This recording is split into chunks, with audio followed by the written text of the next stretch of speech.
Hello everyone, It is I, Almantas, former professor of sociology, current VTuber, old man who loves old things. How are folks doing today? I am doing pretty well. I will say that. Up front. Work this weekend was surprisingly productive. It was quite productive, and I hold on a second. I'm gonna calibrate. Let me do some calibration here. That should be good. I sometimes work on the weekend can be pretty frustrating, but this time I was just kind of having a nice time.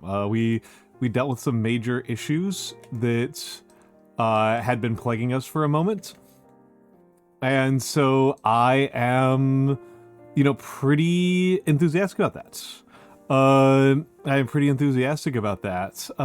We do live in a society. There's nowhere else where we can live, right? Where else would a person even live? That is where humans go. The humans go in the society, right? It's your square peg and round hole. Gonna beat 30 bosses today. God, I hope that there's not 30 bosses in this game. That'll be a very bad sign for me. I would like to get past this game, like, within a year or two, right? Would be nice. That would be good, because it would be pretty good to see if I could beat some of the other games in the series. And I have a human lifespan. I was planning on that, Sparkly Anarchy. I was planning on that. People seem to be really interested in watching me play Bloodborne in particular, which I've been told is a pretty challenging option, but given that I know Professor Bloom, and he owes me because he has made me drink Malort several times. I kid, I drank that of my own volition. But he has enabled Malort for me several times, so he can help me with getting a,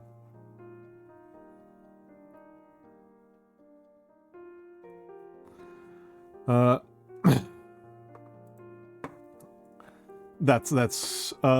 yeah, that's kind of where I am at on this. I don't know. This is a fun stream for me. I enjoy this stream quite a bit. But I would, and that's the thing that I think about, right? That's a very me way of thinking about this, is that if I actually beat the game, then that means I don't have any more content, right? That means I'll run out of content. But at the same time, I would like to see if I can, actually talk with people about the game, right? It would be nice to be able to actually have commentary to have. Also, it occurs to me that I think I need to update some text for one of the text boxes in here. Because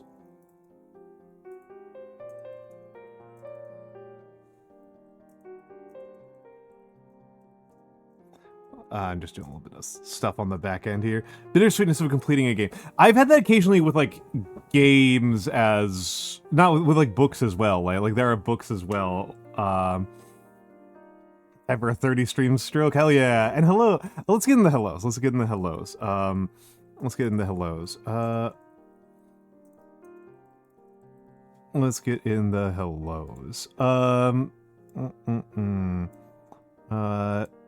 The death counter is very off. Let's get in hellos. Hello to me. Hello to Sparkly Anarchy. Hello, Akshi. Hello, Matthew Riceseeker. That's a delightful emote. What the hell? I love that. Hello, Sweaty Sarsparilla. Hello, Deathheart VT. Hello, Tohu Bohu. Hello, Gamma21. Hello, Green Gots Underwriter. Hello, Wasteland Mad God. Hello, Emo Biscuit 6. Are there 2 different biscuits in my chat? Do I have 2 different biscuits? Hello, Panda Hero Roo, and hello, Aspen. And yes, I remember. I saw the post. Congratulations on getting married to Aspen and Panda Hero Roo. It's been a while, but sometimes it starts to listen. That's fine, Emo Biscuit. I lurk a lot more than I chat. It's pretty normal for me to like be listening, particularly like with my friends, right? Because like with my friends, they'll ask how I'm doing and stuff like that. And it's like, well, if I'm like doing some work or like doing some chores or like I'm up and down a whole bunch, I want to listen to people, but you know, I don't know how responsive I want to be. So I lurk pretty frequently. I lurk a lot more than I actually like am chatting. Yeah, I have.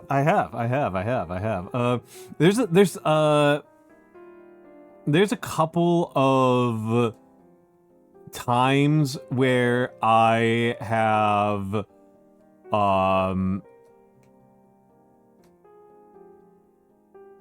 there's a couple of times in my streaming career where I've got like thousands of channel points for somebody who I don't think I've ever talked to, right? There's a couple. It's just like I never say anything. I never say anything, and I've got like thousands of points.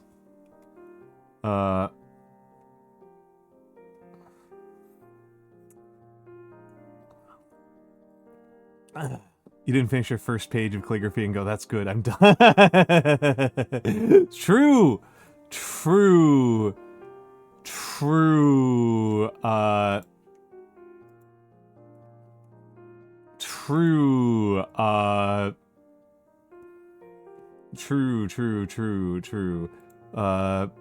I'm actually kind of at the point with calligraphy. This will become more apparent in tomorrow, but I am probably going to curtail calligraphy content a little bit. The last calligraphy stream I was actually pretty frustrated during. Hello, Pyromancer VT. Hello. I was pretty frustrated. I didn't feel like I put on a good show. I think I've kind of become a little bit disconnected from my art as a calligrapher. I think I've become a little bit disconnected, and so I would, you know, I think it would be wise for me to, you know, try to get more connected with that, and I think it's going to mean slowing down a little bit, right? I think it's going to mean, like, kind of just taking a little bit of a, not necessarily a full break, but, you know, doing it less on stream, right? Doing it less on stream is what I was going for on there. Yeah, it's not even fully burnout. It's my expectation for what I consider to be good calligraphy is currently at a level where I feel kind of bad, like, on stream. I think I need to spend some time, like, working on the calligraphy itself, and maybe spend a week or two and hope, and because it's the calligraphy itself has become really trapped in like the streaming, and I think I need to kind of like disconnect those again and recalibrate is a good word for it. Recalibrate is a good word for it. Recalibrate is a good word for it. Oh, good gravy. Sorry, the Steam has activated bad mode. How do I get out of bad mode? Why am I in bad mode? I'm in bad picture mode. Ah, that's dreadful. That's dreadful. Hello, Theo. Hello, Theo. Hello, Theo. But yes, I've got some water. I've had my dinner. Yeah, and I'm probably gonna try to do more calligraphy off stream, right? That's the thing that does happen to me a lot, is that I get into doing something on stream, and then it makes it harder for me to do it off stream, right? That happens to me pretty frequently, is that uh, I have trouble doing it off stream after doing it on stream too much. It becomes like a stream thing. It becomes content, and I feel like I'm depriving people of content if I do it off stream. But with calligraphy, I really need to do it off stream. I need to do some more practice. I need to get back into it. But yeah, so I'm probably going to well, it's a lot of it, I think, Deathheart is about just being proactive with noticing warning signs. I think is a lot of it. I think a lot of it is just like being proactive about noticing warning signs and being attentive to the fact that you that's what I think it is. I think it's a lot of like attentiveness. And you know, self-honesty, right? It is not just awareness but honesty. And sometimes that can be the hard part, right? Because, like, if I were better, right? If I were better, we wouldn't have had the problem in the first place, right? It wouldn't have even been an issue already. I would have already have dealt with it. I would have already noticed a while ago, and it wouldn't be an issue. It just wouldn't be an issue. All right. Let me go. Oh, and also, yeah, I'll say Pyromancer. Like, don't worry about it.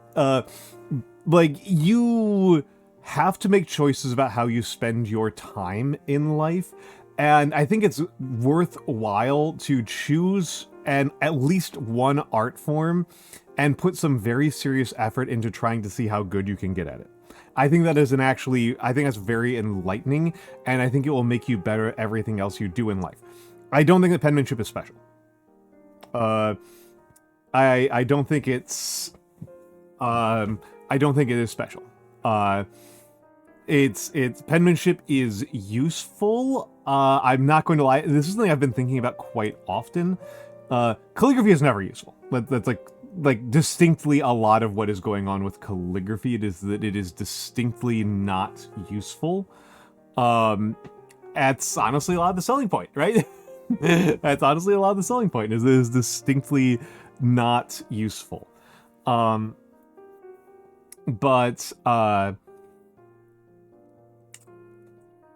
it is distinctly not useful, and that's part of the charm, part of the pleasure of the practice. That said, I do think that learning how to write quickly and efficiently is actually really helpful. There's a common talking point on social media. I know that I'm going to get roasted for this one. I know people are going to disagree with me on this one. Of like, oh, we should stop teaching cursive and just teach typing instead. It's like, one, that's like, you're like decades off from that one. Two, like, cursive has been out of the schools for like decades at this point. Two, they didn't take the time away from cursive and dedicate it to typing. They just didn't do that. They just have less teaching time. That's what they did. They just teach less. That's kind of my biggest contention about this. But three, I learned both in school. They weren't even close to each other in my curriculum. I learned cursive in 1st grade and I learned typing in like 6th grade. Like, they're not competing with each other. We're not even close to each other in the curriculum.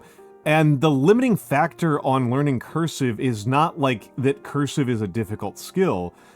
It's that when you're teaching it to like 6 or 7 year olds, they don't have the motor skills. Like, that's the actual limiting factor on somebody learning cursive. Learning cursive is just learning how to read the alphabets. Like, it's just like learning how to read and write the alphabet. It's not like harder than learning other forms of writing. It's just that you're teaching little kids who have terrible motor skills. That's the reason why it takes time. Yeah, well, and here's what I'll say about Pyromancer is that, so according to TypeRacer, I type about 90 words per minute, which, from what I can tell, qualifies as blazing fast. right? Is that accurate? That 90 words per minute makes you a top, not top necessarily 1%, but top, but on the high end of typing speeds, like well above average. Yeah, Gamma. When I was recruiting people, 45 was the professional limit. 45 was like when we would hire people who need computer skills, we expected 45. I can write in cursive at the speed that people can speak at. Like when I'm in work meetings or other types of meetings, it's pretty common for me to literally write down every single thing that people say during the entire meeting. Like I can write down 100% of the words that people say during a meeting. That's about 200 words per minute. And that's a really useful skill. That is genuinely super useful. Being able to do stenography is really useful. Yeah, it's, and again, like I am a more exceptional typist than I am at like speed writing. And there's no way I can do that with a computer. I cannot do that with a computer. I absolutely cannot keep up with somebody with that. Right, cursive about the same speed I do Morse code. It is worth noting that I will switch between cursive and actual shorthand, because if you do cursive at that speed for a couple of hours, you really wear out your muscles. You need to have a second writing system that is also fast but uses different muscles. But like, yeah, like it's. I mean, the thing is, like Wasteland Mad got about that being Morse code. Like that's the point, right? Is that it's to get up to 190 words per minute, right? Is the point? That's because that's speaking. That's English language. That's American English speaking speed. I am probably speaking a little bit slower right now because I'm, putting on teacher voice, and this is a show, and I know some people here do not speak English as their first language. And there's going to be problems with comprehending and like using like lip reading with the VTuber model. Is the caption working? Yes, captions are working. Also, hello, Genosake _. Hello. That's a very cute emote. That's a very cute emote. I like that one. But yeah, it's being able to do things at speaking pace is really useful. That's really genuinely useful. In terms of actual practical skills I learned in school, that's like a top tier one. I learned a lot of practical skills outside of school. It's also rough to read some people's stuff. Yes. I get a little bit... this came up with Mabel the other day, that like Mabel used some like, not even real cursive, it was just like a cursive looking typescript. And she got like 5 people commenting on it on... this is on Twitch. Not on Twitch, on Twitter. She got like 5 people commenting on like, dog, like half of people can't read cursive. I'm like, this is just English. However, having read not a lot, but a handful of 18th and 19th century manuscripts, yeah, there's significant variation. It's not everyone has the same legibility, right? Not everyone has the same legibility. And English language cursive is not the worst for this, but if you've ever seen Russian cursive, like proper Russian cursive can be very, very challenging to read. Very challenging to read. But yeah, like I said, my big hot take on this is just like, there's a lot of curriculum reform that I hear from people who have never done teaching, and mostly they just kind of list topics that they thought were annoying in school.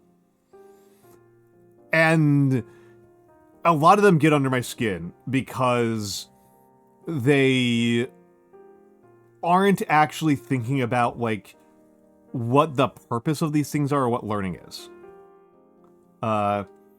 Yeah, Russian cursive is very stressful. I can't even read Russian. And I can kind of read Cyrillic in print, but I don't speak any Russian, so it's there's definitely like a limiting factor there.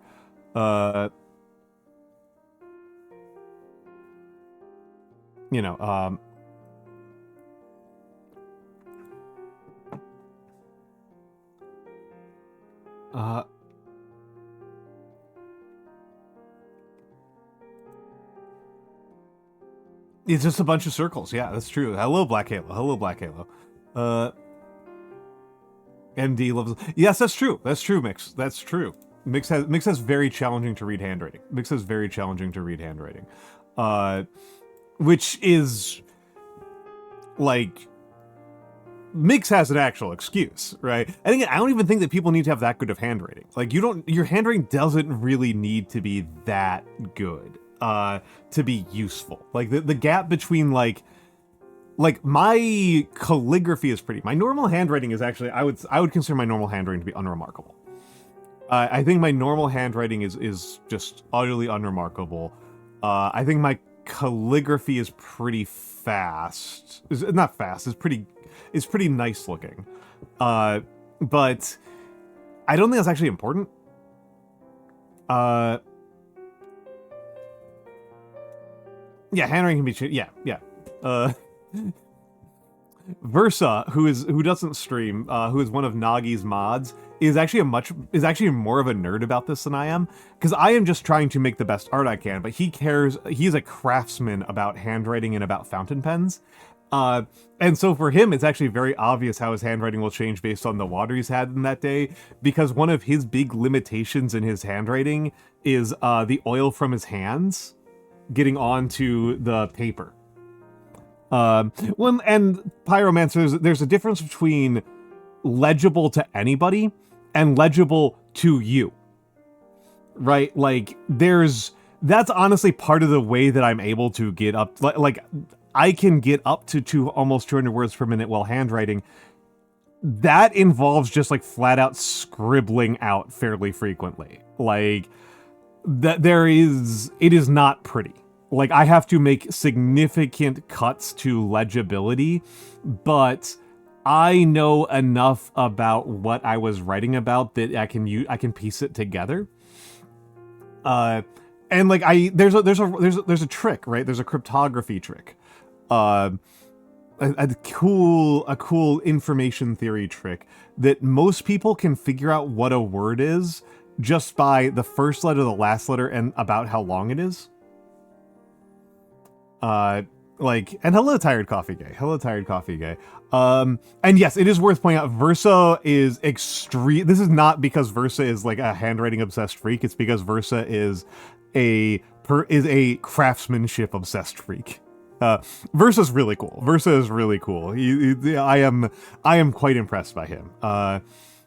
He's very craftsman oriented. Like he wants to know how everything he uses works. He drives vintage cars not because he's an old fart, but because he wants to be able to describe everything that's happening in the car and take it apart and put it back together without looking at a manual. It's very cool. It's very cool. He's a big lockpick guy. He's very mechanical, very crafts oriented. He's very like he worries about like the amount of hydration he has affecting his handwriting because of like the way that affects the paper that he's writing on, which I think is very interesting. Something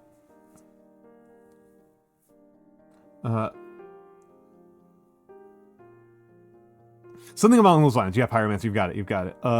It's like I said, it's worth being able to take notes for yourself. It's really worth being able to take notes for yourself. And if that means, doing some shorthand or something like that, like, yeah, go for it. But it's worth knowing how to write down things quickly. You might be surprised by the situations in which you are called upon to know everything that happened during a certain time frame, right? That can make a difference in sensitive matters. And actually, yes, that's the biggest reason why I tend to write a lot and tend to write very fast, is if I don't write something down, I don't remember it. If I don't write something down, I don't remember it. Speaking of, I actually don't entirely remember what I got up to last time in Dark Souls.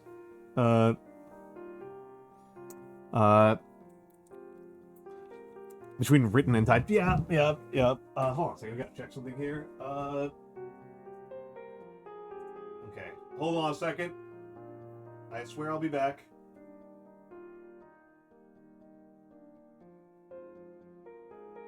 Okay, we are 156 deaths. Okay, I'm back. I was just checking on my other machine what my death count was, so I can update that. 156. Only 156. I need to do something about that. That's a problem. If the way that people describe my my. Oh, hold on a second. There we go. Camera got knocked away. Camera got knocked away, for example.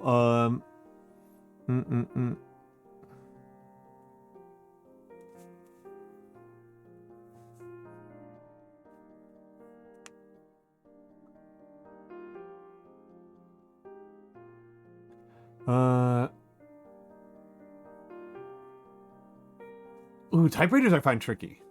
Like, typewriters I find tricky. Anyway, the honest truth of the matter is that I actually tend to prefer typing, for a lot of purposes. I don't tend to have handwritten drafts of, like, essays or short stories. I tend to go to typing first, mostly because editing is so much easier. Mostly because editing and searching is so much easier. That's kind of the big reason why. It's kind of tempting to see if I can train something with, like, on OCR on my specific handwriting.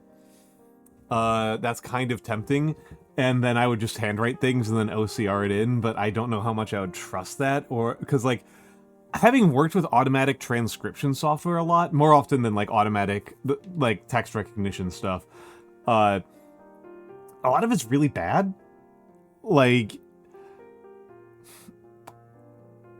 I do not like the transcription software that I've used at work. It's literally more work to fix it than it is to just take full steno. Taking full steno is legitimately easier than trying to fix the automatic transcripts. I don't even know the names of the typewriters I used. I didn't have access to, like, typewriters at home. You know, they'd be at school and stuff, and I'd use them there. But I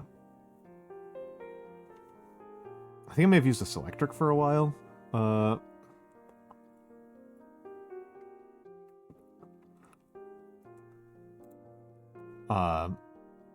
think I may have done that.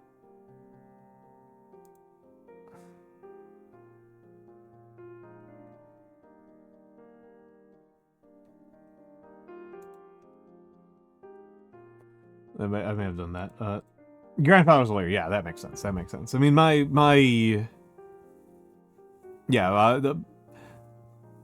father and grandfather both had reasons to do things at home. They just didn't. I think my grandfather also handwrote most of his notes for a long time. Oh, interesting. Interesting.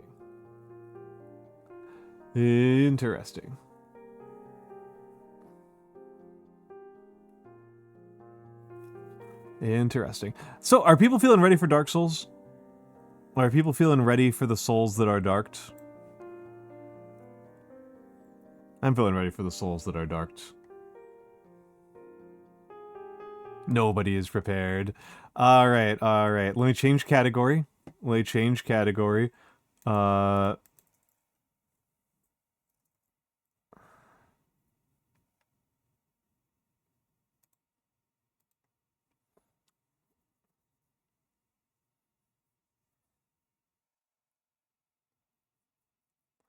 I do my first draft on a Royal 10 typewriter. Then sit down handwritten notes from that and finally put in Word doc. Oh, yeah, at this point I kind of just do everything in, let's just make sure sound is working right. Okay, sound looks like it's working right. Okay, hold on a second. This is annoying as hell. Sorry, I'm having an annoying problem. There we go. Fix it. Chatterino was being annoying. Yeah, I just do everything in, I basically use two programs. I use Linux text editor, which is just a pure text editor, and I use Google Docs. That's pretty much all I use. Uh, and the main reason why I use the text editor is just because I get, like, my internet is not very reliable, and so having the inspiration to write and then having to not write or edit because my internet connection cut out is incredibly frustrating. It's incredibly frustrating. Tell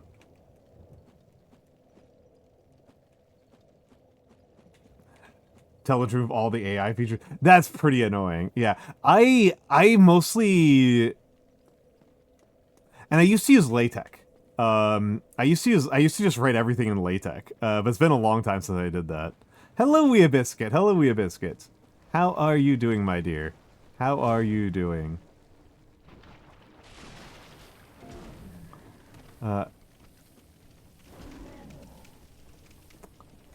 Let's give it a shot.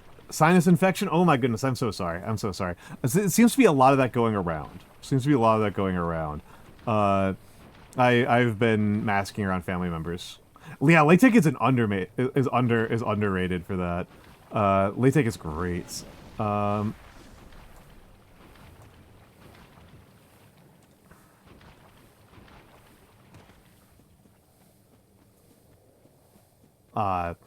And yeah, sinus infections are... Mix has a lot more problems with them than I do. My problem when I was having a sinus infection earlier like a couple weeks ago, was actually sleeping.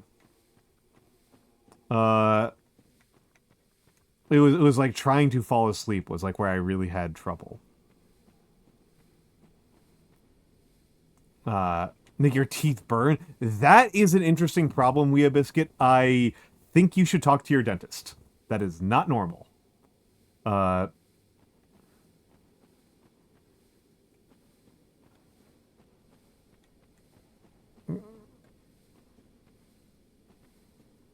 that. I've never had that. All right. Let's give this some bonking.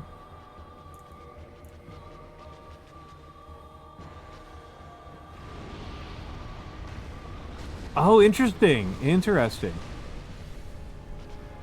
Okay, looks like you guys can see the damage numbers.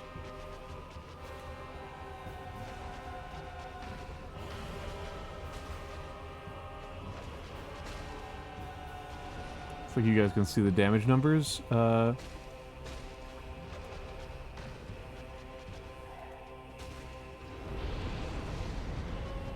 should have died there. That was way too greedy of me. Ow.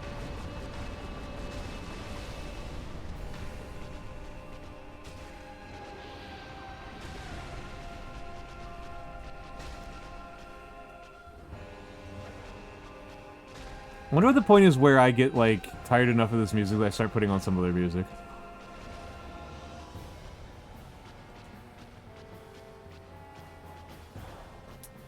Human body isn't good at feeling pain. When you say isn't good at feeling pain, like, my first assumption is that, like, that means you feel less pain than you should. It's a pretty good track, yeah. I'm not sick of it yet. But I assume I will be at some point. Oh, that's what you mean. Okay, okay. That's what you mean. That's interesting. That's really interesting, Tohu. Okay, I don't like this.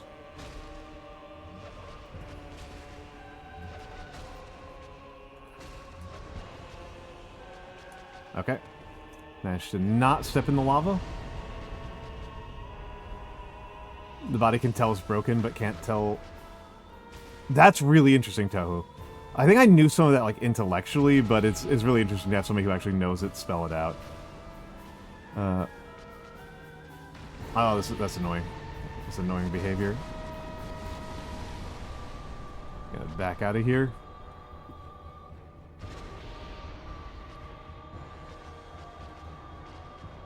Crafting hell. Ah, annoying. Annoying. Come on, get over here, little lady. Whoop.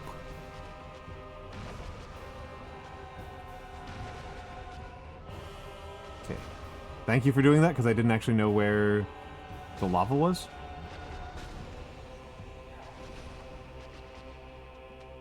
Interesting. Yeah. My big heartburn trigger is greasy food. Yeah. I know it's like esophageal pain. Okay.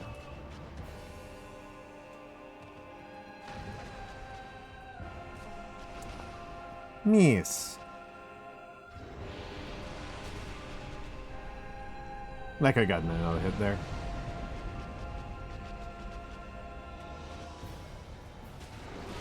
Ow.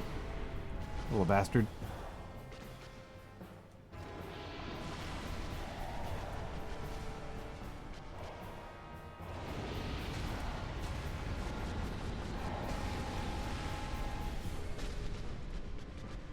Interesting. Until the inside of your stomach. That's really interesting.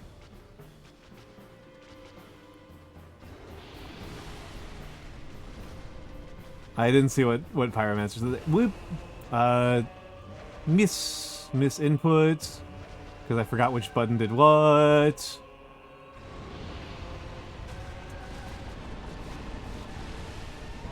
This is kind of near the heart, I guess.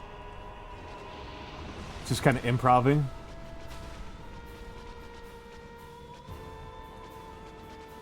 Miss.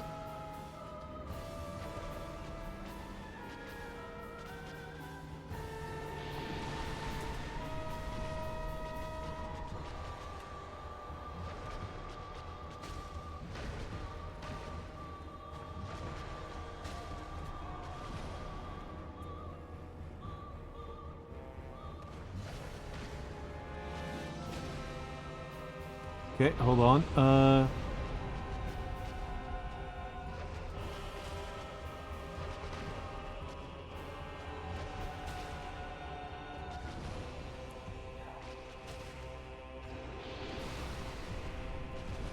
Oh, that could have been a disaster right there. I don't know where the lava is anymore.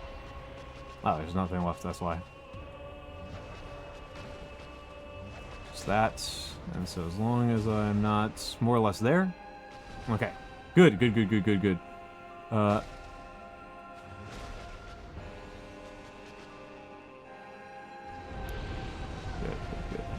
can afford to be pretty aggro right now. Actually does that. What was that, like Jigglypuff rest? Ah. I don't know where that is. Okay, it's there.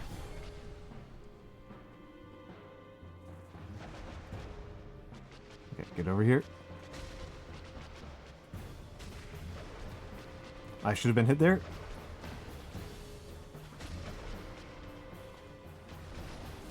I remember, I'm not allowed to complain about RNG here.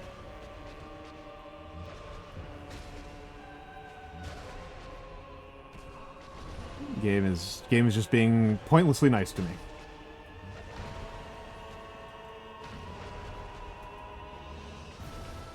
But ow.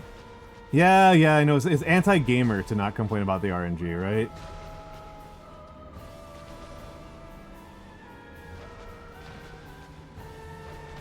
Yeah, why did this happen? Boundary conditions of the universe, right?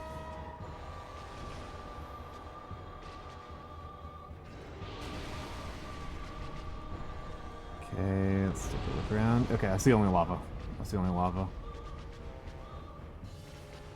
Boo! Rude.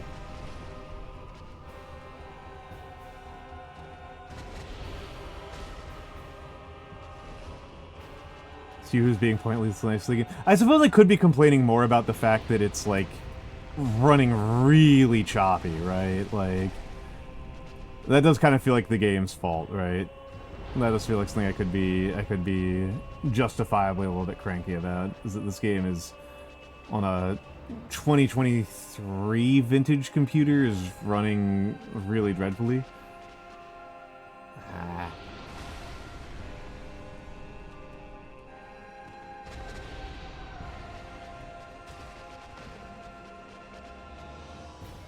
This actually configured for PC? Yeah, but I don't own it, so...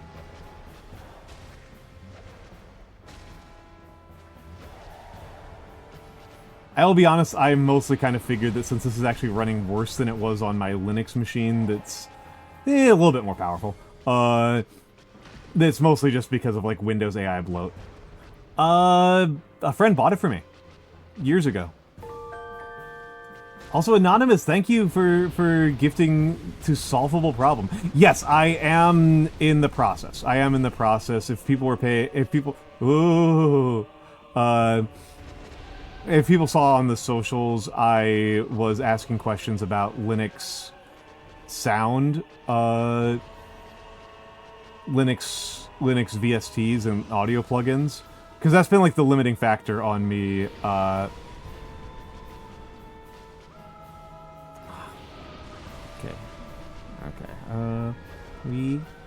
Okay, those lava pools went away. We got a lot more freedom here.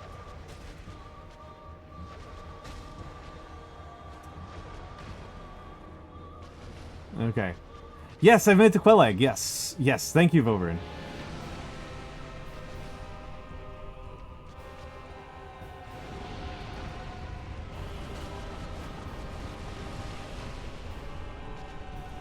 Ow, ow, ow, ow, ow. Fuck me. Unforced error, unforced error.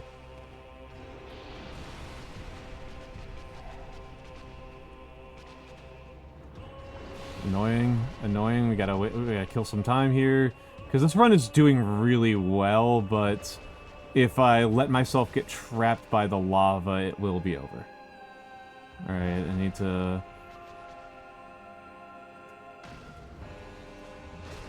Okay, looks like the main lava is gone, so I can fight a little bit more aggressively. I should have died there. But how are you doing, Nate? How are you doing, Nate? Wee. Mees. Whoop.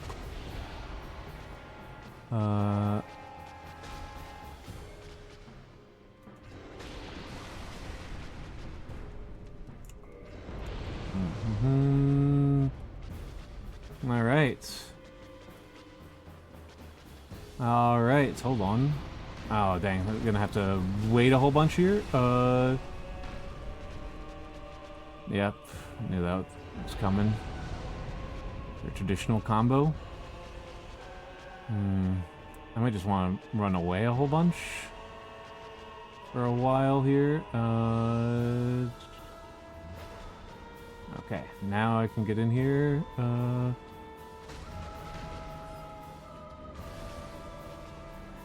I mean, I'm certainly having a nice time.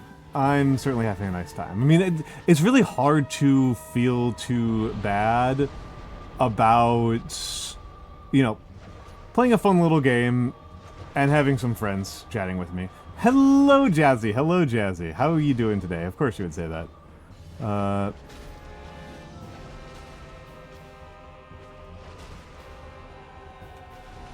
How are you doing tonight?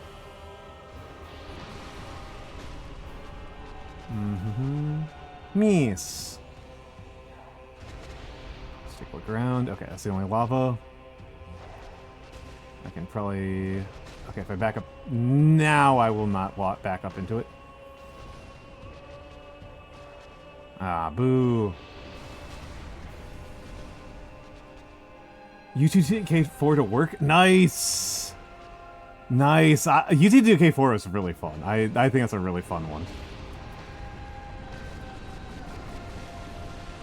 It was really interesting to like look back and remember how incensed people were about like lightning gun versus sniper rifle.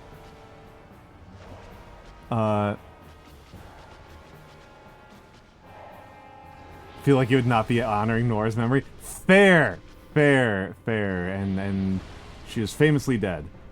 I actually have played some Night Rain. I'm really bad at it. I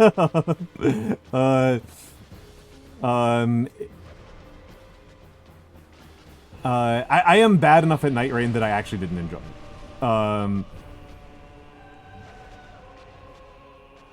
Okay. Yeah, notable Fox for unaliveness. With Night Rain, I got it to play with like Nagi and some other people, And what wound up happening was that I was so bad at it, they just had to, like, hard carry me. And I was just like, well, why am I here, right? Like, itchy nose. You know, like, why am I playing this game with my friends if I'm just, like, dead on the ground 90% of the time and, like, waiting for my friends? Yeah, and it's... I never actually played with Sella, but I did play with Nagi a fair amount, and I, like, talked with Nagi about it, and she's like, yeah, it's just this. Like, there's just nothing else. Okay, hold on. I gotta get out of here.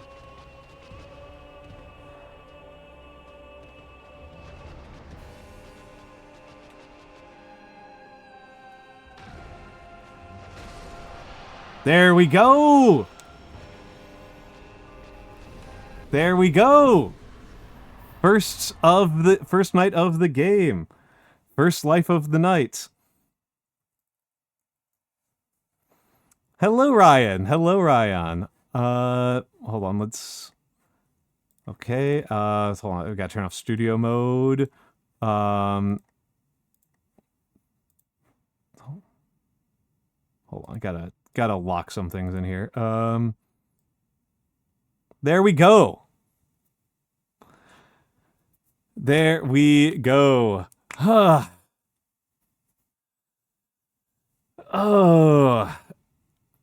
Axe murder. Hold on. Let's zoom up a little bit. That's watching plays like watching someone take up blacksmithing. Completely blind, and they have such a nice hammer. They're good surface shift. They insist on using the same arm as their. Ryan the Space God, thank you for the 12 months. Thank you for the 12 months.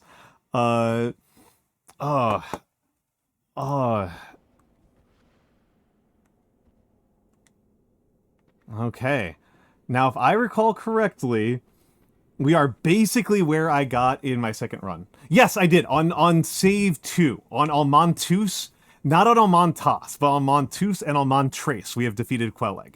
So I have beaten Quelleg before, and as I recall, if I can get up to the blacksmith, I can buy the crest, and that will get me up to Sif, and that is where I was on the second save. That's the furthest I've ever gotten. That is my recollection. That is a little bit stressful. Almantas.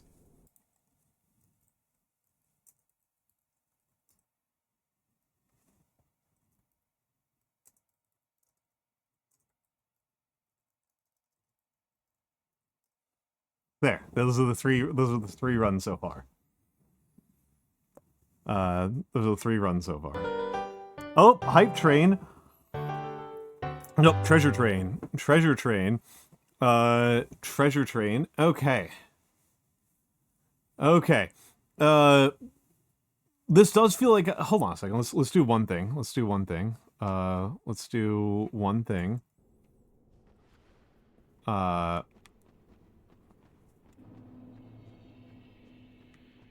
do one thing. That's the entrance. That's the exit. That's what she was guarding, was this way. So we're about to go into ads, but I'm going to go this way first. Gonna do this first. I'm not sure, Nekomaster. I am going off of individual inspiration. I am going off of individual inspiration. So I don't know how to do it for 4. I don't know how to do it for 4.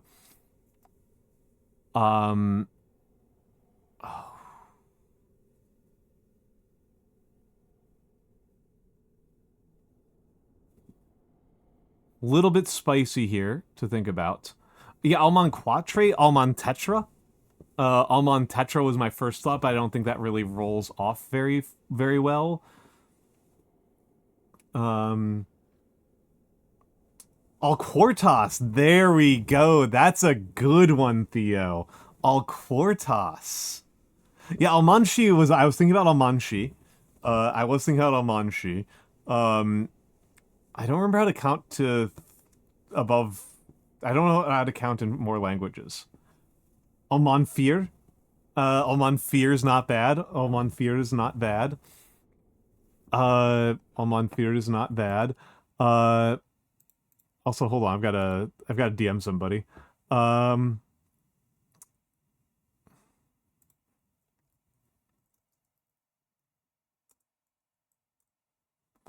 uh, like the incorporation of death in Almanshi. Al Yontas is pretty good. Almonkvar. Oh my goodness. Can you imagine? I could become the most annoying guy on the planet and become an Esperanto guy. Hello, Bones. Hello, Itsy Bitsy Bones. Uh, hello, Itsy Bitsy Bones. Hello. That said, we are going to the ad break and I'm going to use the bathroom. I will also probably annoy a couple of my friends. So I will be back in a few moments. I'll be back in a few moments.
No, there we go. There we go. Hello, hello, hello, hello.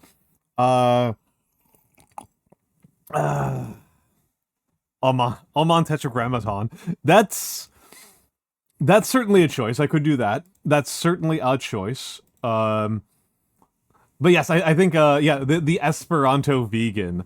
There was some I just read on Reddit the other day that there was some Japanese scholar who was like discovered it was like the first to discover multiple significant discoveries, and his research went unrecognized for decades because he only published in Esperanto. Let me look it up. Let me look it up. Let me look it up.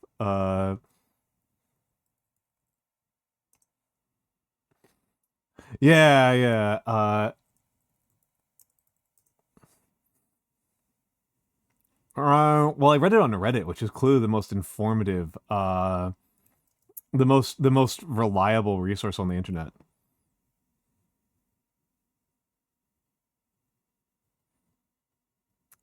Wasaburo Oishi.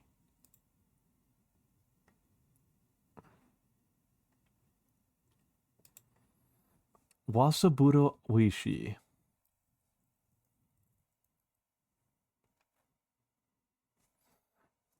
Uh,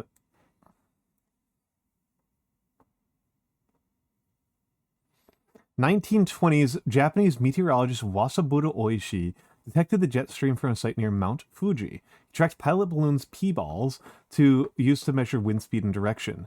As they rose in the air, Oishi's work went largely unnoticed outside Japan because it was published in Esperanto. Although chronologically, he has to be credited with the discovery of jet streams. American pilot Wiley Post, the first man to fly around the world solo in 33, is often given credit for the discovery of jet streams. Let me take a look at his specific YouTube. Wasaburo Oishi. That's a pretty name. Oishi there is a pretty name. Was a Japanese meteorologist born in Saga. He is best known for his discovery of the high-altitude air currents now known as the jet stream. He was also an important Esperantist. So yeah, that makes sense. I am curious if I can find the specific article. Oh, yep, they're willing to cite it. They are willing to cite it. Oishi W. 1926. Reporto de la Aerologia Observatorio de Tateno in Esperanto. Aerological Observatory Report 1. Central Meteorological Observatory, Japan. 213 pages. Yeah, they're willing to cite it. They're willing to cite it as an Esperanto work from 1926. I'm sorry, 1926. Okay. Okay, I am actually really stressed out about what to do right now.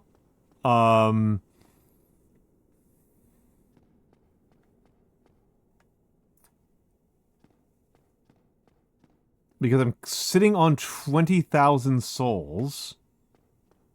Let me make myself invisible. And I don't know how to get them up to buy. I do know how to do it. I just don't know if I'm capable of getting up to buy the seal.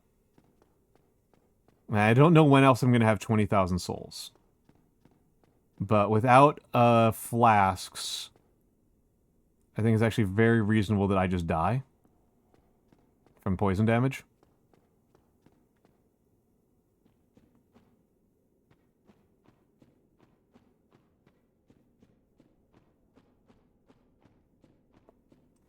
So that's where I'm currently at mentally. I don't like the looks of those guys at all.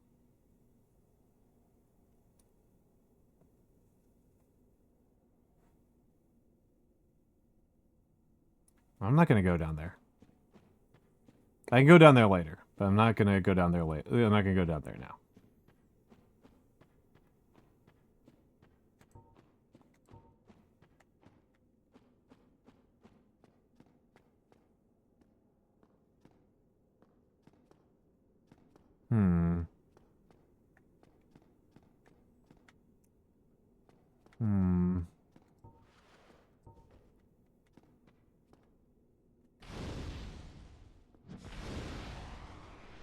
Hmm.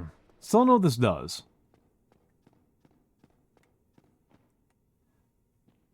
You would think it would be useful for lighting things on fire.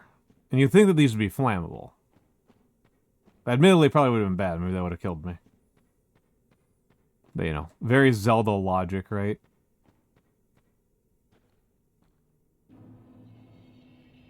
Demon Ruins.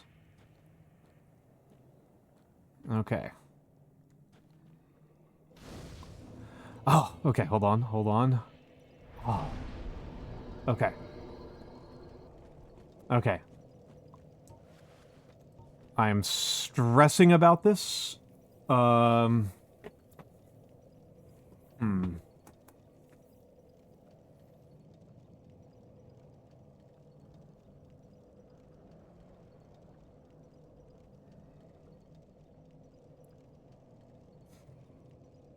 Huh.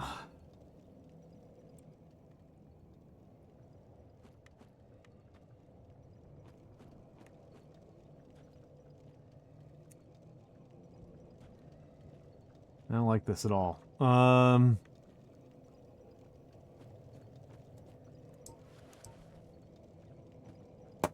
So let me think about this. Let me think about this. I can...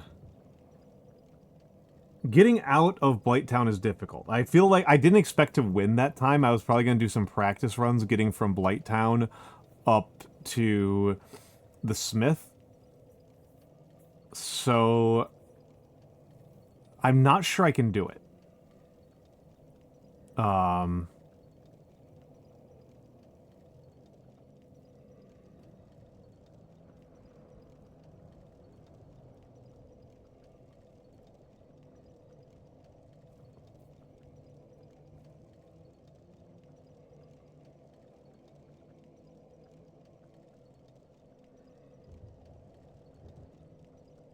The mix arrive is so good though. The mix arrive is so good. It is a delight. It is a delight. So I think I can. I'm not sure though. I think I can. It's pretty risky and I'm not in practice. But I don't know when else I'm gonna have I think it's perfect. Personally speaking. I think it's perfect.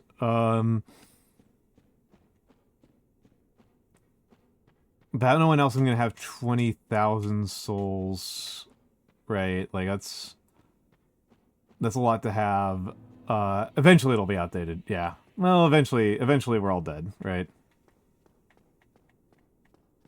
I will be sad when they like, if they ever change Twitch rules about like. I feel like exploration's like a weak point for me. Especially because I can't remember how to sprint. There we go. That's sprint. Legitimately, I forget, like, key buttons in this game, like, 1/3 of the time.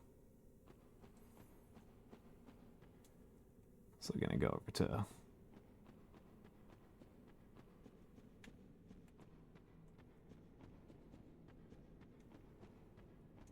I think controller is a huge issue, yeah. I think controller is a huge issue right now. I'm currently doing some very non-orthodox gripping right now.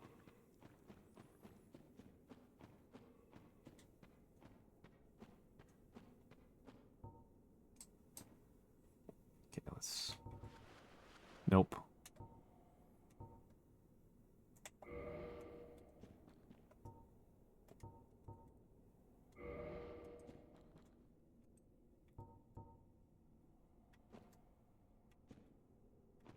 Okay, there we go. That's what I want to do. You out of here and you out of here.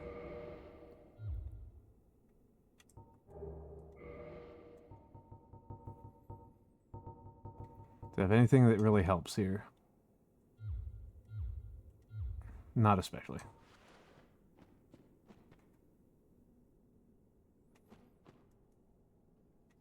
I was about to put on some clothes, but it's like, no, that's just going to increase the odds of me making a mistake. The real concern here is me making mistakes.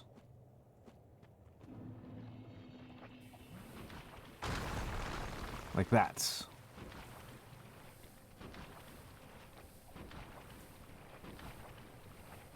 Yeah, it's definitely, I mean, I kind of assume that almost every control issue I'm having is, like, about familiarity, right?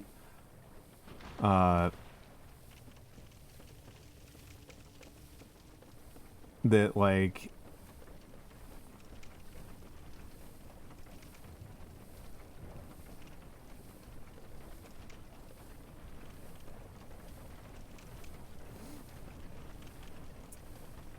Or its genre prior to release. I mean, the main game that I think about that I compare Dark Souls to is Ocarina of Time, which is on N64 controller.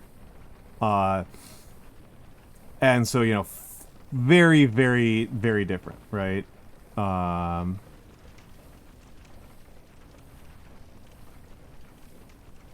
should be generous with my chugs.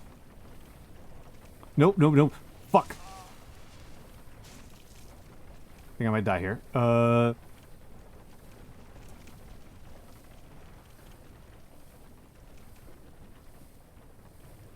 Okay, chug here because this is the big question. This is the big question here. Is this?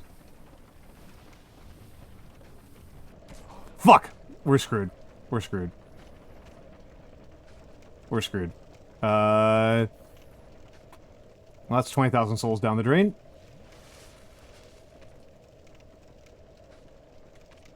There's a non-zero chance that I can make it to the... There's not happening. It's not happening.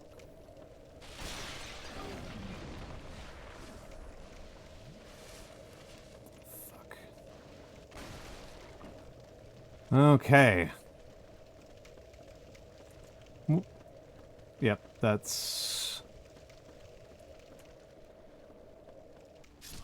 Ah, there we go.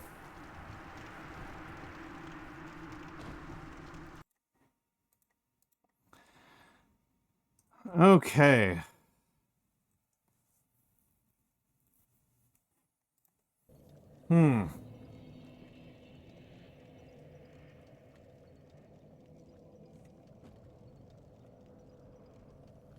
Now what? Now what? Oh, jeezy Pete's. Okay, hold on. Let's... So back down to 0. Back down to 0. Okay. Okay.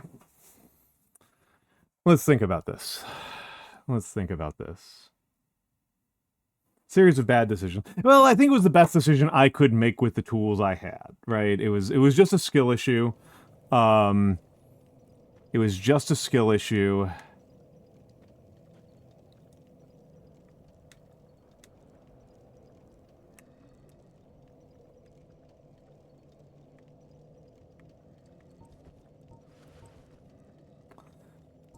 Okay. Let me think here for a second.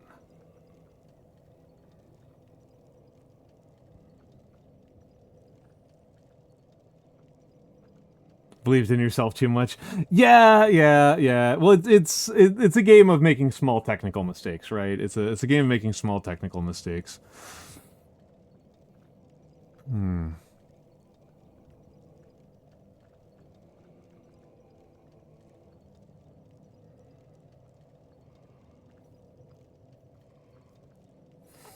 Huh. My route planning is all fucked up now, though. I don't know how else I progressed at this point. I don't...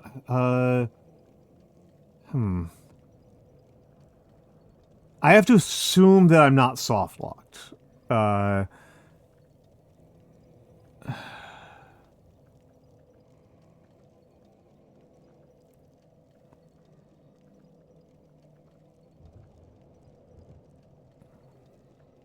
Hello, Blue. Hello, Blue.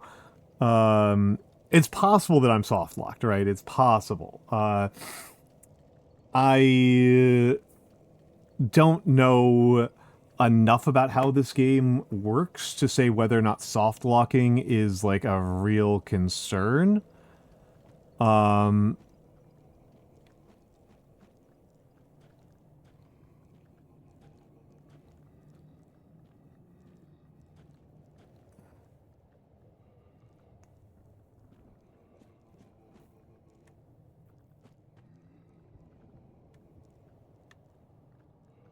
No, no.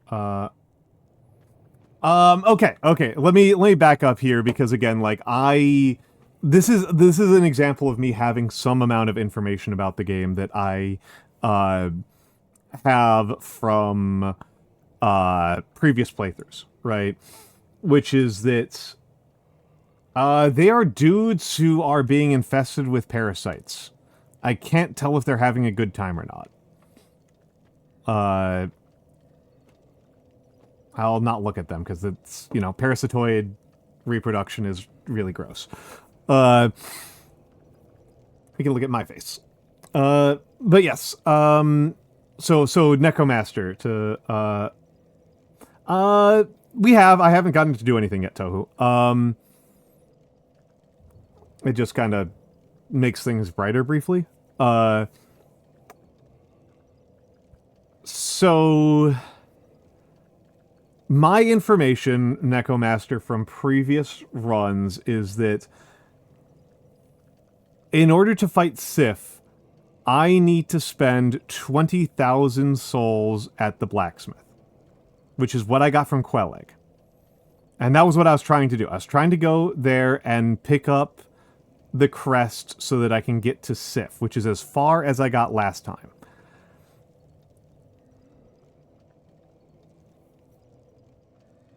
It's hard to get that many souls at once.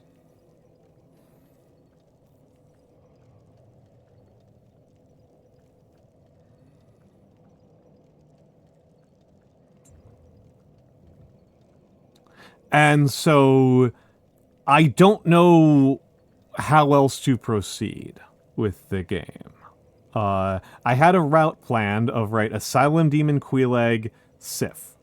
That was the planned route, and now the plan is derailed. Well, this is why I'm wondering about soft locked, right? Is that I don't even know if there's other ways to get that many. I don't really know enough about how long the game is to know if there's even that many left in the game, right? That might... yeah, we did. Oh, hold on, I forgot to update it. I thought I did, and then I didn't. 157. No, we've only died once so far tonight. We beat Quelleg, and then I tried to go by the crests of Astoras. Yeah, I only died the once. I've only died once tonight. I've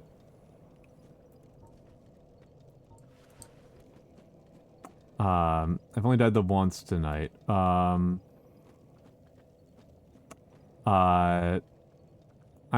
deliberately not looking at chat because it looks like something's heated is happening there. But yeah.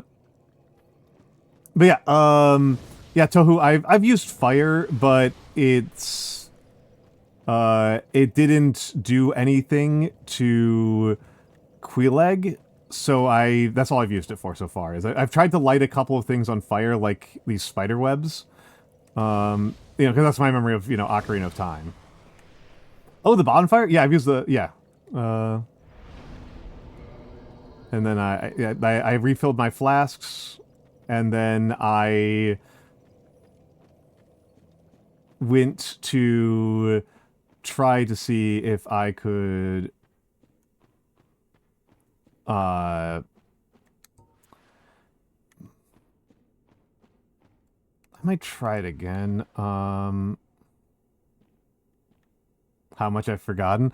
Well, I feel like I remember a decent amount. I'm just like I said, what I'm stuck on is that I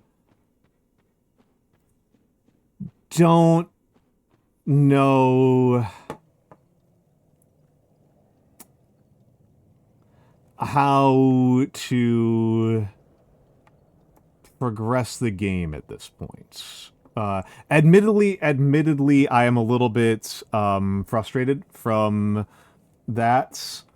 Yeah. Well, I am more concerned with this being a good show than I am with it being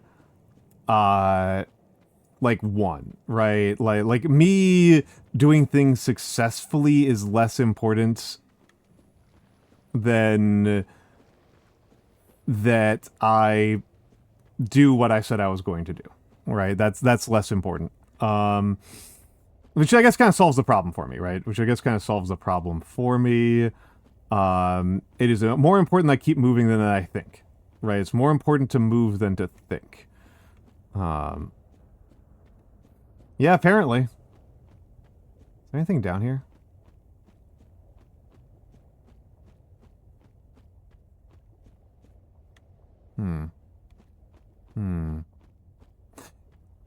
Yeah, the glowing looks pretty bad. This doesn't make any sense, right? Like, physically speaking, that doesn't make any sense.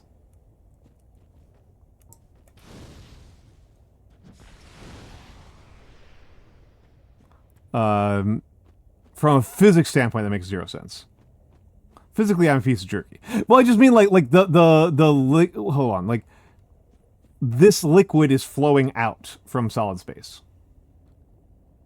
Yeah, I mean, they clearly just created a they clearly took a static texture and then applied some like rolling to it, right? This is a scrolling texture, which is funny. Which is funny. I just think it's funny. From a like, I will not lie, I am partially thinking about the fact that it's going to be nuclear hot, right? Like I should have died just from being near that. I should have died just from being near that. I will also admit that I'm a little bit thrown off of my game right now, mostly because I didn't expect to win. I really did not expect to win. I thought we were going to be on Quail Egg for another, like, couple of hours. Right? That was going to be 6 or 7 hours. That was going to be, like, a full stream.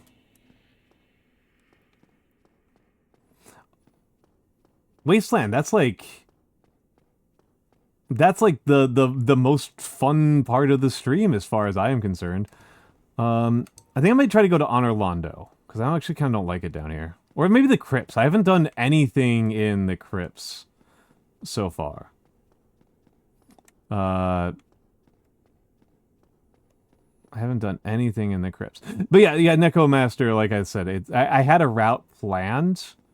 And actually I did read what Ryan the Space God said about, like, you know, it's, so let's,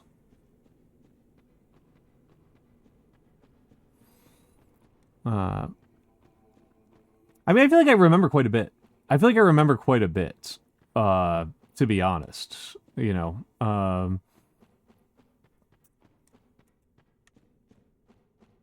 I remember about the guy who poisoned darts me, right? Even though he got me this time. I know that on the right side, the guy's going to come out of nowhere and try to hit me with a rock. Ugh. That one jump scared me. I literally said what was going to happen and he still jump scared me.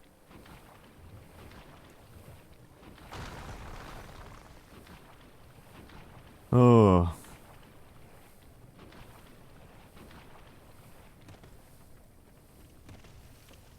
Yep. Oh. Ah, shit. Shit.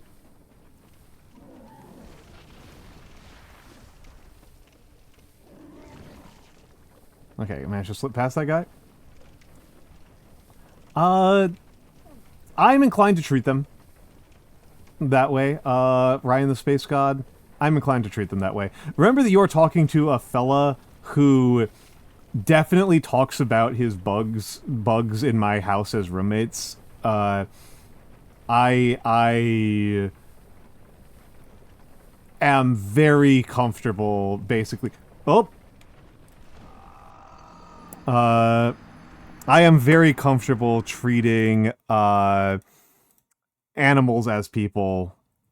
Hello, Hug a Tree be a target. Yeah, the elevator's very unsafe. That elevator is very unsafe.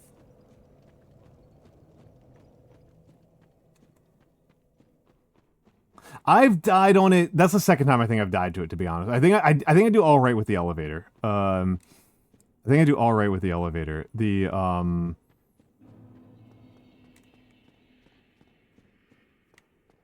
Poop Town is full of safety violations. Yeah, then I only remember once.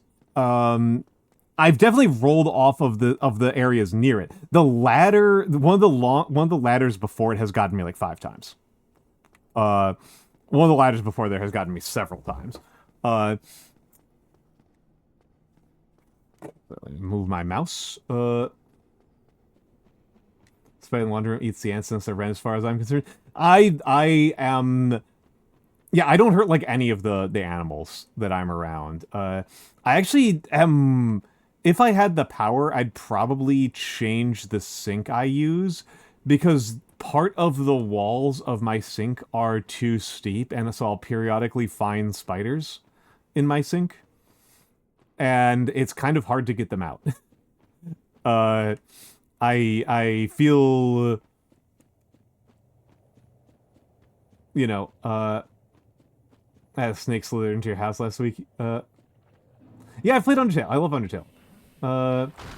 Hello, Iloretsi. Hello, Iloretsi.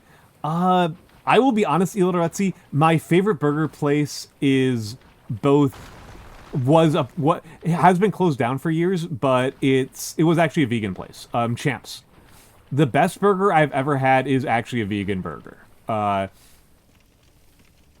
There are good ways to make good vegan burgers. None of the ones that you buy from, like, the supermarket are noteworthily good.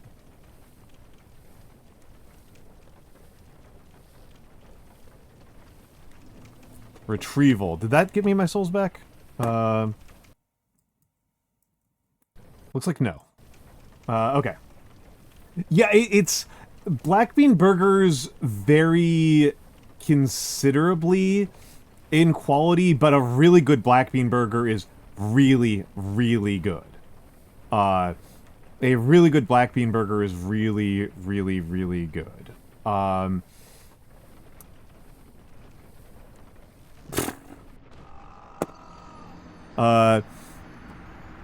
Okay, so that's just a wrong technique. It's just a wrong technique.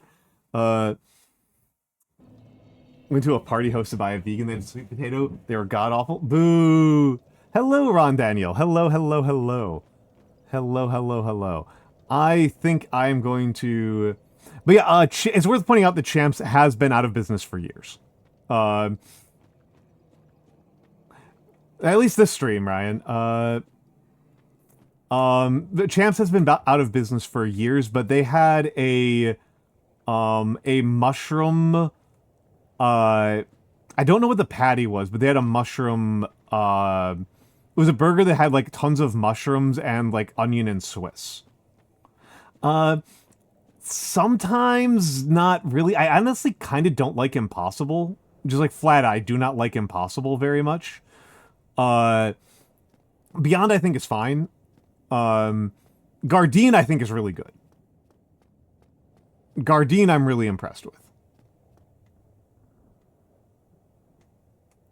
Slayer's kind of spectacular, but also, like, feels considerably less coherent. Yeah, I mean, honestly, the thing about, like, a lot of... I would honestly rather just have, I would honestly rather just have, like, a falafel. Than a lot of these things. And also, Next Level Burger, I think, is pretty good. Next Level Burger is pretty good, but honestly, their burgers are less good than the chili fries. The chili cheese fries at Next Level Burger, I honestly like a lot, and I haven't had them in years. And I mean, well, the thing is, like in the case of like a black bean burger, it's just honestly, it's only a burger because it's shaped like a burger. It's not really doing any more pretending than that. Uh, I find that they go better with barbecue sauce than with ketchup. Yeah, like for example, I find that like barbecue sauce and like onion rings are like better. Uh, I I like a black bean burger that has red pepper and cumin.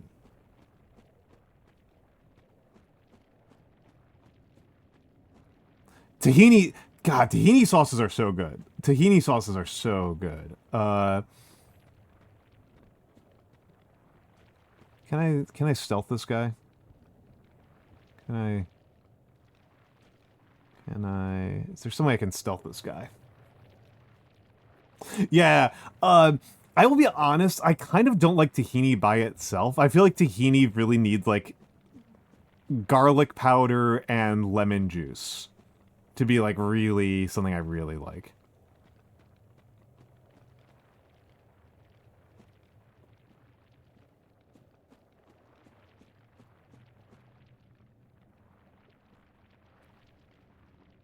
I know, it's so sad, Tohu. I just kind of like tahini winds up just kind of being like the creamy, fatty stuff.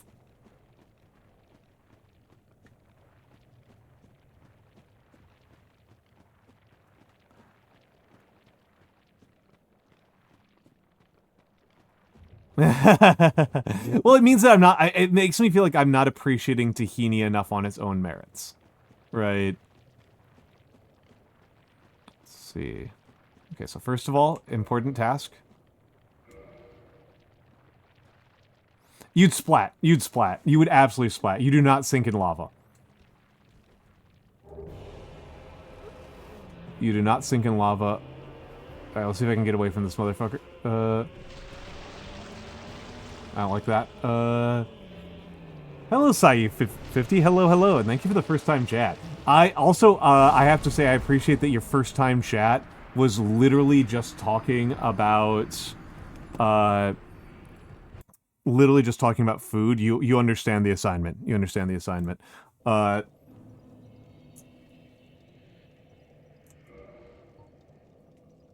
I still have the items? I do. Gold-hemmed black hood.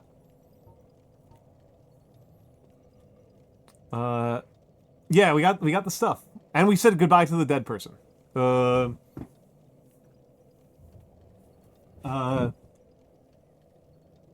you understood it. Yeah, absolutely, absolutely. Yeah. The black hems, the gold. Let's see. No, take it off. This controls throw me off so badly. Okay, let's go over here to armor. It's easier to read these things in the armor. Okay. Gold-hemmed black black hood. Worn by the witch Kilana of Azaleth, mother of pyromancy and daughter of chaos. Fashion backseating's fine. Fashion backseating is fine. You can tell me my fits suck. She wore this gold-hemmed black hood before even the Age of Fire, and offers strong resistance versus fire, poison, and other perils. Poison gets me killed a lot, so that is tempting. Worn by the witch Quelana of Isoleth, mother of pyromancy and daughter of chaos. Fit is be naked. Put some dead hands on. She wore this gold-hemmed black cloak before even the Age of Fire, and offers strong resistance versus fire, poison, and other perils. She wore these gold-lined black gloves before even the Age of Fire, and they offer strong resistance versus fire. Yes. She wore this gold-hemmed black skirt before even the Age of Fire, and offers strong resistance, etc., etc., etc. I mean, what I was wearing before was, what was it? I was,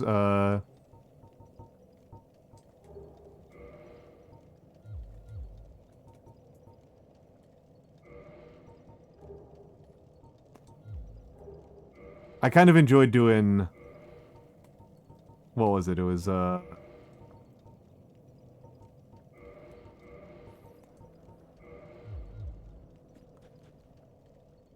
was kind of digging this.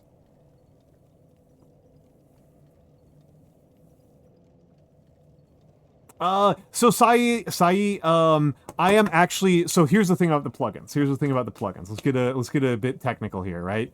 The plugins have always been working on my Windows machine, and I am on my Windows machine right now. I have another computer that is a Linux computer that is my gaming PC, and I have figured out how to get plugins to work on it. I haven't done anything with them because I can't solo EQ.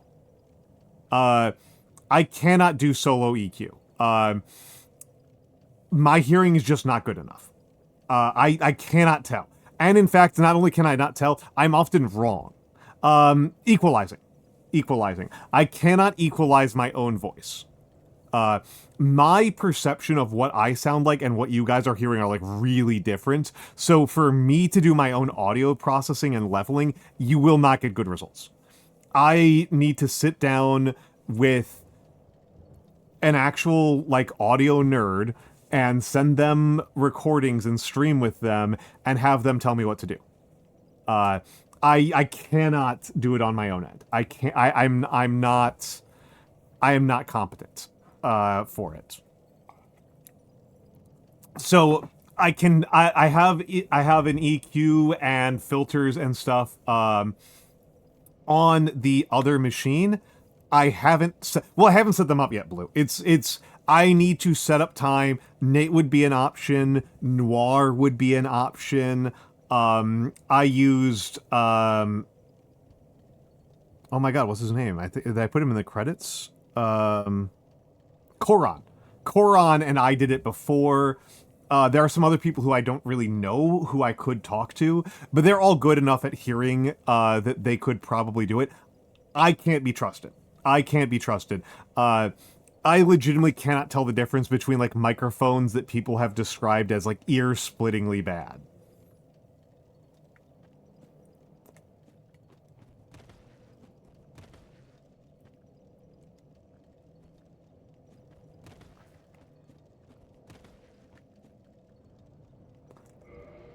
So, like, hello, Nagi, how art thou? How art thou? How art thou? How art thou?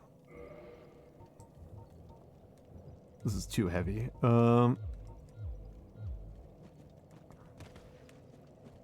Yeah, just the pants works. Just the pants works. But yeah, kind of lost on what to do here. Kind of lost.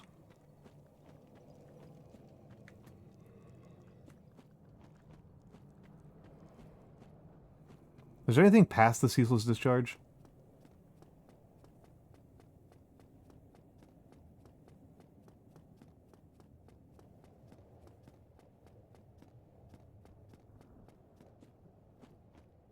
Hold on, let's get a shout out to Nagi. It looks like Mix is in here. Nagi.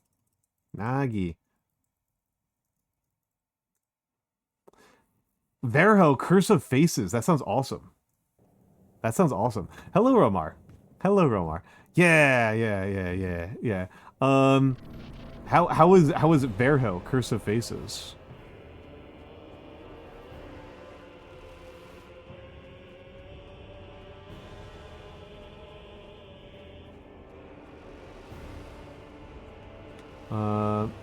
Hello.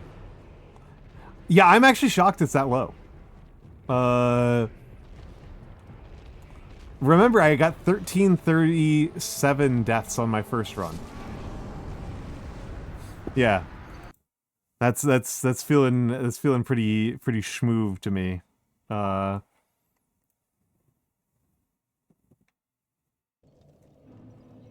Yep. Up to 161. Yeah, about that 160 deaths, yeah. Okay, so I can't move slowly past that guy. He will just kill me. Nah. I'm a little bit lost right now, Romar, but I'm trying to figure it out. I had a route planned out, and my route has been derailed. I'm assuming I'm not soft blocked. If this were like Lands of Lore or something, that wouldn't be a safe assumption, but like we're playing a new school game. No, Romar, I died 123 times to the Asylum Demon the first time I played this. So I am actually mostly just kind of surprised that I don't have, that I managed to beat Quail Egg without dying several hundred times. That's mostly where I'm at. I was expecting to spend 6 or 7 hours fighting Quail Egg. Okay, so cover doesn't do anything. Okay, so... yeah, through the rock. Total cover. That really does interfere with my concept of how the game works.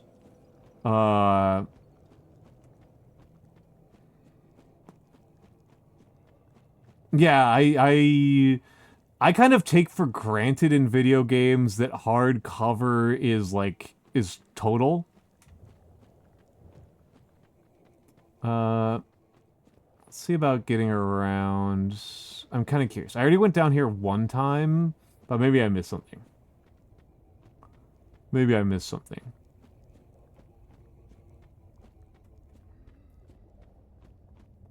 And you know, it's funny. I have this reputation for being calm. And it's mostly like in the case of Dark Souls, I know the game is hard, and so the fact that I'm doing badly, I think I will try that. I think I will try. I'm just gonna get over here and just see. It looks like there's some stuff this way, maybe, or there's some rocks. So let's see what happens. Oh yeah, that got me pretty fast. That got me pretty fast. Well,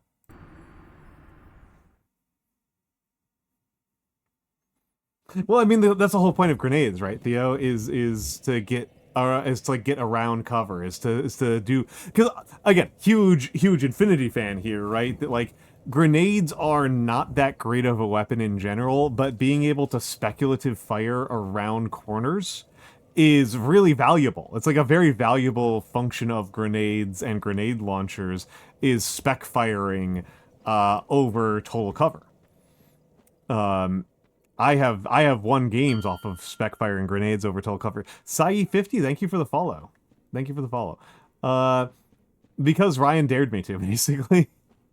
I'm going to see about getting past home slice. I'm actually kind of curious here. There's no way I can survive jumping down there. I'm assuming that that's an area I can go to. That looks like a very explorable area over there. It looks very explorable.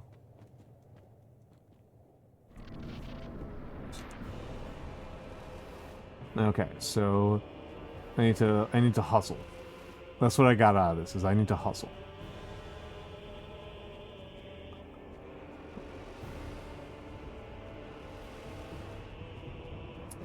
Before debut? Wow, that's a long time ago, Sai. Holy. You are patient.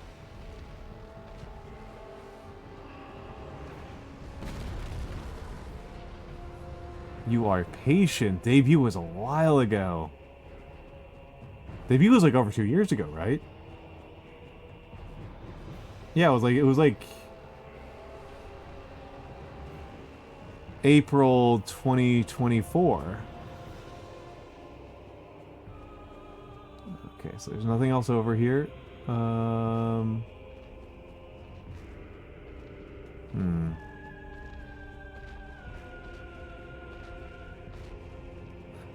So this guy isn't actually guarding anything, is he?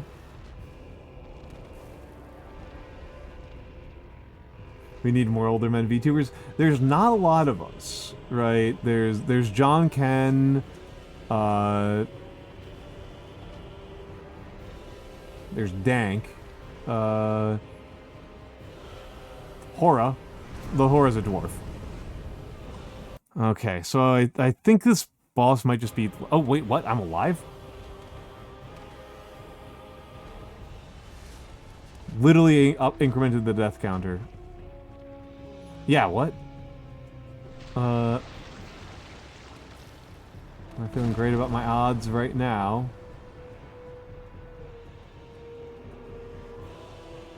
Let me out. Can I get out this way? Nope. Okay, I don't need to update the death counter again. I have very much a rhythm of like when the "you died" is like coming up, I'm already alt tabbing over to OBS and updating it. Okay. So there's stuff down here. There's stuff down here, but I don't know how to explore it. Yeah, that's what I think. Hello, Dizzy. Hello, Dizzy. It's going okay. It's going okay. I'm a little bit lost right now. I thought I had a plan, and then it got derailed quite badly. So... Actually, kind of funny. It kind of feels like I've actually made negative progress this stream. Like I that's how it feels to me, is that I'm actually like further behind than when I started. Alright.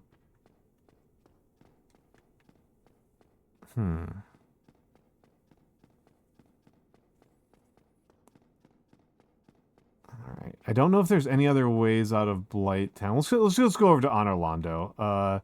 That's a kind of underexplored area as far as I am concerned. I don't remember a lot about Honorlando. I'm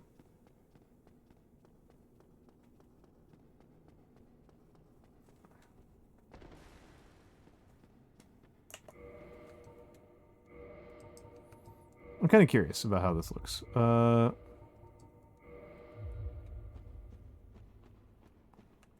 Just the skirt. Feels like that slows down my roll pretty badly. Yeah, yeah. Like I said, it's, you know, it feels... I'm just wearing like a garbage bag.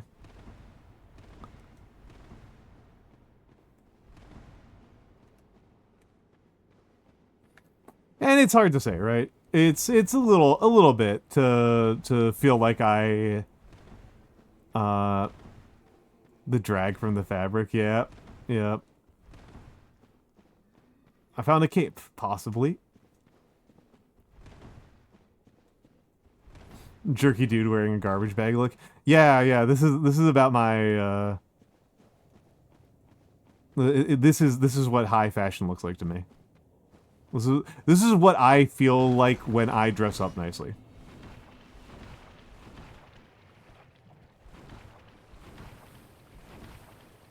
It's Zoolander, yep. Looks like the mascot for a dog treat company. Yeah.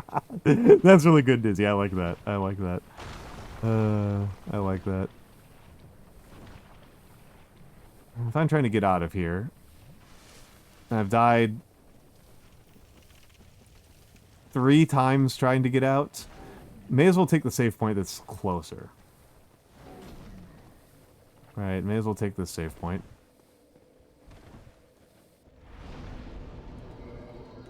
Oh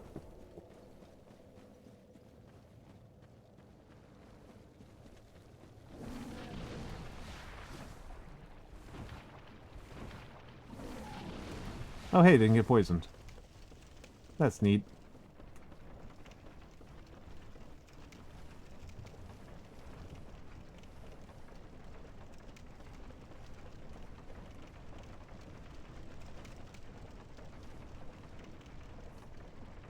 I feel like I'm a character from... yeah, I don't know. This is pretty goofy looking. I appreciate it. I appreciate it.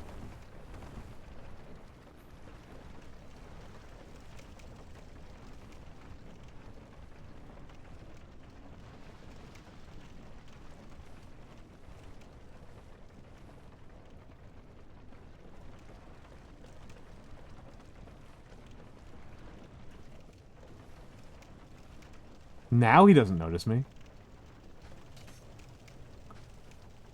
An anatomy textbook figure.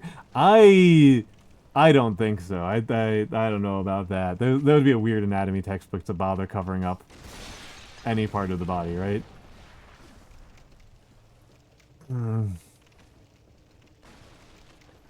Yeah. Thinking about what I'm gonna do tomorrow on stream uh and Tuesday. Tomorrow I'm thinking it's going to be St. Bartholomew is a good call. That's a good call. I'm thinking it's going to be... I think I'm going to draw. I think I might actually try to, like, do some very, like, Art 101 stuff. I think I might do some exercises where I just...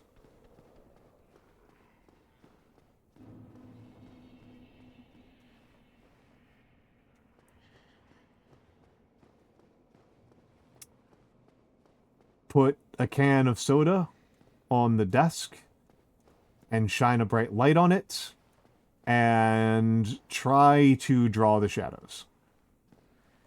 I think that might be what I do. I am planning on that. I do, a friend of mine did find some, like, guides for how to draw weird medieval guys, and that is something that I do want to work on. I think that would be very good for, as, like, a bonus thing for my, for calligraphy commissions.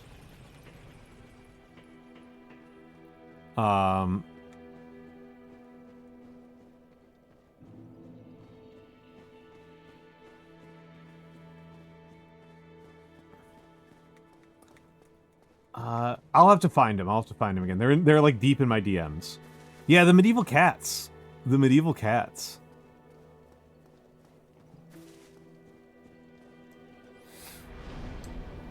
Let's see if I've made progress on leveling. I don't remember what the number was before. I think it was 679 at one point. And now we're at 673, so we're not really making a progress on leveling.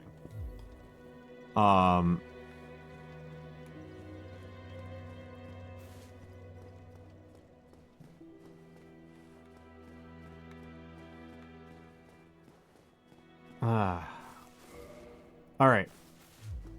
Alright, we're about to hit ads.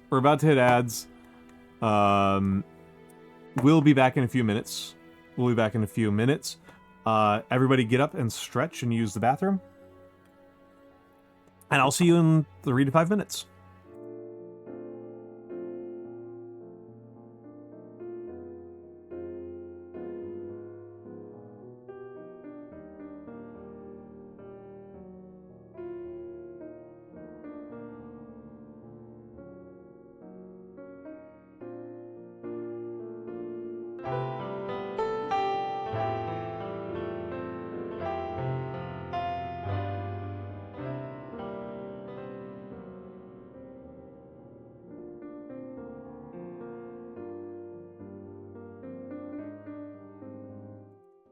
I literally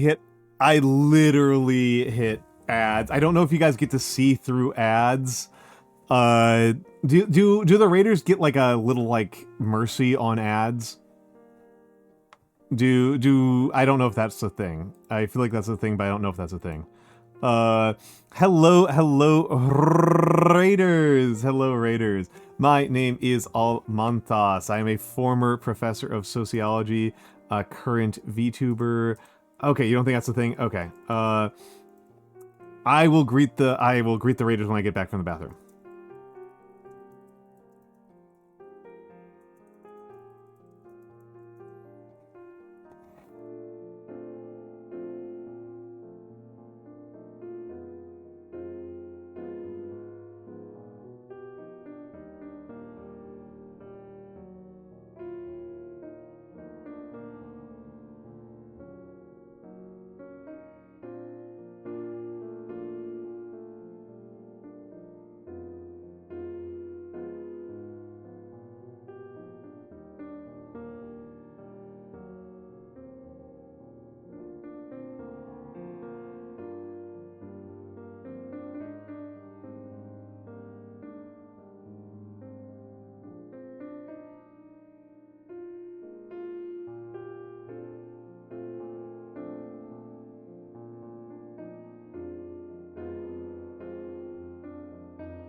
All right, I'm back.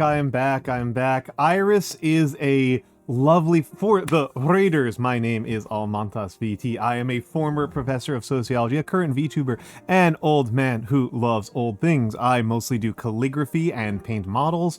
Today I am playing Dark Souls. I'm very bad at it. I'm staggeringly bad at it, and this is a blind run. Do not backseat at all. This is a zero backseating zone. Iris is, as far as I know, Iris is she, her. I think Iris is she, her. I have mostly been painting ancient Romans. Somebody bought me via Throne, bought me a box of 100 ancient Romans. It was only like $30. So I've painted 21 of them so far. That has been the dominant one. I do have some Trench Crusade, Sultanate Trench Crusade. I have painted Eldar. The only era of Saga I'm familiar with is the Viking era, and in Vikings I would do Irish. Nationalist pride there. Also, Irish are the skirmishing faction, so you know, I always find skirmisher factions really appealing. I have some Conquest minis, Old Dominion, and I'm probably going to get my mitts on some Posthumans. I'm actually pretty excited about getting some Posthumans for Infinity. Which is really kind of funny, because in Infinity I've been a very, like, loyal Hakislami player, but I'm actually kind of compelled by the new OSS. And I'm tempted. I'm tempted to switch over to OSS. The Robo-Dogs are really appealing to me. For my folks, Iris has already left, but you should check out Iris. Iris is a lovely, lovely lady. She's very fun, she's whip smart, and she is, I keep on bringing this up because it's always so funny. She came on my channel, and we did a book club of the Epic of Gilgamesh. And it was wonderful. It was wonderful. It was an amazing time. I have been trying to get her on for another book club, and the only book that she can think of, she keeps on she's afraid of it. I am not afraid. I am not afraid of doing Lolita. I am not afraid of doing a book club on Lolita. She is. She thinks that you guys can't handle it.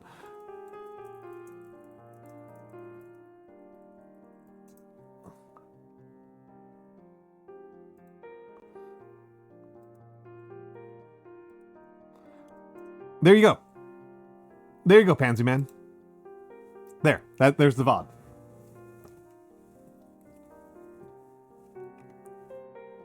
You can watch it now.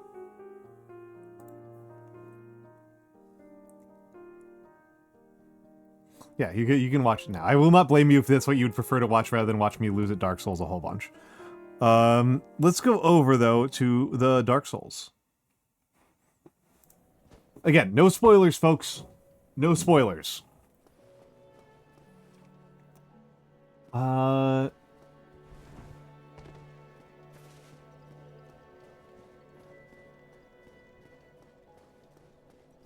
what this guy... Does this guy have anything to say to me?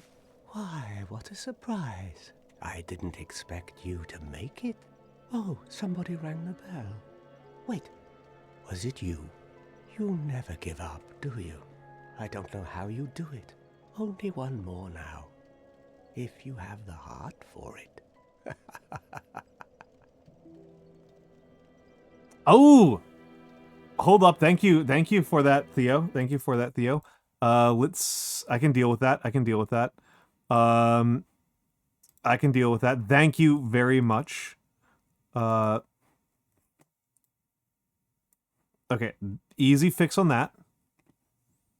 Easy fix on that. And Easy fix on that. Okay, let's just lock those so I don't accidentally grab them. I'm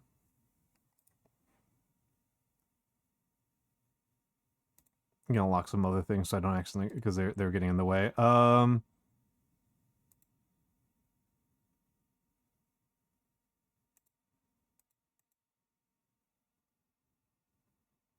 Okay, I think I think it should be good. Okay.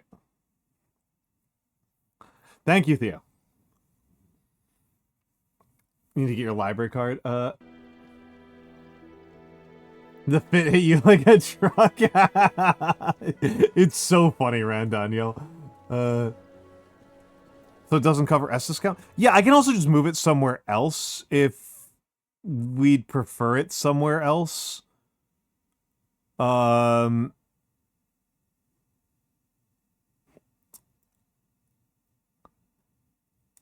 can also... Is there somewhere that would be better for it to be? Is there somewhere that would be better for it to be? Like bottom, top right? Just floating above my head?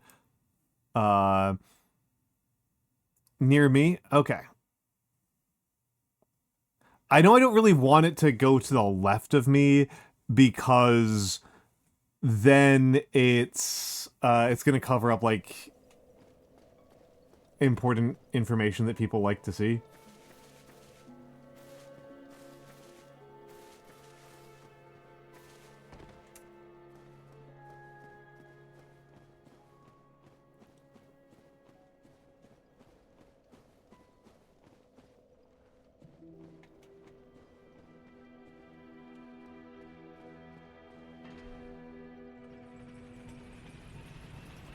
You know, being generous with the killing gods and demons.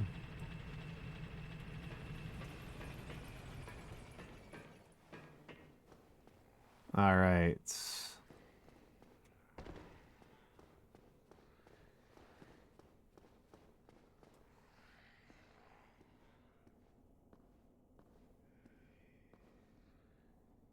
That's true. I've killed at least one demon. Yes, I've killed one demon. This guy's so funny. I like this guy a lot. I'm gonna let him do his thing. Oh. I've never been down here. Well, this is unusual. You haven't lost your head. And more importantly, you're free. How on earth? Well, I shouldn't pry. I'm Ricky of Vinheim. I was once an established smith, but look at me now. Can you believe it?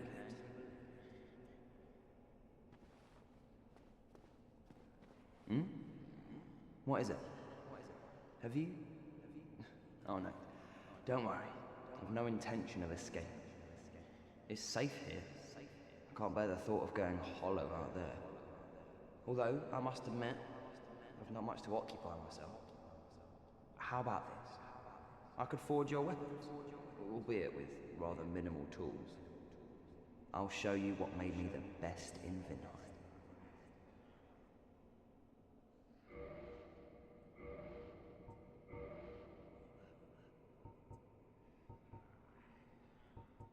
Okay.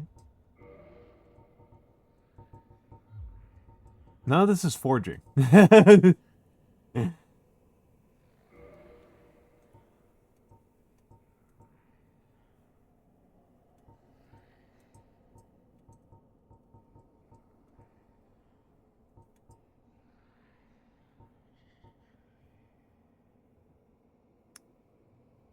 Equipped catalyst to use sorceries.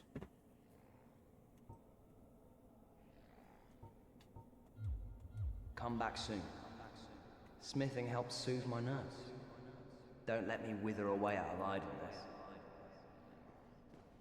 I feel bad for that guy, especially because I didn't see him in the previous two saves.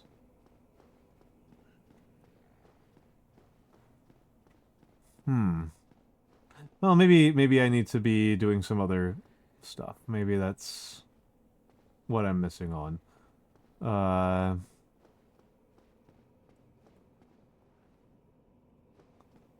Like, I think it's pretty established, I suppose. That, like, I'm not good at exploration, right? That, like, I think if I were to play a game on stream that was really primarily an exploration game, it would probably be really painful.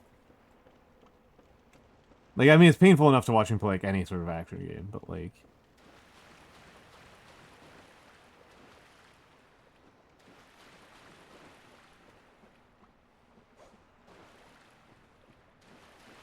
Oh. Oh.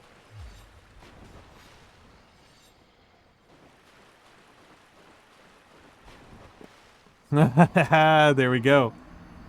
There we go.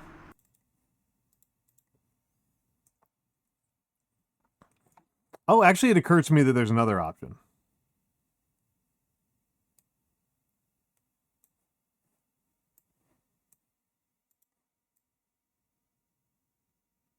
Or is that, like, really annoying to read?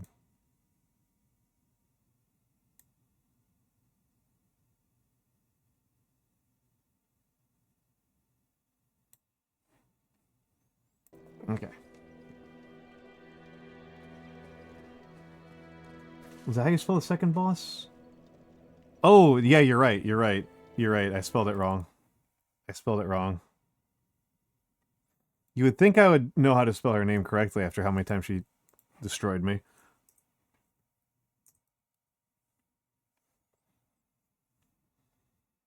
Yeah, Chwa log. Hello, Humter. How are you doing, Humter? Yeah, I figured out some way to bypass them, which is nice. Chwe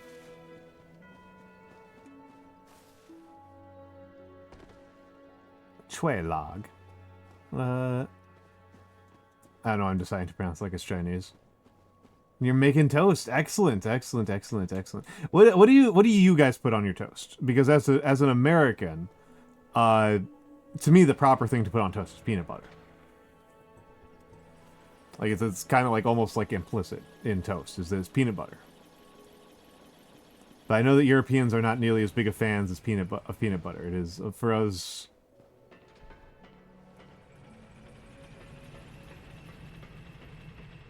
Well, I usually put both. I feel like the peanut butter is more important. Butter.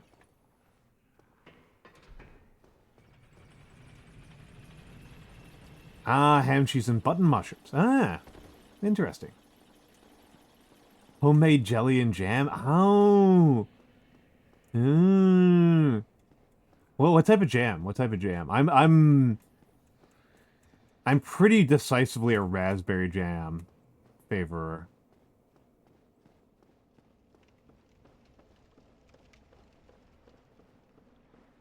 Blackberry?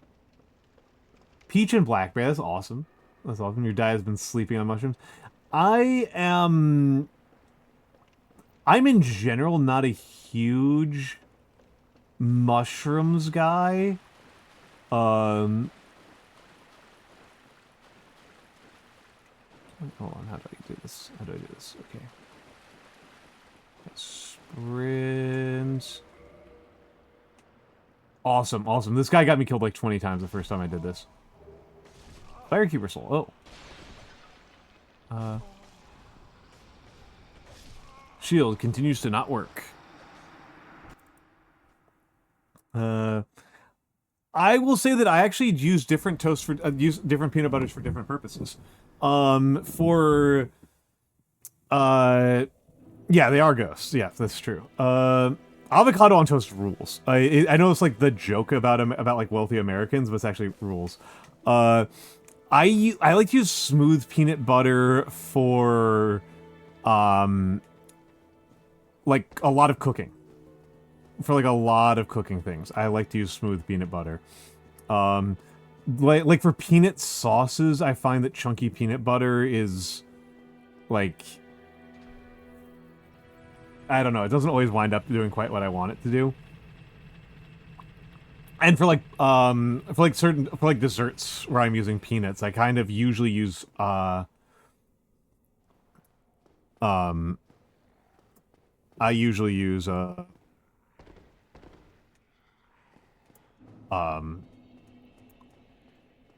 smooth.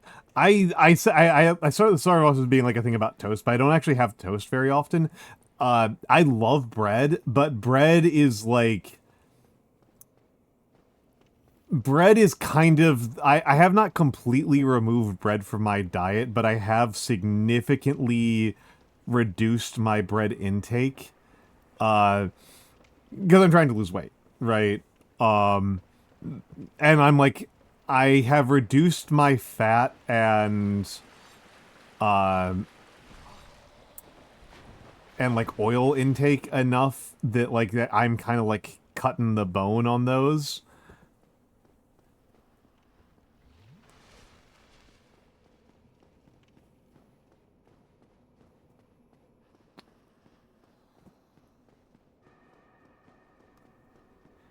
Usually, I mean, yeast is a type of mushroom. Yeast is a fungus. It's not an animal.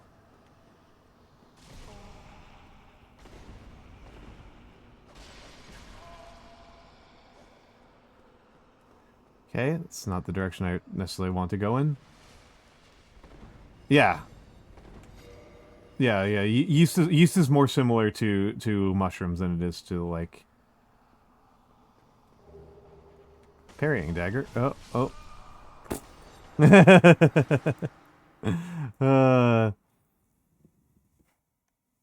The mushrooms.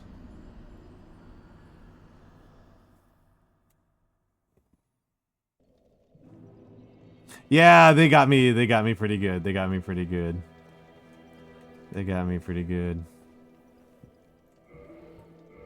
I may as well take off the stuff that I'm not using, which is everything.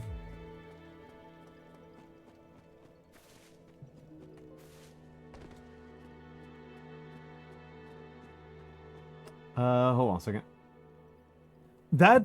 Steak is not good. Steak is... I'm just gonna make a brief one here. That, like, when... This one? Or... This one? Two different VTubers played Devil May Cry 2 in the span of one day. Who other than Bo?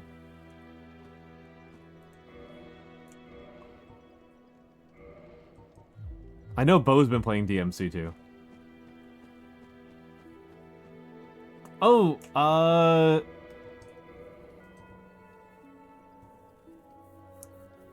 Barry, hell yeah, Barry. Hell yeah, Barry Bug. I love Barry. I love Barry Bug. Barry's so funny. Worn by the witch queen Kalana of Ithaleth, mother of Pyromancy and Jutir of Keys. She wore this gold-hemmed black hood before even the Age of Fire, and offers strong resistance versus fire, poison, and other perils. No, put away.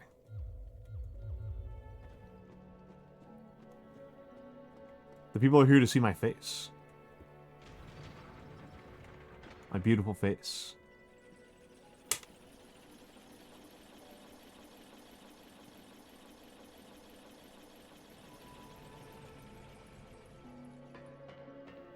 It does not. Yeah, they do not count as other perils. I mean, the most important defense, right? Like, remember your defensive onion, okay? The defensive onion is genuinely good advice for all gamers to acknowledge. Your first layer of defense is to just not be there, right?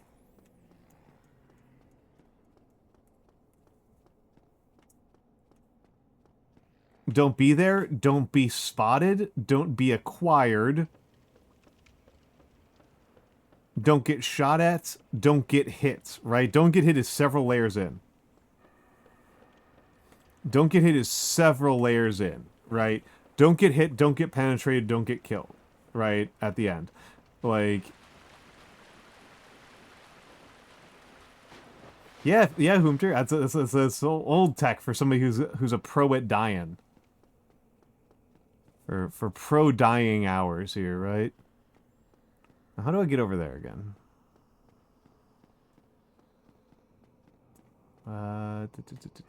Ow. Oh, how did you not hit me there?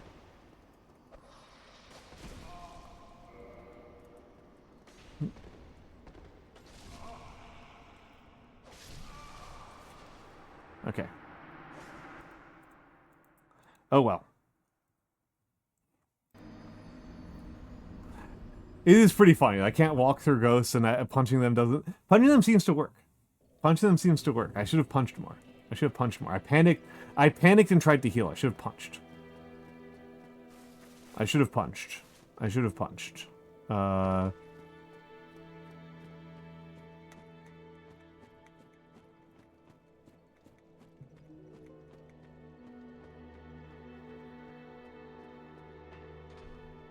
But yeah, we're doing some destructive reconnaissance.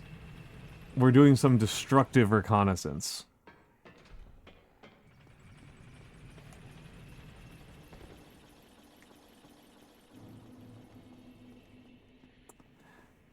Yeah. I mean, I don't know. I don't know what makes something seem higher level or lower level. Everything in the game seems pretty lethal to me. Also known as Sui Scouting. I always liked bullet scouting from Doom as a concept. I think it was more useful in Doom the roguelike than in Doom proper. But in Doom the roguelike, it was so useful. Bullet scouting was so useful. Oh wow, you got me pretty good there. Bullet scouting in Doom, particularly Doom RL, was to just fire your gun off into the distance beyond the draw distance of the game, and evaluate what happened, evaluate what enemies were there based on the hurt sounds. Ow. Oop. Contraption doesn't move, okay. Okay, it looks like it's an elevator that's goes somewhere. And if I can't if contraption doesn't move, then I can just bypass it. Right? Or just come back later, I should say. Come back later.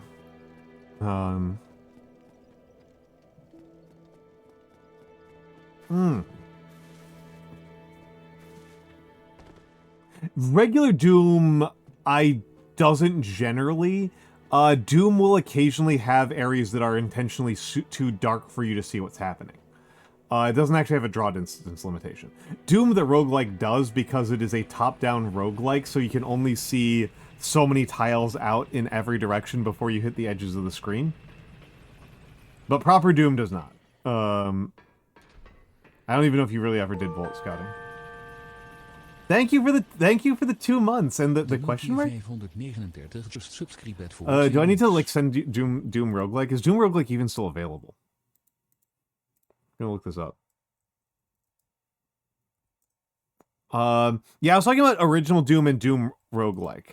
Oh hell yeah, it's still getting updated. Hell yeah. The Nexus sub, at least not today. Yeah, well, you celebrated it. You celebrated it today. That's fine. That's fine. Oh.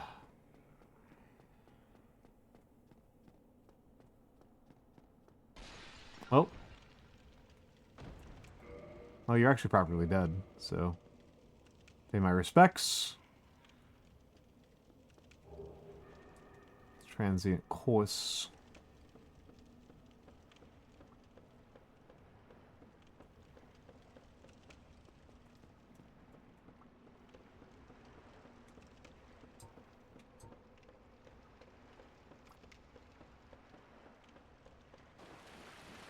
I'll have to read what that does when I die. For yet another Soviet city building game? Oh my goodness.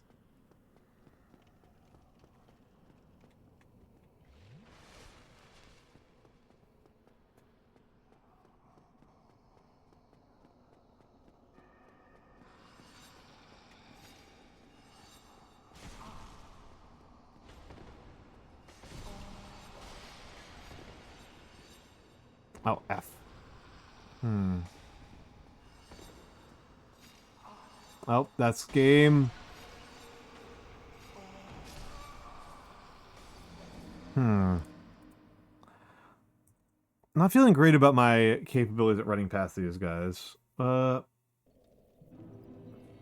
Dizzy Chicken, have a good night. Have a good night. Thank you for stopping by at all, right? Anybody who stops by for any length of time, for any reason, I appreciate it, right? Unless you're rude, right? Don't be rude. As long as you're not rude when you come in here, I appreciate it. So thank you, Dizzy, for coming here, and have a lovely, lovely, lovely night. Sleep well. Sleep well. Wipe shoes on the carpet. The USSR theme games and cozy no stress games. Yeah, and it's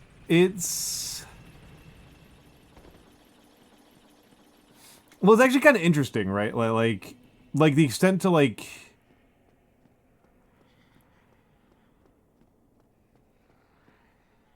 Oh, I've been sleeping better. I've definitely been sleeping better, Dizzy. Thank you for asking.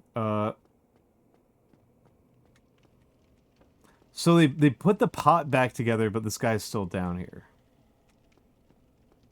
I don't know what that says about the nature of time.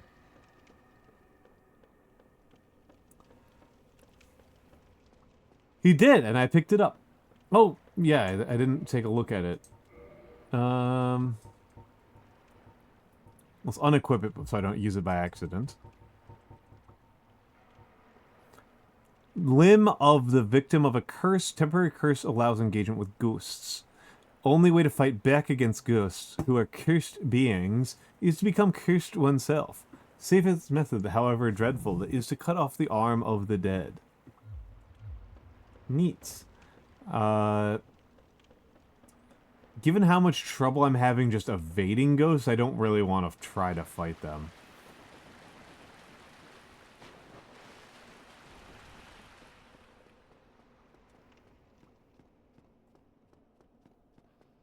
That seems unwise.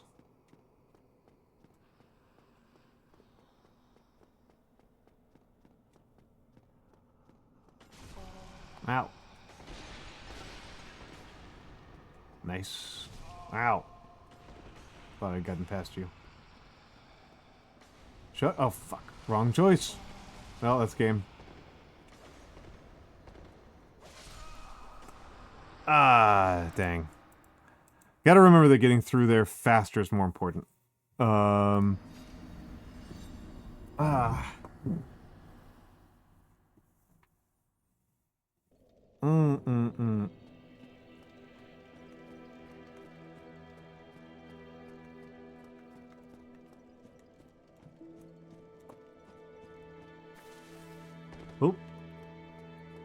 Oop. But yeah, for Monday, I'm thinking I might either draw or do origami. That's kind of my two thoughts. Is drawing or origami. Yeah, I haven't done origami in a long time. Definitely over a year. Since I've done origami on stream. It's been a while. I'm not very good at origami. It's like legitimately me doing origami is I just kind of am like, I just kind of like fold flowers over and over again. There's a couple of flower patterns I like folding and they're not particularly complicated. Yeah, hold on. I need to look up the instructions for this paper gun.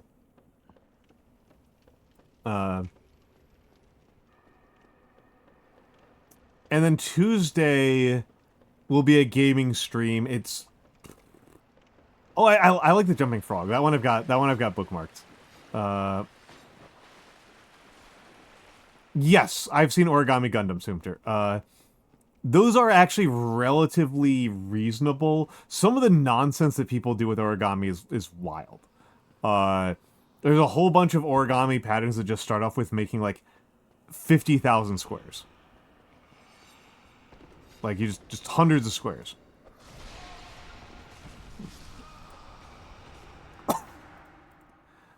Excuse me. So Gundam is very doable.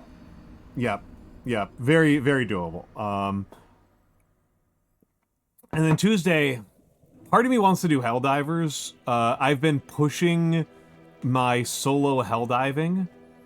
I usually do Helldivers as like impromptu collabs with like my little brother or with Noir or something like that. And I think they don't produce. I don't know. I feel like we're the interactions while playing a game that I'm like locked in on. But I have been getting a lot better at Helldivers. I'm trying to see how far I can push myself solo. I can do such a simp for that woman. She will appreciate the flattery. Tell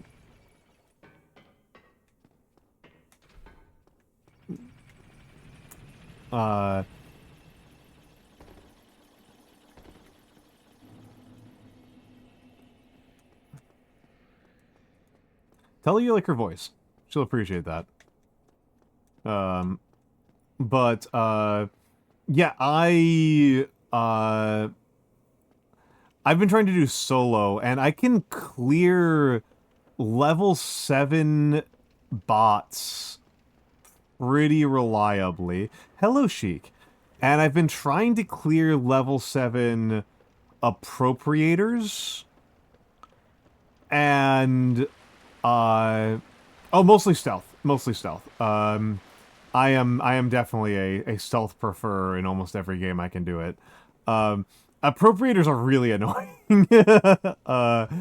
Appropriators are very annoying. I'm partially doing it because, like, I usually do level 6s with Noir. Oh, come on. Okay. I usually do level 6s with Noir, and, like, we get fairly close to losing. At level 6s, and she's extremely anti-stealth. And I'm not even that... I don't feel like I'm that stealthy. I just am largely relying on the stealth armor for the fact that stealth armor is probably the most efficient way to avoid getting shot to death. Stealth armor is really, really, really good at keeping you from getting shot to death. It's way better than actually using armor, as far as I'm concerned. My biggest problem in Helldivers is getting stabbed, so Nope, we're at 2. We're at 2, Caleb. I love the stealth warbond. I love the stealth warbond. That's honestly been like the big turnaround for me, is that I changed... My default loadout for a long time was jetpack and commando for my backpack and support weapon, and thermites. I've definitely considered it, Hoomter. Do 10 solo on stealth. Yeah, I'm trying to push myself on it. And again, I'm not super stealthy, because I'm very, very willing to just C4 an entire base down. Do 10s mostly because your friends like pain. Yeah, I kind of don't actually want to get good enough that that's like something I can do reasonably often, because then I will kind of feel like the game is completed. And I kind of enjoy having the room to push myself. But I am also kind of like, I want to see if I can push myself. And again, level 7's bots is... Ow, ow, ow.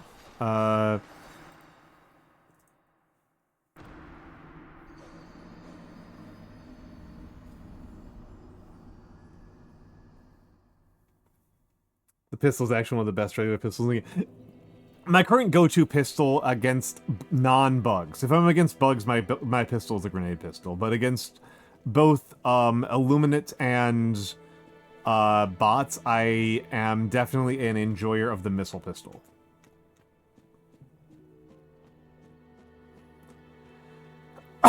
Excuse me. Orc in Oblivion, who's part of the Dark Brotherhood, so they just ran through walls. That rules. Ah, boo, I forgot to send it back up. But yeah, I actually like doing the stealth plus non-stealth combo, Because it means that one of you, almost always the non-stealth player, are fighting off almost everything, and the stealth player is able to just do the objectives and do flanking. But yeah, I really... Einstein ever say that definition of insanity quote? I don't know. I wasn't there. I don't know. A thing that I learned that drove me a little bit nuts about Einstein... I'm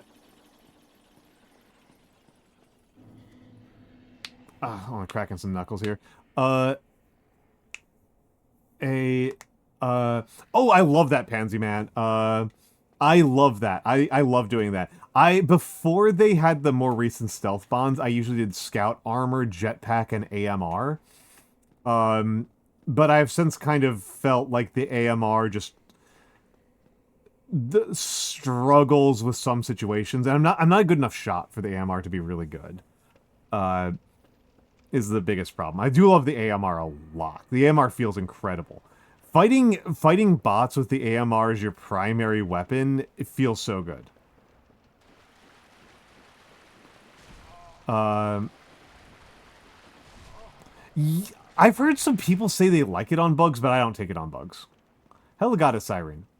I don't take it on bugs. I take it on bots. I also don't take it on, may as well take 2 chugs. I also don't take it on Illuminate. Like, it's not that bad on Illuminate, but it's kind of pointless. Oh, did I get it? Yeah, I got it. Okay. Gotta move fast. Grass, ass. Ooh, fuck.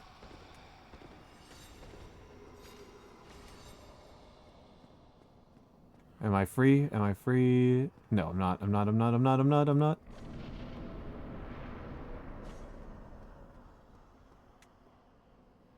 Oh, they're coming. This is the most important part, though. Okay, good. Progress. Not a useful item, but progress. Ow. Is there anything... Oh. Wait, what? Is that a shortcut?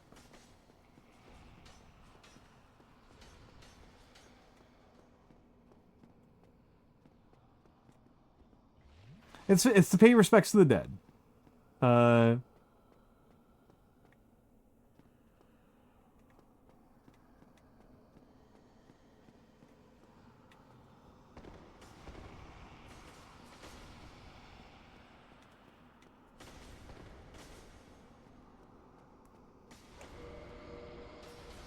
Hello.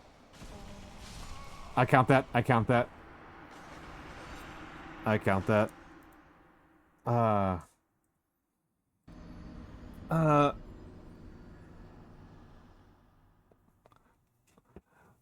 also I should point out, Mr. No Talk, Eisenstein and Einstein are different guys.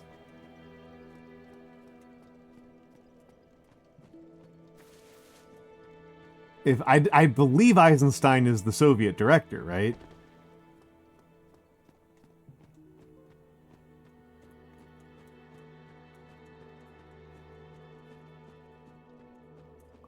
But I mean, against Illuminate, yeah, I thought so. I was just making sure that wasn't. I was a little bit worried that was Kuleshov, who did Potemkin, but I didn't think so. I thought it was Eisenstein. Sergei Eisenstein. But yeah, against Illuminate, I really prefer... My picks against Illuminate for support weapons goes... C4, HMG, MMG, and then it almost doesn't matter. Grenade launcher. Grenade launcher is probably the next one. But I use that so much less frequently than I like barely count that one. The Eisenstein. Don't believe everything you read on the internet, Abraham Lincoln. And Abraham Lincoln was quoting Oscar Wilde.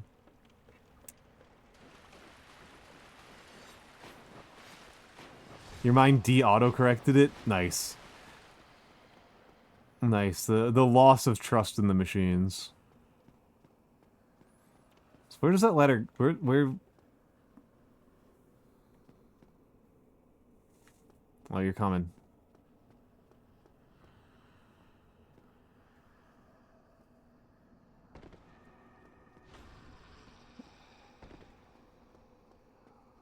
Oh. Hmm. Well, let's go around here first. Let's explore around here first for a second. Oh. Ow, I thought... No! Can't swim. Jerky man can't swim.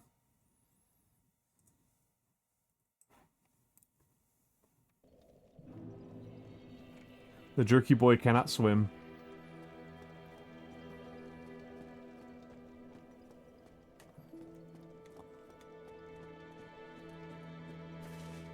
Alright. I think we're making some progress here. I'm feeling like we're making some progress. I'm feeling like... Ever eaten corn smut? I don't know what that is. I do not know what that is.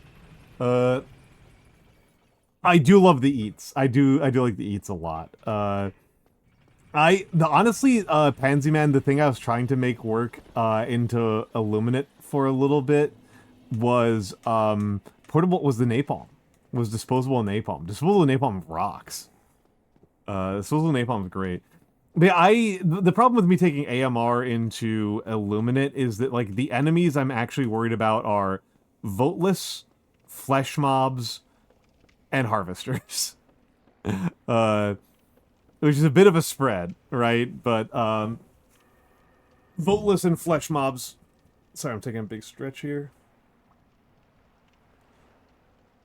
Back is killing me. Voteless almost certainly get the most kills on me.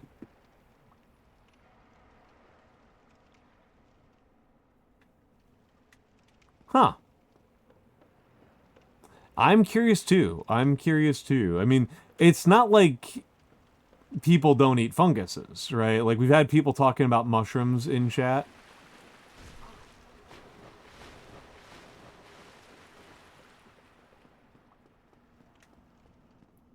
I mean, those are good. Those are good.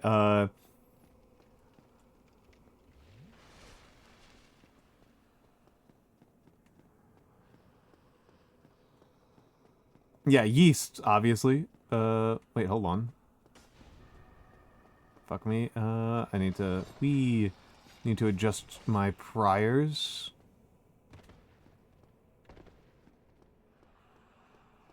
Now let's see. Is there anything over here? Nope. Not you. Ow.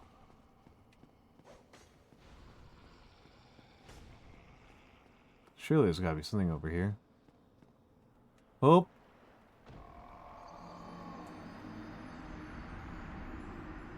My grandfather was half mushroom. One new brain cell at a time. Quite la coque. Yeah, I mean, also most cheeses are pretty mold forward, right?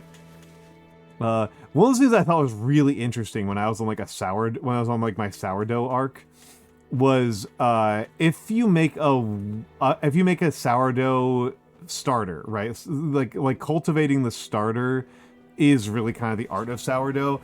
When I was cultivating a sourdough starter that was very like white flour forward, it wound up tasting quite cheddary. The sourdoughs I got out of that, which I was kind of surprised by until I really thought about the fact that the thing that makes it cheddar is the yeast, right? The difference between cheddar and, you know, just tasting like milk is the yeast involved. I thought it was yeast mostly. I thought it was yeast. I thought it was that you know, that certain wild yeasts are the ones that taste cheddary. Uh...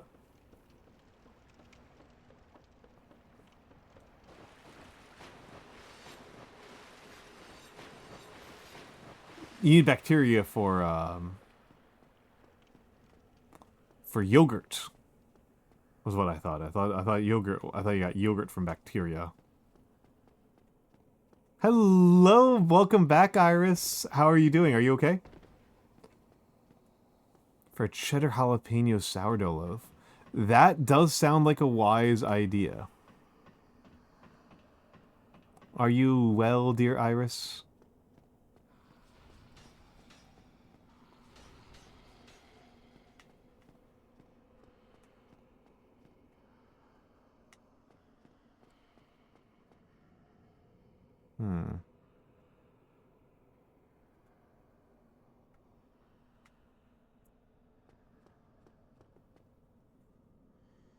Oh.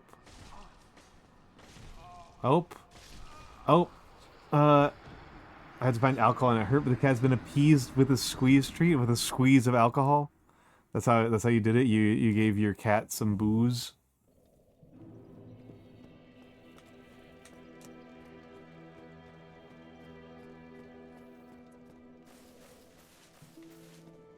Oh, really? That's interesting.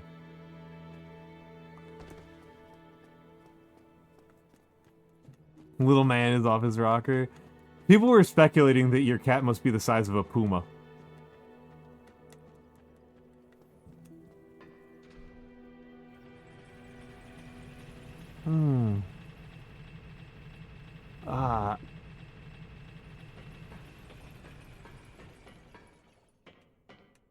A normal 16-pound cat. Well, the last cat I was spending time with was 9 pounds, so 16 pounds feels pretty, pretty beefy to me.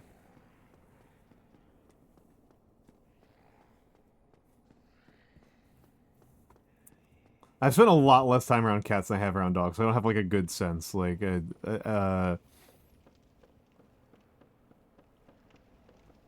your dog was only 7 pounds. That is a tiny dog. That is a tiny dog. I think of dogs as, like... I think that's a very tiny. First Almantas fact check, it's about cheese. Fair enough, fair enough. Fair enough. I'll take the L. I'll take the L. I'll take the L on that one. I thought that cheddar though was I thought cheddar was a yeast thing. Well, then I need an alternative explanation.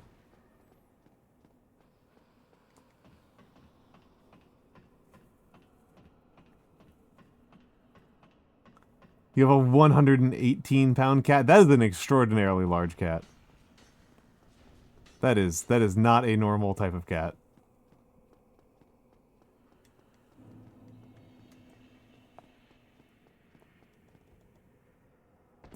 Whee! Alright. This shortcut, though, is a huge saver. I did not realize about this shortcut before. This is a huge, huge saver here.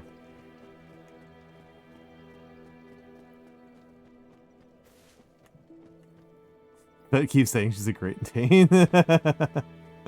Oh, boy. Oh, boy. And I didn't work a lot with Great Danes in my time with... And hello, Refracted Fluff. Hello, hello, hello. How are you doing tonight? I spend a lot of time... I've spent a lot of time with Mastiffs. I've worked with Mastiffs pretty frequently. I've generally found them to be very chill. I've generally found Mastiffs to be pretty easy to get along with.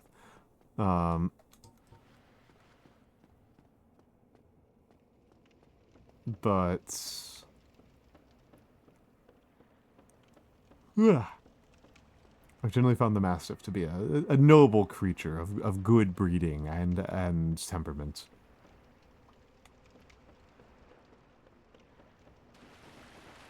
A bit stiff? Yeah.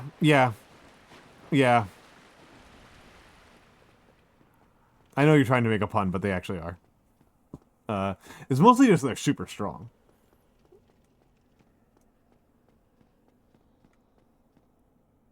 If a Mastiff doesn't want to go somewhere, you are not going to make them go somewhere. They are going to be... They think they're lapdogs, though. I think that's cute. I think that's cute.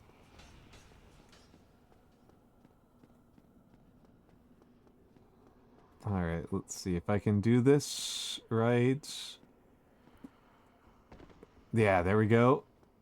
There we go. And now we got another guy over here. Yeah, I'm gonna die. Okay, at least I bowed to him. At least I bowed to him.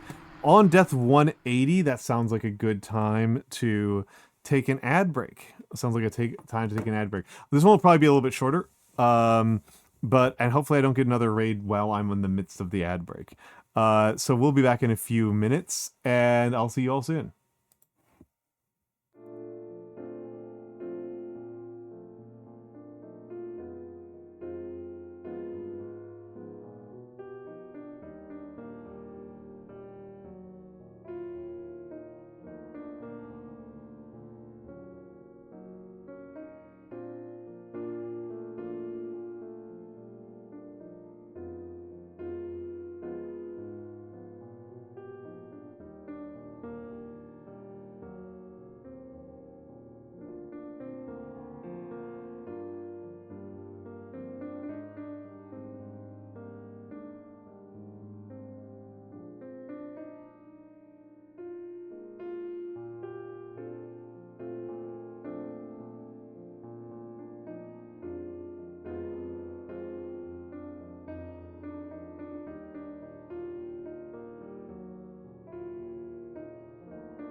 And I'm back. Oh, and I'm back. Sheik, thank you very much for that information. Thank you very much for that information.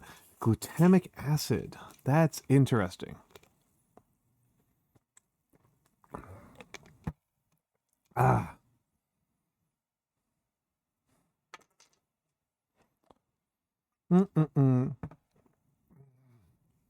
Install the pet door for the Great Day and the German Shepherd Brothers. Can't an intruder just crawl through there? That's pretty funny. That's pretty funny. I will say that when you said that you had a 118-pound cat, I thought you meant that there was like a cougar in your backyard. I thought you meant you had mountain lions. Yeah.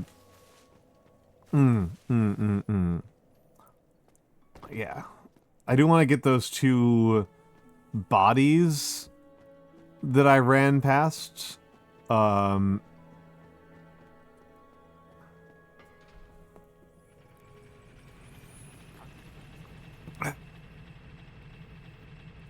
Really bothered by how stiff my back is right now. That's actually like deeply concerning to me. Might need to change my gaming position. I think the heaviest pet you had was an alligator. More than 118 pounds. Well, I guess, yeah. Try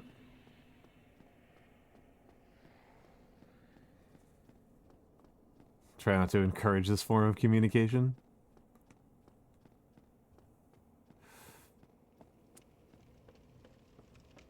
Taking the stairs like a civilized person.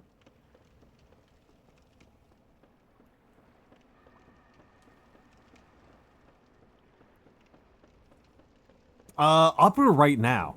I usually have a lot of lower back issues, but I'm actually pretty good about maintenance on that, but it's my shoulders and upper back are like really murdering me right now. And it might be the controller gaming. Again, not used to this kind of posture in general.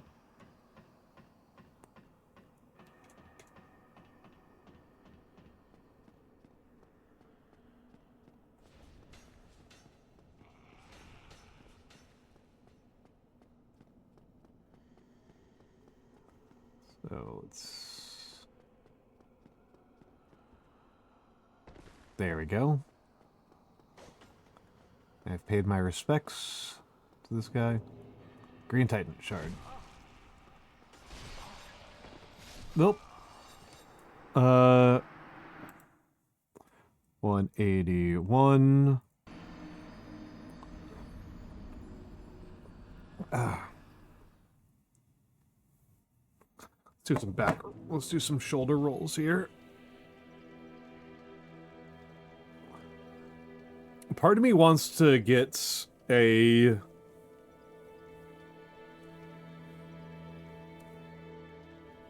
to get full 3D tracking so I can do like exercise streams and like a yoga stream with folks. That seems kind of fun to me. On the other hand, I am a little bit worried about how you would, like, what people would think about how much I fidget. Alright, Hoomter, have a good night, have a good night. Sleep well. Thank you for stopping by. I hope you enjoyed your toast. Also, I think, Hoomter, you were the one who said that you think that, for you, avocado just tastes like butter. That's just like crazy to me. Avocado has such a different flavor profile to me. I have a really good friend who says that for her, mangoes just taste like carrots. And I'm just, like, flabbergasted. Shocking to me. Yeah, I don't even think they're similar at all. It is the most butter-like vegetable. This is true. That is true. It is pretty much the only, like, spreadable vegetable. It does have that butteriness to it.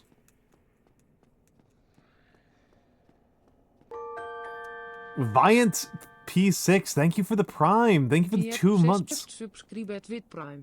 That's so kind of you. Thank you so much. This is, as ever, a viewer-supported channel. It is supported by viewers like you. Sheik, have a good night. your subscriptions keep me in they keep my ink bottles full and my paper dry and a roof over my head. And I really appreciate that.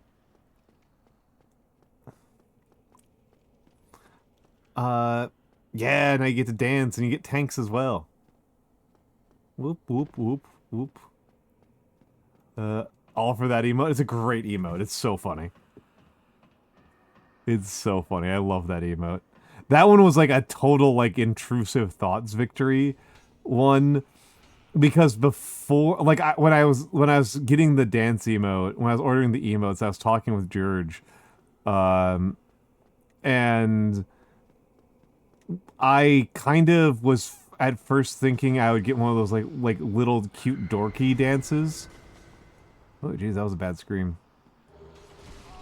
Soul of a Proud Knight.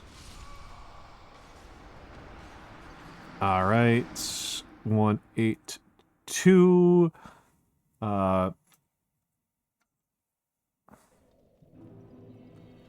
And let's... Okay, cool. Caramel dancing when?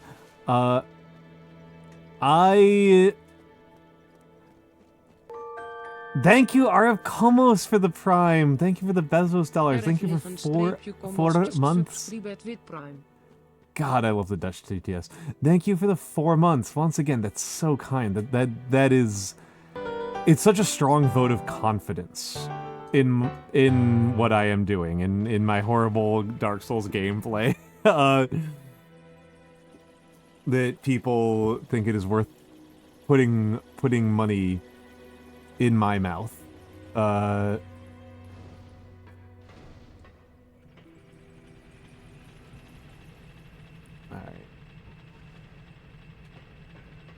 It's oh, I was on woke. I was on woke. I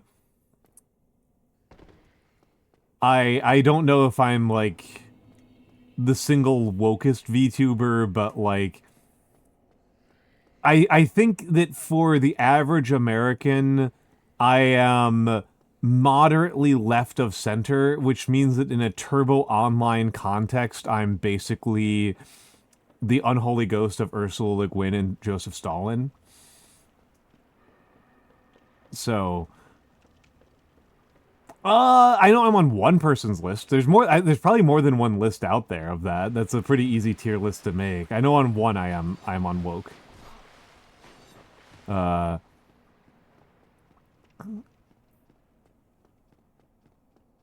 don't know about on like all of them. Yeah, I can believe that. I can believe that. I can think of a couple who are more so. And it does also depend. Like I am on the level of left. I would say compared to the compared to people like I've met. Like I tend to estimate people being pretty far to the left of their own self-identification. Because a lot of people self-identify as like pretty centrist, and like you ask them like what they think of landlords, and they're just like, we should hang them all. And it's like I think I'll just like hear from people who are like self-identified centrists. So I'm like, I think these people are considerably to the left of that. Like, so,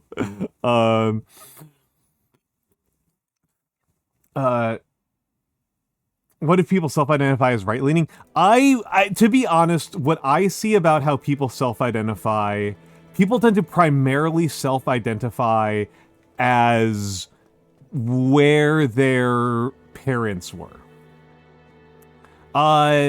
Actually, Theo, I'm not entirely sure, because I know that you watch Bodega. I think Bodega's a little bit less vocally left than I am. My parents were hippies. My parents were hippies, which is part of the reason why I think like this. But like I will regularly talk to people who like, for them being, they consider themselves right wing because they like country music and cowboy hats, and their parents were good Christians, and their actual political positions are to the left of Bernie Sanders. It was Bodega. Okay. Because like I can talk about some people who I like are. I mean, yes, Caleb, it absolutely is. It absolutely 100% is. Yeah, this is the reason why, like, people's self-identifications I don't take very seriously. I ask about their policy positions. And if a person's policy positions are, like, landlording should be illegal, workers deserve to get paid 50% more than they're getting paid, there should be no such thing as a health insurance company. I'm like, okay, this person's considerably to the left of, like, almost any American elected official. Like, whatever else they might say. But, you know, this is the problem with self-identification. And, I mean, there's also just, like, a lot of coherence problems, okay? So here's a really, really famous one.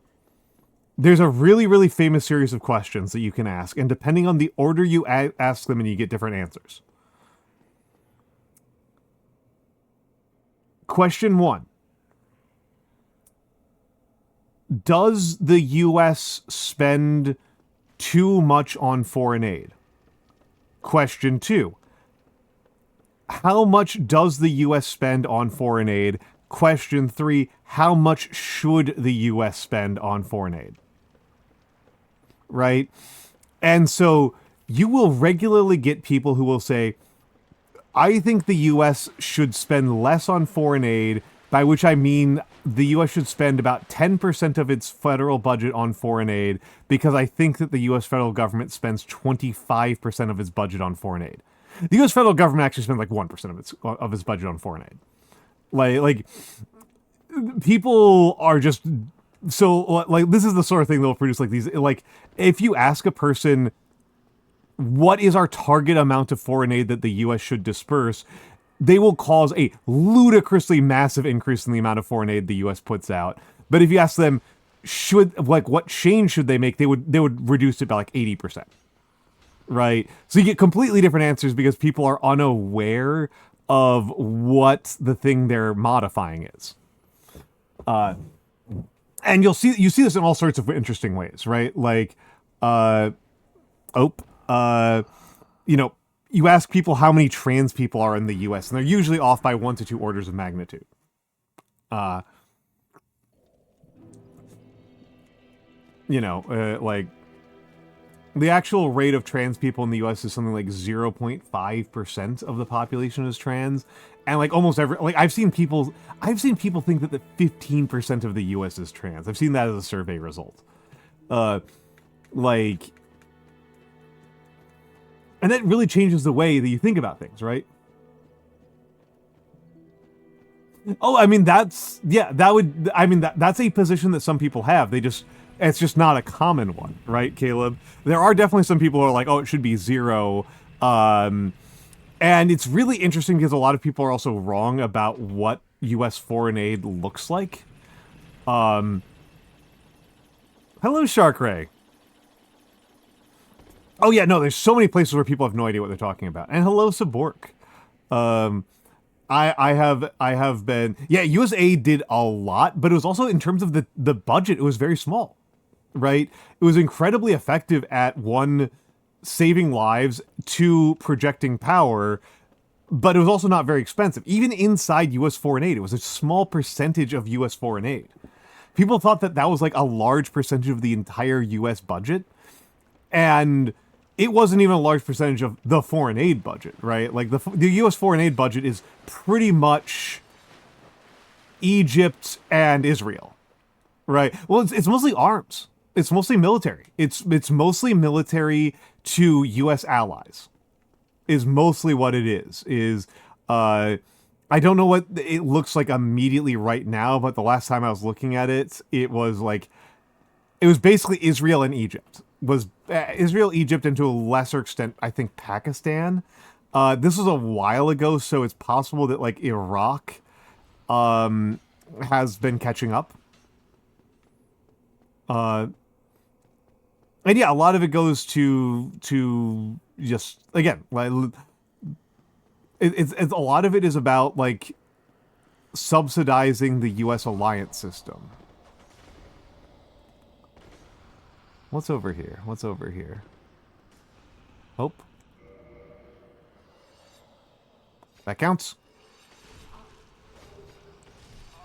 Curse Bite Ring. Okay, there we go. There's... I get where you're coming from. Also, Hazmat, hello, Haz. Hello, Haz. That rules. That rules, Haz. Haz, by the way, is a very... is a very technical streamer. He's one of the Technomancer streamers among us. Very cool guy, very smart, very much smarter than me. And yeah, Iris, I mean, I guess I will defend myself here on this one with literally my other job is politics. Literally my other job. I am not a specialist. I want to be clear here. Like, I talk to specialists very frequently, but I am not a specialist. I am a generalist. I do a lot of communicating, like, economic and policy issues. I guess that means I'm kind of a specialist in education. But it's also worth pointing out, you shouldn't just assume that I am correct about everything. I do want people to be aware that I have, a framework. I have a lens. I have personal biases. I am willing to admit when my biases are wrong. But also sometimes I'm just fucking misinformed. like sometimes I'm just wrong because, like, I am spread out pretty thin. I really should volunteer less of it, to be honest. I mean, honestly, a lot of the reason why I have VTube is so I can talk less about it. And I think, like, there's going to be a limitation on that. There's actually a really interesting article I read just a couple days ago that's, like, really, like, ping-ponging around my head. It was actually a series of articles between Michael Kaufman and... I forget the guy's name, he was actually much smarter than Kaufman. Kaufman's a big, like, Ukraine guy. This was a really interesting thing where he was looking at most people were incorrect about predicting the the Russia-Ukraine war. Most people were very incorrect about predicting it. And there were two types of ways that people could be incorrect about it. One was to assume that Russia would steamroll Ukraine, and the other one was to assume that Russia wasn't going to do anything. The box where people thought an attack was likely and that it wasn't going to be easy was very small. I'm never going to stop bragging about being in there. But I was. And he talked about, like, what were the assumptions and patterns among the people who got these things wrong. And one of the things that's interesting to me as a bit of an older person, right, is that a huge assumption that I saw around... a very, very common assumption I saw was that the Russian military was poised to basically get all the way to the Atlantic Ocean. Which was a very common position among U.S. military analysts during the Cold War. That the Soviet military was capable of just going right into Paris in a matter of days. And what's interesting is that some of the details in there, well, the assumption I saw, I still remember getting banned from a forum I ate a ban from a forum because I said at the start of the Russian-Ukrainian invasion that I thought it would take longer than a month for Russia to take Kyiv, and that was considered excessive anti-Russian doomerism. That was considered like ludicrously, impossibly overestimating Ukrainian capabilities to think that Kyiv would hold out for more than a month.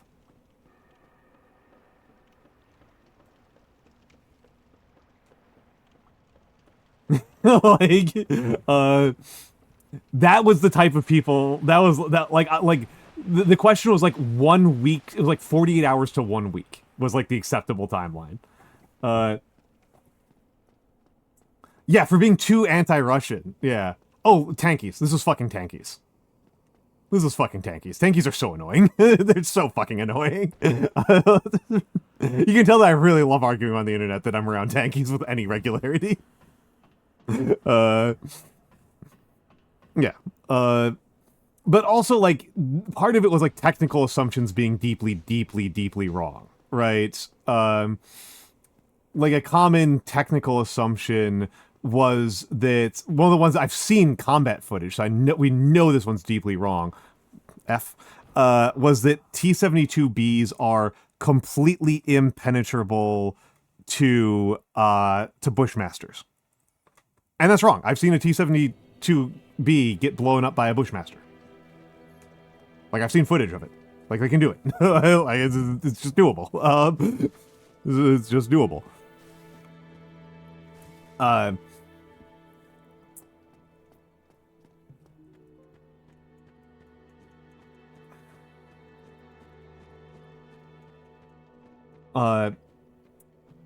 Yeah, F's in chat. Thank you, Iris. Thank you, Iris. But yeah, it was interesting to see like why you would get these things wrong. And one of the ones that was an interesting analysis, I thought this was a really interesting analysis on Expert Opinion, is that if you are a Russia specialist, and the Russia specialist generally got it wrong,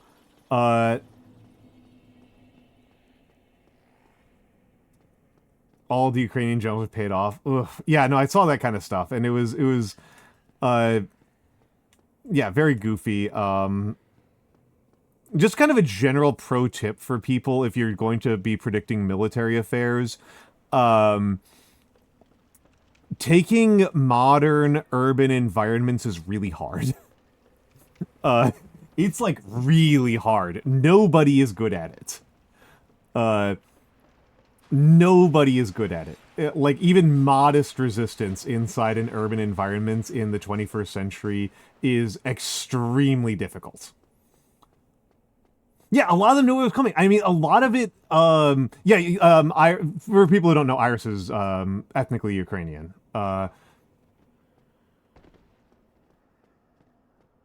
Caleb, because they're insane. They're fucking insane. Tankies are fucking insane.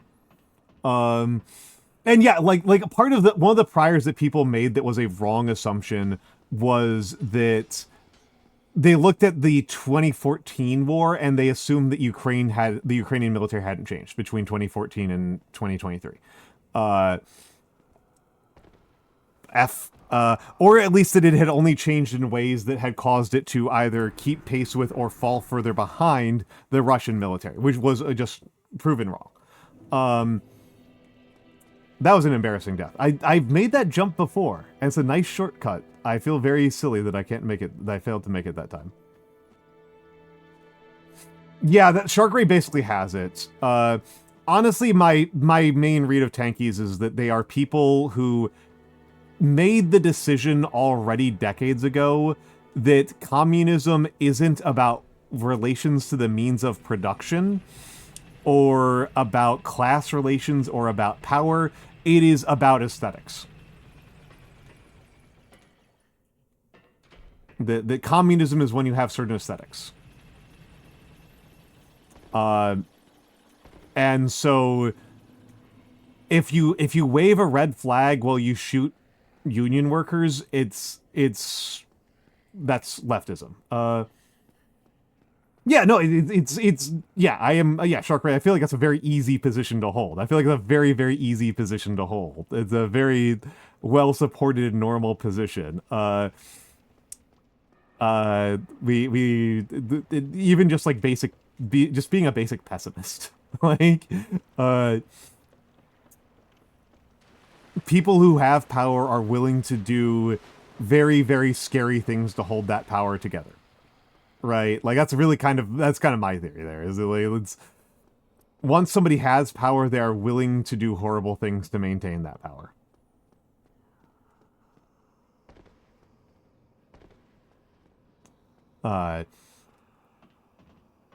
Yeah, it's just crazy. And sometimes it's like people... I think sometimes it's like people just want there to be heroes. Oh, Caleb, the insane tanky position that was held for a long time was that Bashar al-Assad is just a hero. That was like a very common position that that I ran into for a while. It was just like Bashar al-Assad is just like a morally good guy, and all of the fucked up things people have claimed about him are made up. Yeah. And that he's going to outlive the United States and blah, blah, blah. I've heard all sorts of dumb stuff. I've heard a lot of dumb stuff.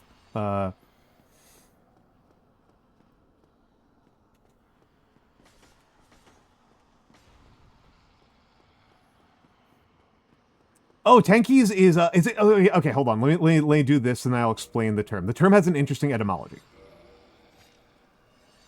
There we go. Rare Ring of Sacrifice. Okay, I've got... Oh, yep. I should have seen that coming. Okay. We're making good progress. We're making good progress on clearing out this area. Okay. So tankies... This is an interesting concept. Okay. So in 1956, Sharkray, I think you would know this one off the top of your head. 1956. No, not Georgia. Hungary. Hungary. So, during the Cold War, to quote Metal Gear Solid 3, famed historical documentary Metal Gear Solid 3, after World War II, the world was divided into two, East and West, right? And so, the Eastern Bloc had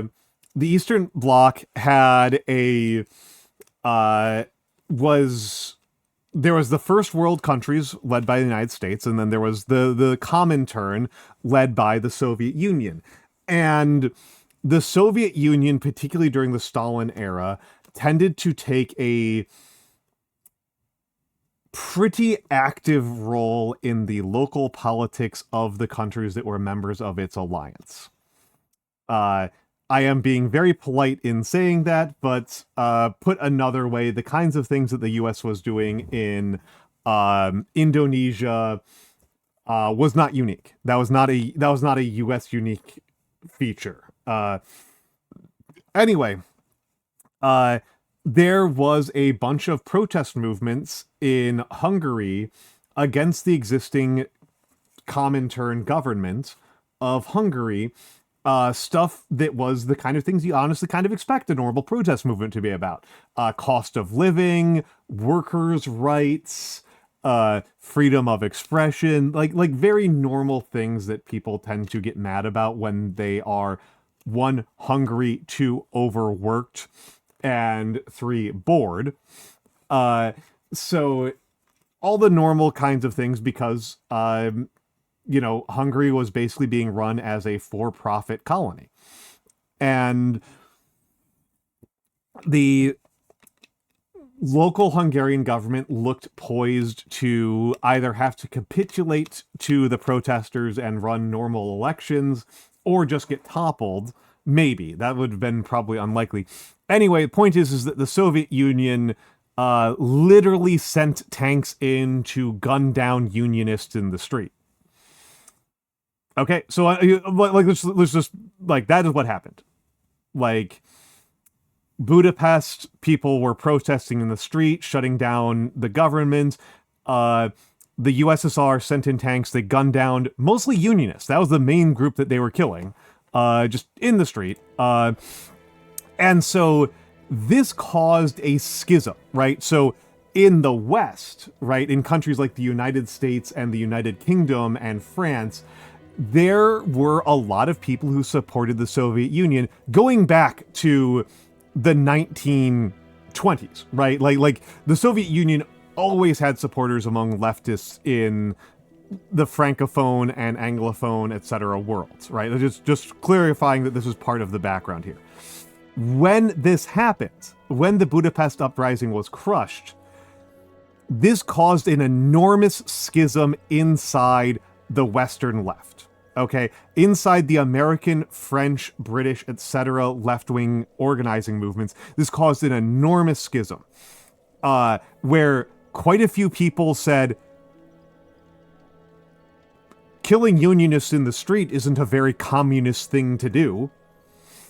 I don't think that these people are very sincere. I'm not going to support them anymore. And then people saying, no, it was fake. These were actually remnant Nazis and not like unionists or Jews or democracy activists. They were Western plants, or the photos are fake. Like, that was the kind of thing. And this has, propaganda made up by the West. And it's worth noting that, like, this is a sliding scale, right? This is a sliding scale of insanity. So for an example of, like, this is a sliding scale of insanity, and I don't think that weird that a person would kind of, let's say, hold on to the fireworks. Right, hold on to the already lit fireworks in 1956, 1957, etc.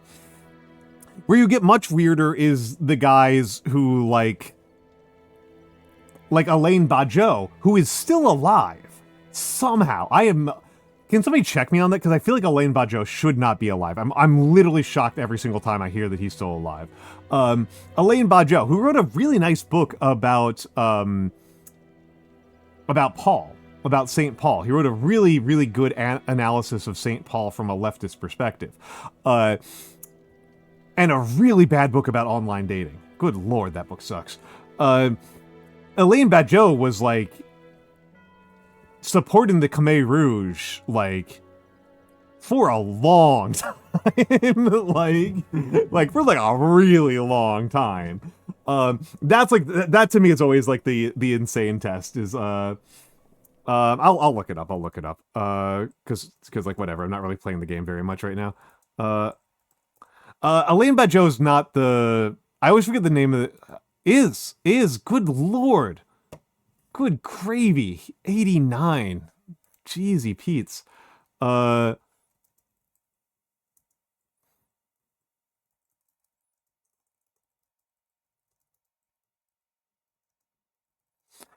I don't even hate him. It's just incredibly long-lived. Caldwell, that's who I was looking for. Caldwell.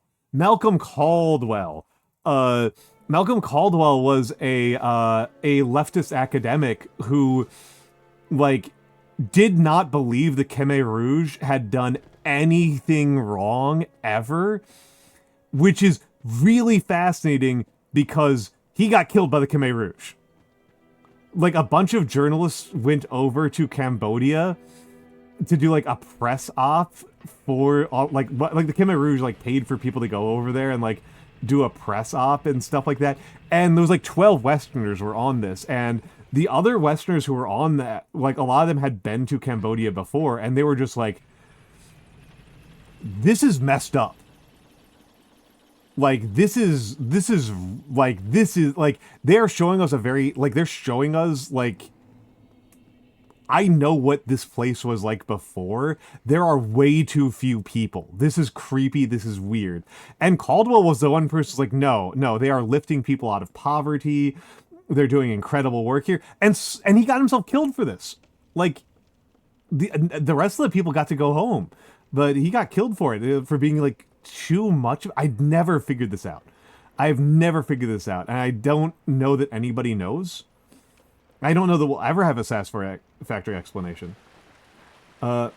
Yeah, Caldwell. Yeah, Yeah, Caldwell's the fascinating one. But like, yeah, this is like the scale of it, right? Like, there's, and then there's, but I mean, like the specific details we'll probably never have, right? Because the guy died, and all the people who killed him kept a tight lip. Pol Pot was really good at OPSEC. It's you know, reigning OPSEC champion. I mean, reigning OPSEC champion. Like, yeah, I don't get it at all, Ran. I don't get it at all. I do not get it. Completely bonkers behavior to me. Ow.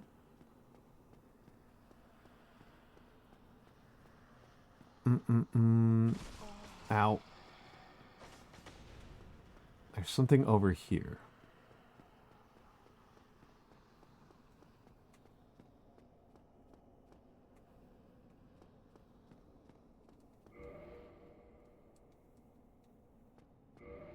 Contraption does nothing.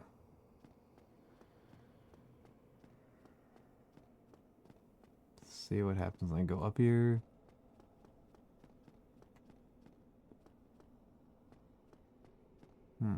Oh. Hello.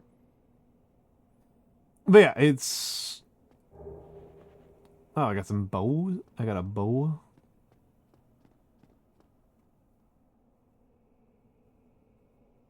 Oh. I'm in the Valley of the Drakes. That's neat.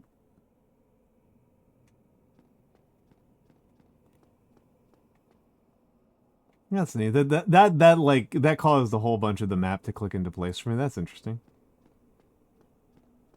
Oh, be careful not to fall in there. It's locked. Dang it.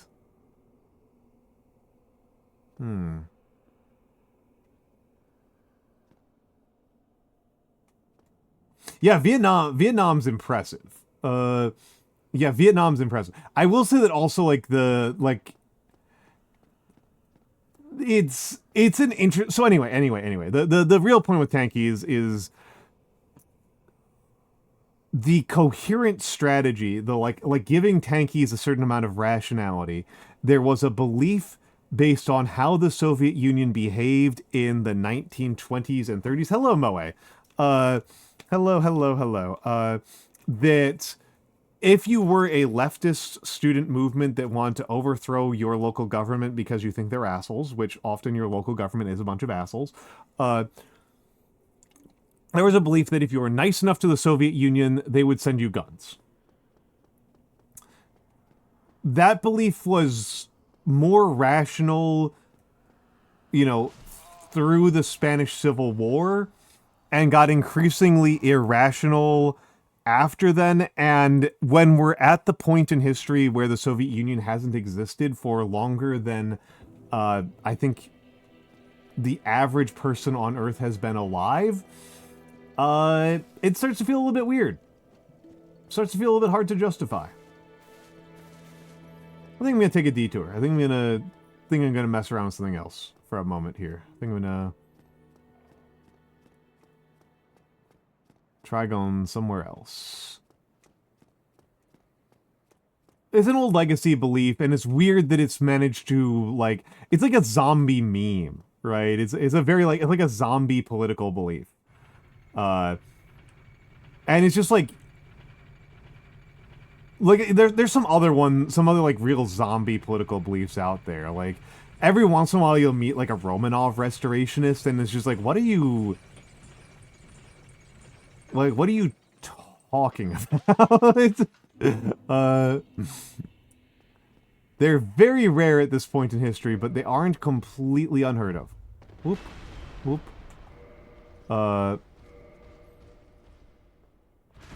I'll take that. Whoop. Yeah, clone the Romanovs, right? Yeah, like that's probably about the... Monarchism in general is weird, but that one's, like, definitely super weird. It's like, we're multiple government changes past that one. Man, like, you run into these things, right? I have not yet run into a sincere Bonapartist. I have run into Bonapartists, but purely people doing irony. But like, you'll occasionally run into, like, that's probably the, like, most obviously, like, just like,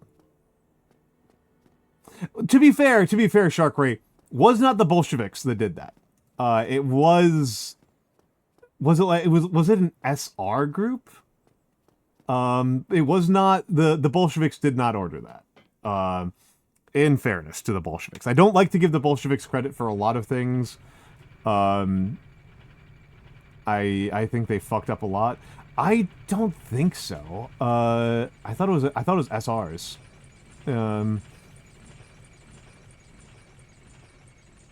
Yeah, they were under house arrest, but I thought it was SRs who actually did the it was an order from Lenin? Really? I thought it was SRs. I'm sorry. Well, I'm spreading misinformation here. Whoop. Whoop. My usual, like, big mark against Stalin is that he did abolish the Soviets, which makes the entire Soviet Union project kind of goofy. Have the misfortune of knowing a Habsburg restorationist. That's, strictly speaking, not a dead ideology, but it is extraordinarily stupid. Habsburg restorationism is exceptionally dumb. That one's really hard to justify or take seriously. But I mean, that is a sincere concern about any monarchy. That I don't know. That I don't know. And I'm currently not trusting my knowledge on the execution, I should say, of there's a real chance he'd be rescued. Yeah. Russian Civil War is a messy, disgusting set of events. I don't know why I went up there. I'm just gonna die if I go up there. Let's see if I can get past you guys. Whoop. Whoop. Whoop.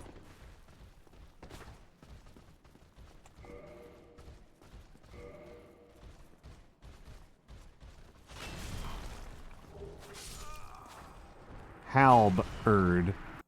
Shout out to Halbernacht. This is actually something I think is really interesting. About, like, general social trends, is that the trend of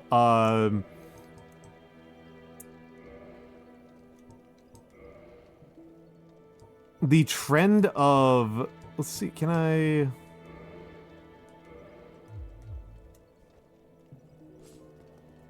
Lol. I'm too much of a weenie to use a fucking halberd? Even choked up this far? That's ridiculous. Yeah,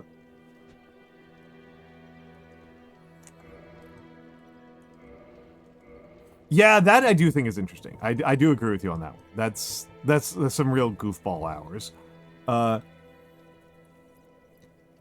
That's some real goofball hours. Oh, I can't even use the parrying dagger. Too much of a weenie to use the parrying dagger.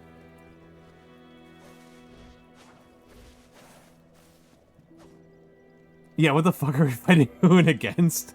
Oh, thank you guys for steering me straight, by the way. Okay, so I've only unlocked... Man, they give me a lot of weapons I can't use.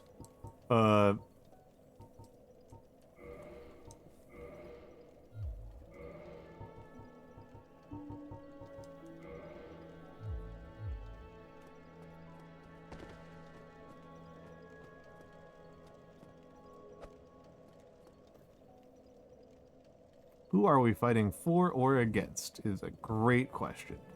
But yeah, it's it's an interesting divide between like Western and Eastern traditions that usually in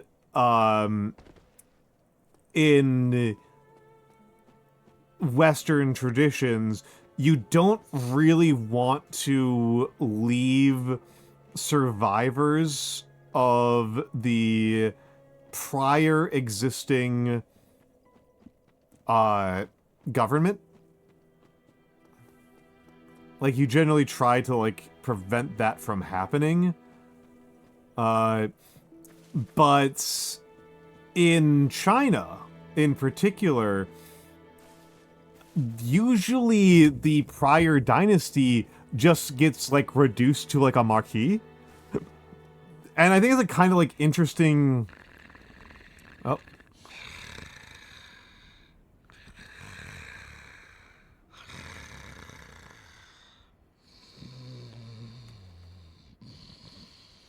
Sorry, I'm distracted by the game. I'm gaming here. Somebody's snoring.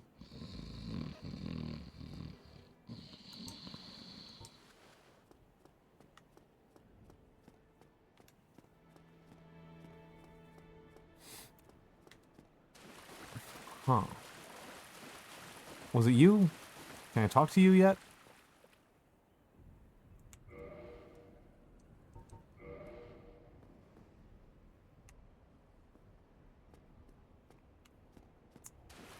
Can I talk to homie yet? Oh, don't worry about Mr. No Talk. Mouse cursor visible? Fine. Fine. I didn't even notice. Theo, have a good night. Have a good night. Thank you for the thank you for pointing out the tech problems. Thank you for pointing out the tech problems. Is this how I get up here? No.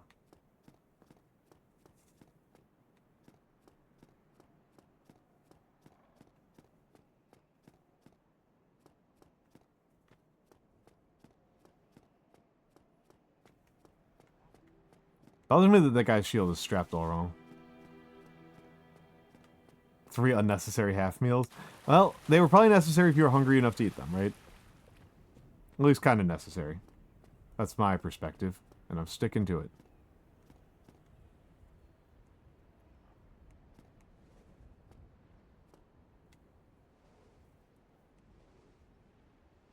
Entirely neutral? Ow. My ankles.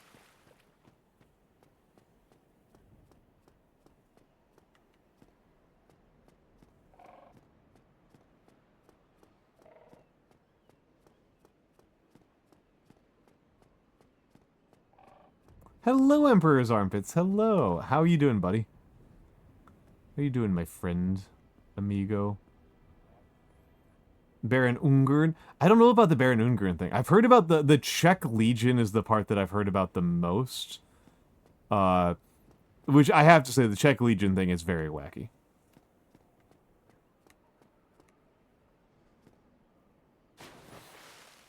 But yeah, it is kind of interesting to me that, like, when... You know, like, when the Zhou dynasty took over from, you know, deposed Jia the Tyrant of the Shang dynasty, his like, I think Jia died, but his family was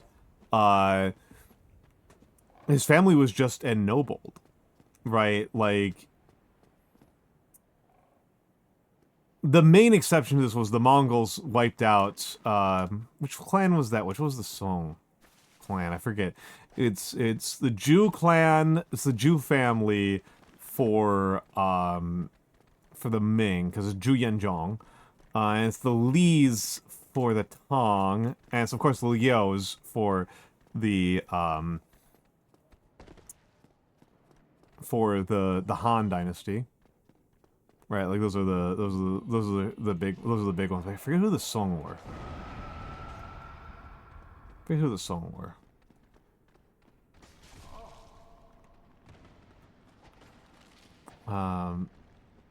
are the Sui? This is the sort of thing I should know. This is kind of embarrassing. I don't just know this. Oh. Hole?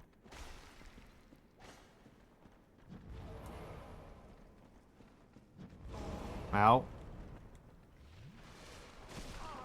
If other people get to be immune to pyromancy, I should get to be immune to pyromancy.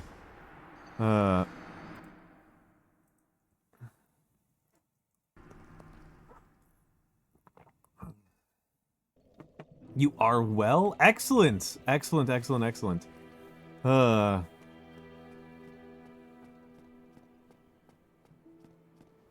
Nyanomancer! The Nyans. The Nyams.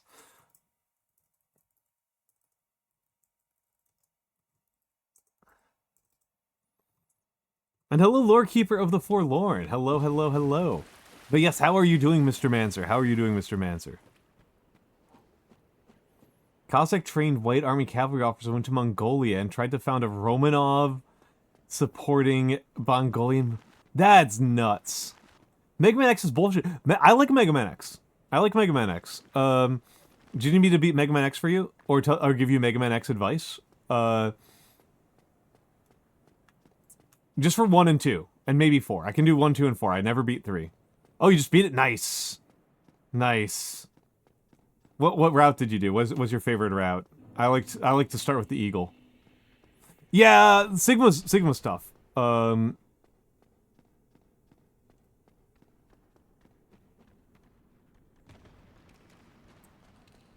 Buddhist Romanovs is a very, very goofy one to me. Okay, that's still closed.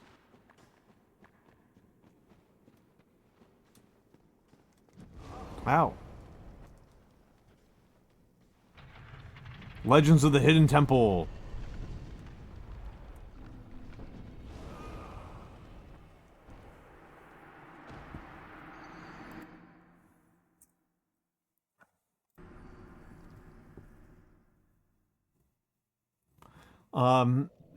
I kind of think the Sigma fight in...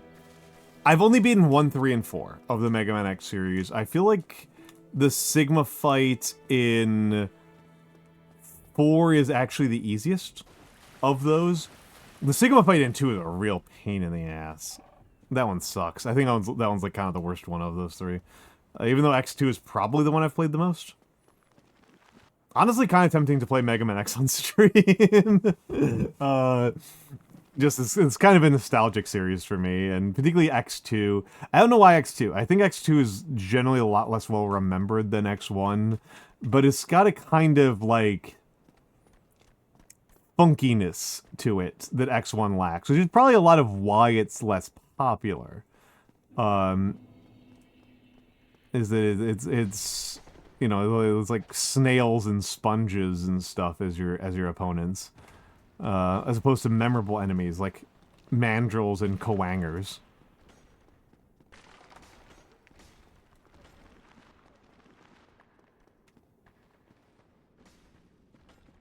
Who were addicted to alcohol to do opium. Incredible.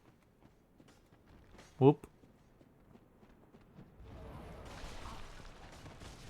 Ow. Ow. Blood loss.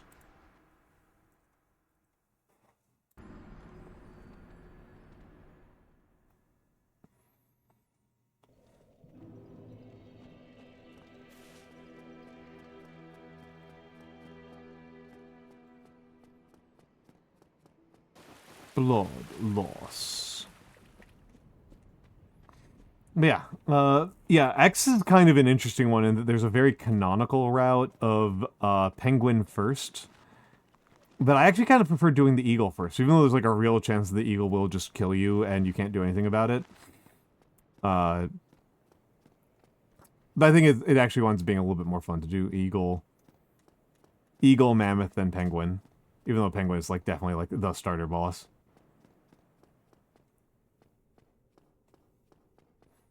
I think I mostly kind of like doing that one because if you do that, it destroys Spark Mandrill stage, and that's really funny.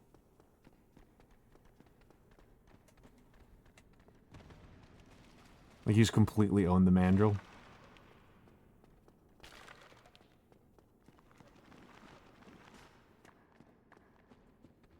Can I light this bonfire now? No. Oh,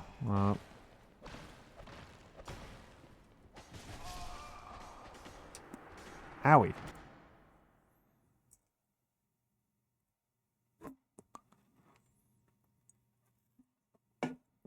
Yeah, gotta mix your downers and your opiates. Classic move. Classic move. Ah.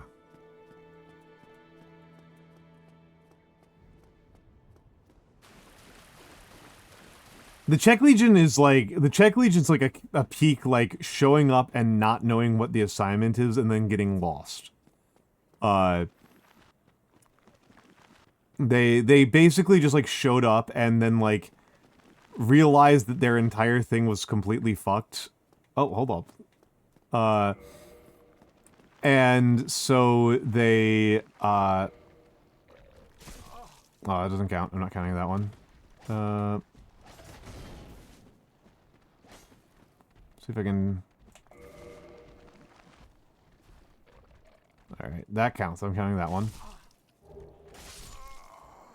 The Winged Speary. Okay. Okay. We're going to ads. I'm going to run the ads now. Gonna run the ads and get some big stretch in. So I will see you guys all in about 3-4 minutes.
I keep on clicking on the wrong one. It's not really a big deal because you just see my schedule. Although it is, I think, the wrong schedule. All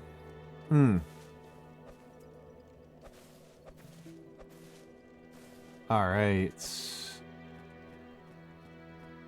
Let's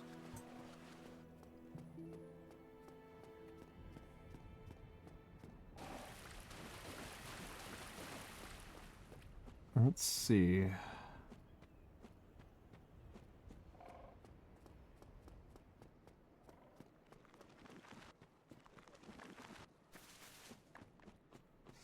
See about if I go this way, maybe I have some better chance. Oh, there's 2 items over here. There's 2 bodies. That counts. That counts. This Veyhander. I'll be very surprised if I can use this Veyhander. I'm too much of a weenie to use the friggin' parrying dagger.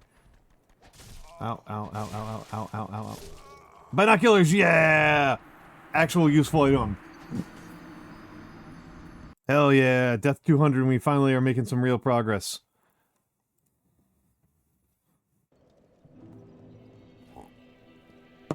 Let's see if I'm making any level progress. None so far.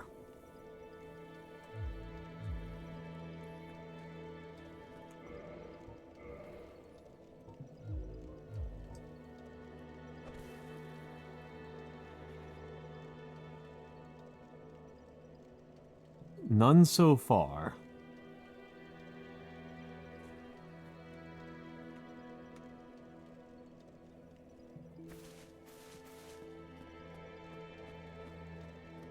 But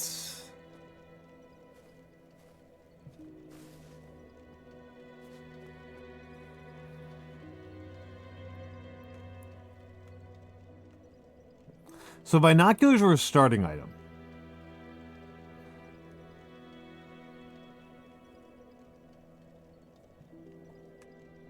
Thank you, Mr. No Talk.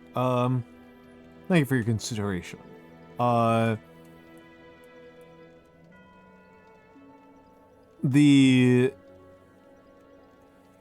binoculars are a starting item, and I could have started off with them. And I did start off with the master key. And the master key allowed me to just completely bypass several bosses. Okay, so I occasionally get a little bit stuck on this, right? That, like, I am really spending a lot of energy kind of treating this as, you know, an RPG, right? That I'm looking for key items. You know, I'm looking for key items and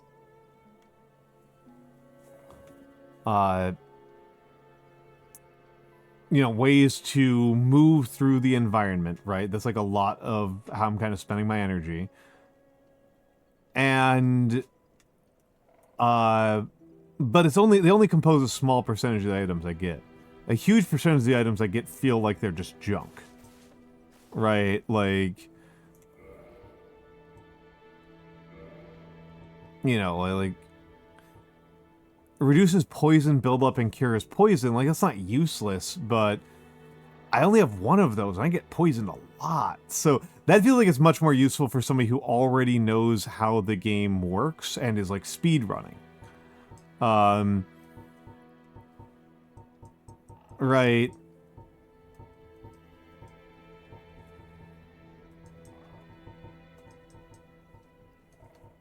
Like, a lot of this stuff feels like I don't really have a lot of utility for it. Whereas obviously, like, you know, Master Key is hugely useful. Yeah, and so I'm pretty disinclined to... I'm trying to stick away from using any of them because they're exhaustible, and I don't know what they do. And boost curse resistance. One of the infamous bite rings commissioned by Sir Arstor of Karim, Sarim, Charum, Despite the dreadful rumors surrounding its creation, this ring is an unmistakable asset in its ability to prevent curses. The ring of sacrifice, the wearer will lose nothing upon death, but the ring itself breaks. Its wearer will lose nothing upon death and will be freed from any curse whatsoever, but the ring itself breaks. Interesting.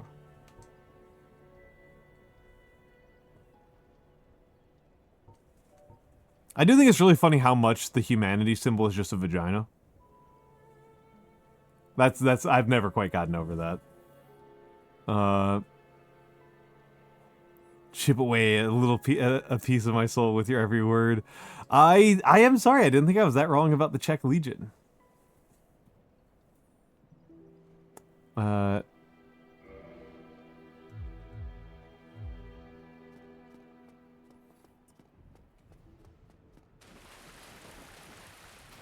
All right, the goddess Siren. Have a good night. Have a good night. Yeah, I'm planning on going for at least 2 more hours.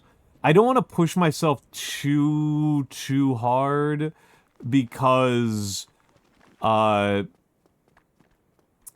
I'm planning on. I'm doing like 5 streams in a row this week. We are streaming every night through Thursday. Tomorrow night is going to be a hand cam. Tuesday night is going to be another gaming stream. Wednesday night is going to be my anniversary, and Thursday night will be mini painting. Is something just mini paint both Monday and Thursday?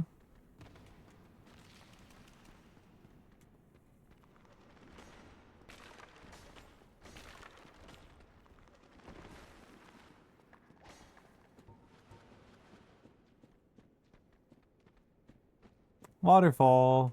Very pretty. Very pretty. Ow. Ow.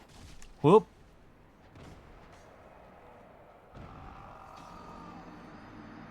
Crunch. Say hello to Death 200, baby. 200 deaths. 200 deaths, baby. That's what we're here for. I do feel a little bit stupid. I remember the catacombs being really easy to explore. So I do feel like I'm being a little bit of a goober.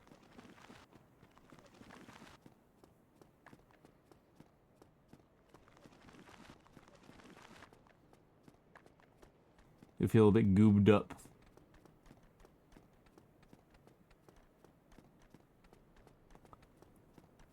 Ah.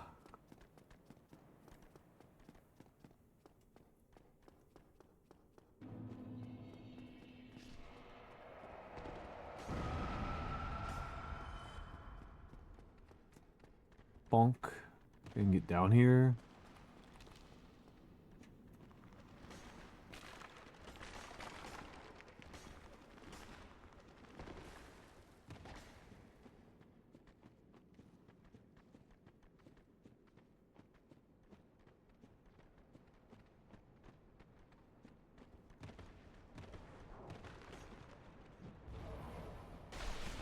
Ow. Okay, this is the tricky part. This is the tricky part.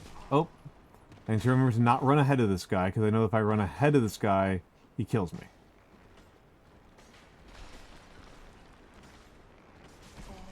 Ow.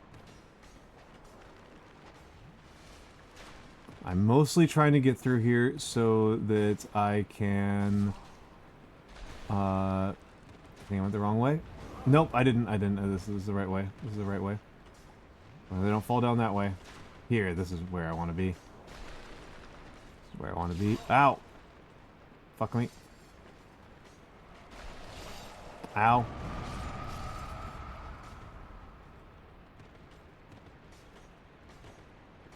This is what I'm looking for. Yeah, baby! Yeah!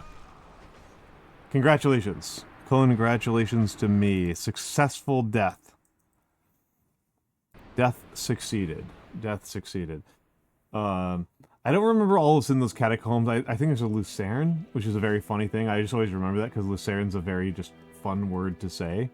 It's a city in Switzerland, and then they named a type of pike after it. Well, I guess a poleaxe. A lucerne's kind of a pole hammer. Swords are already really confusing to talk about. Swords are already incredibly confusing to talk about, and polearms like 1,000 times more confusing to talk about. Polearms are absolute madness. They are just all over the place. It's usually easier to talk about them as just like thrusting versus hewing versus throwing spears. That's usually easier to talk about. But once you get into like early modern stuff, it's just madness. And of course, Lucerne being in this game is kind of funny because like Lucernes are, I'm pretty sure Lucernes don't exist until well into the Gunpowder Age, right? Until like a century in.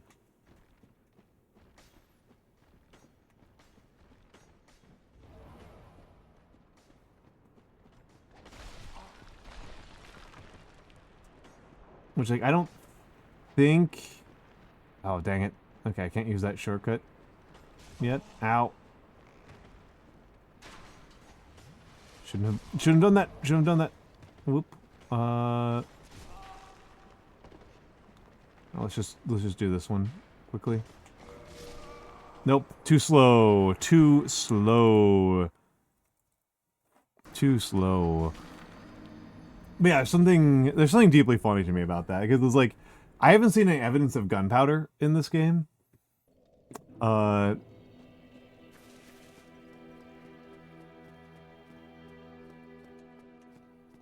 seen no evidence of gunpowder in this game, and that would be pretty fun, right? To have... for me to just, like, enter a room and just get shotgunned in the face, right?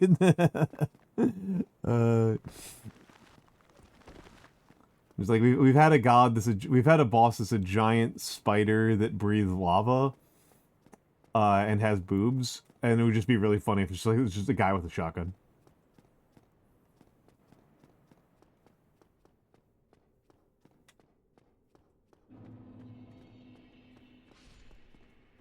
Yeah, I do love the... That's some of those scenes from Mononoke Hime that, like, has always stuck with me for, like, forever, ever since I saw that movie. That movie's from, like, the 90s, right? That sounds like when I watched it. Was it from the early 2000s? It's been a long time. That's an old movie. Love it, though. Love it, though. Gillian Anderson's incredible in it.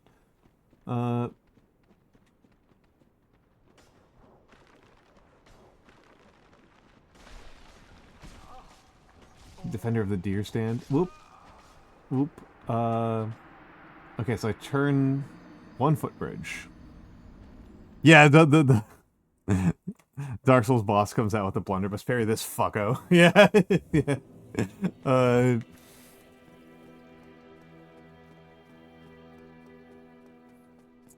Open up a wall. There's just a watch out on the other side of it.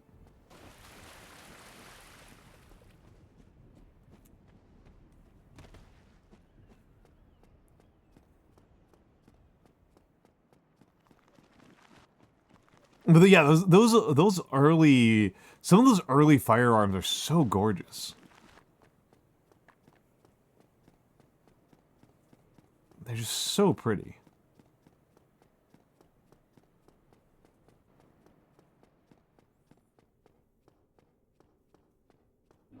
Okay, let's.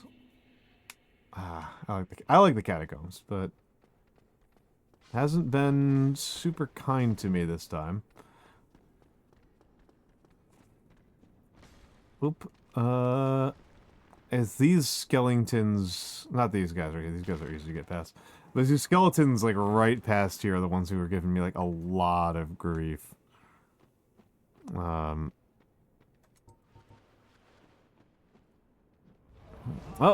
fuck me. Oh, shit.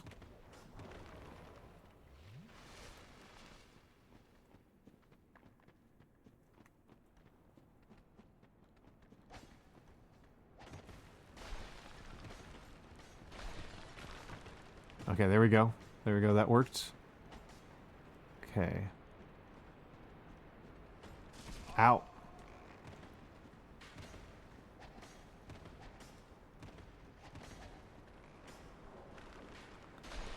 I'm gonna try the harder thing. Fuck it. Fuck! That's what I get for going fuck it.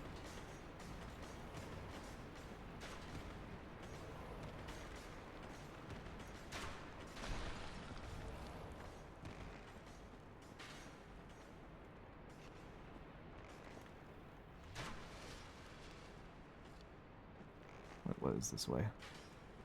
Was ist das? Oh, hello. Wait, what?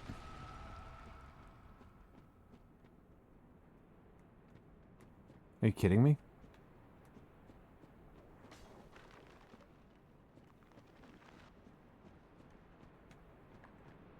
Oh, we just circled back here?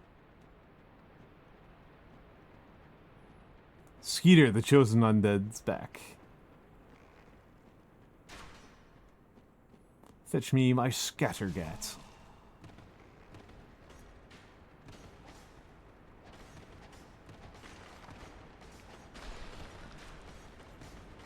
Ow.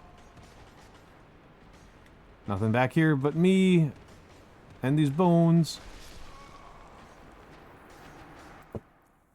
And I get to become the bones. Blood loss. A very funny thing to be concerned about at this point. Right, very, very, very goofy thing for me to be worried about at that point in history. Oh.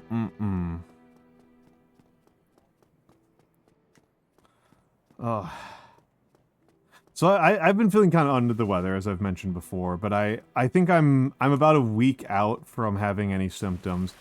I think I'm still going to hold off on running because respiratory infections can linger in some really shocking ways past your symptoms, but I think I can probably lift tomorrow, and that might actually be the issue. That might be what my back needs, is I just need to do some deadlifts. I think I do some deadlifts, and maybe that will start rejuvenating me. Lift responsibly. I know. Lift early, lift often.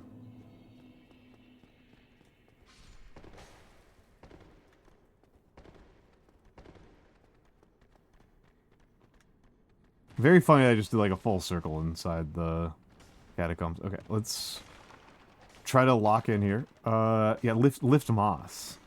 Lift, laugh, love. I am, as ever, a huge advocate of getting in some weight training.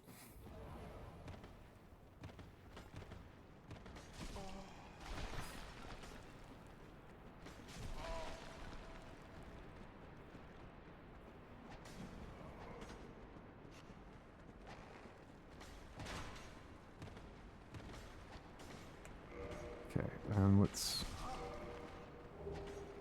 Nope. Fuck. That's the Lucerne, but I need to go pray to that guy before I forget. Fuck. It's very important. It's very, very important.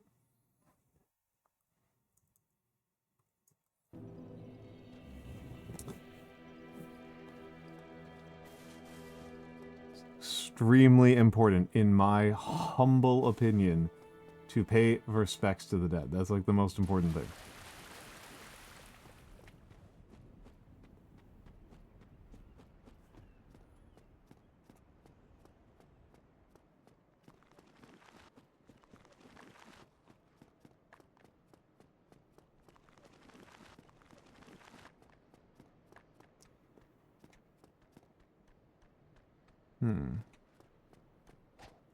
There might be something over there and I'm missing it. But I gotta do the Lucerne one first.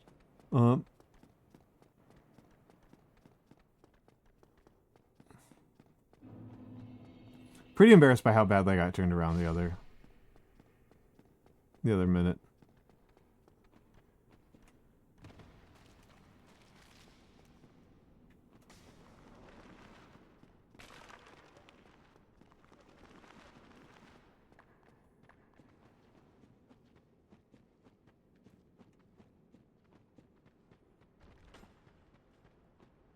See ya.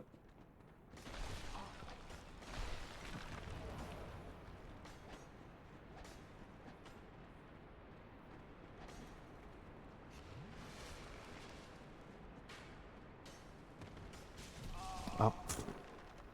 Some of these attacks are so goofy.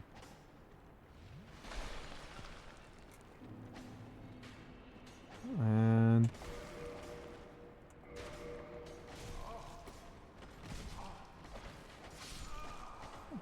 okay, doesn't count. Doesn't count. Sorry. Trying to swear less. Clearly failing. Oh.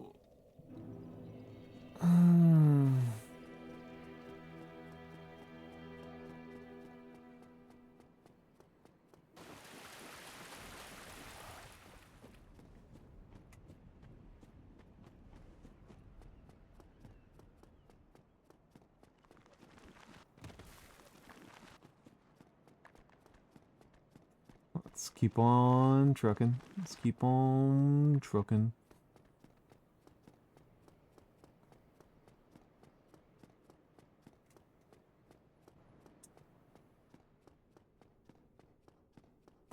I'm kind of wondering if I've like done something to the brightness, or if like playing the pyromancer has like an innate buff to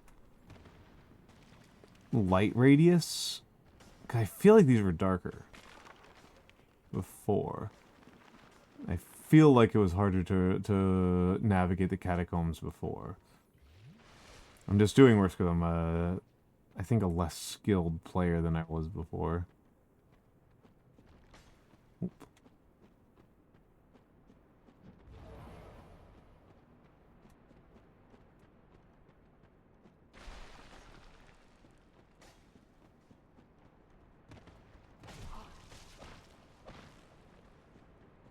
Whoop.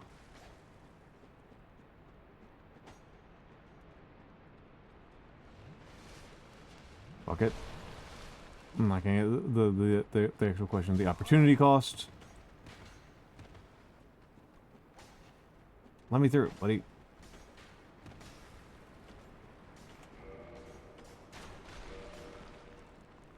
There we go. Okay.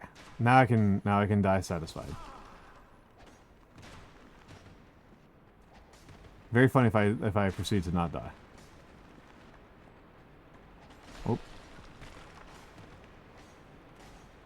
Getting rattled here.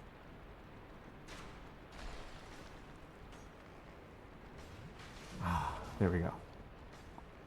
Okay, now here's the question. What do I do? I think I... Oh, hey! Oh, almost made it. Almost made it. Almost made it. 207. 207. 207, not too bad. That's we're still like, you know, we're still less than 1/6 of the way towards my first run, and we're considerably ahead, right? We're considerably ahead of that first run. Because Queeleg is already gone.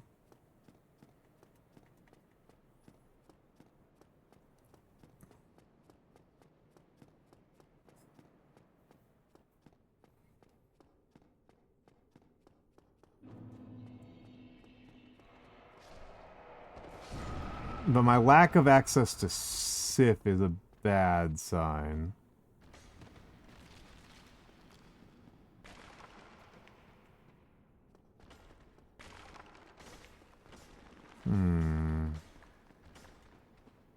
Kellogg's has already been defeated. Well, it is kind of hitting me now. Like I like the catacombs a lot. This is kind of like my comfort area of the game. Oh, I say as I get lit on fire and stabbed.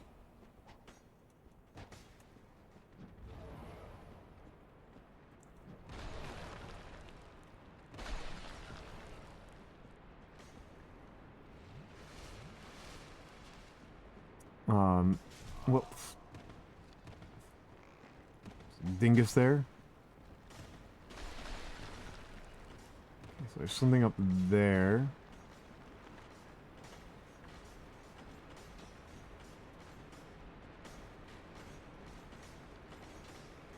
Oh, hello. No!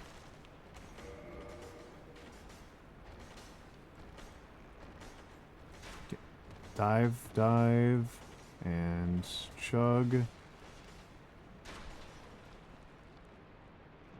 I think there's something if I go this way. Ha ha ha.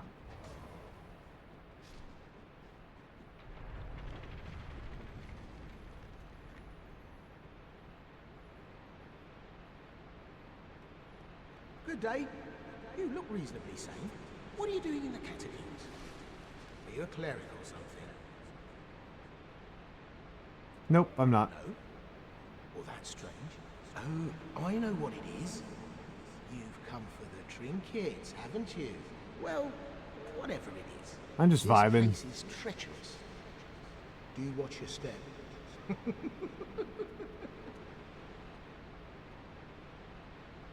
No? Oh, well... It's nice to make a friend. No? Oh, well, this... Alright. He just says that over and over again. Okay, that's fine. You're allowed to have your catchphrase. You're allowed to try to make fetch happen.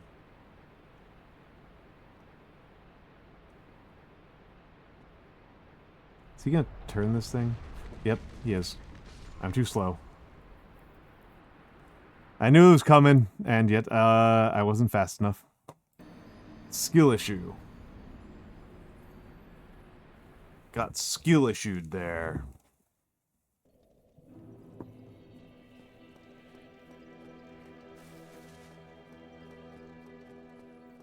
I wonder, am I making any progress on leveling up? Okay. No progress so far. Oh well.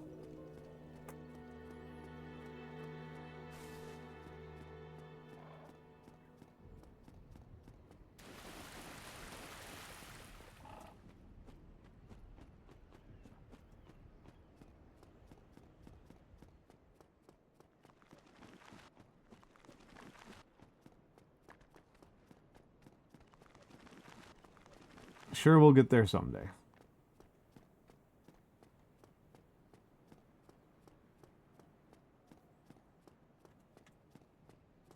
I'm kind of amused that people... Alright, Randaniel, thank you for stopping by. I like the catacombs, so I'm not too worried. I like the catacombs. It was a pleasure to have you here. Whoop, whoop. Spicy stab in the back. Whoop.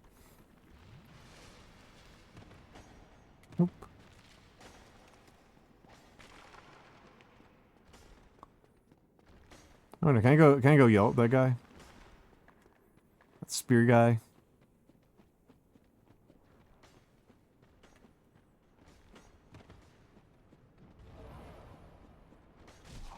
I want that bridge turned, baby.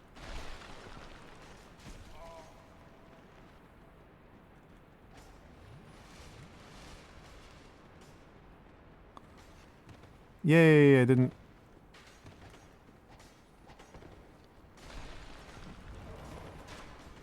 Woohoo. Smooth, slippery like the eel.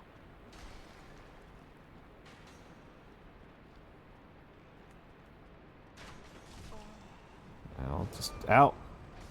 I think I might need to just use... I think it might be wiser for me to just use a shield there. They've given me several shields, I may as well get something out of them, right?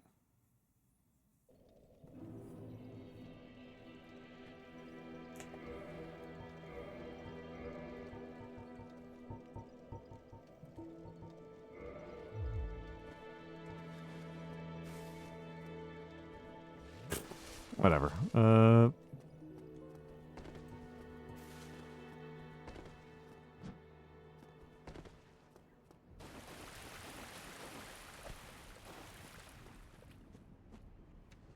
That emote is super cute.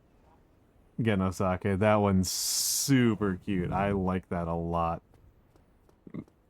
I like that a lot.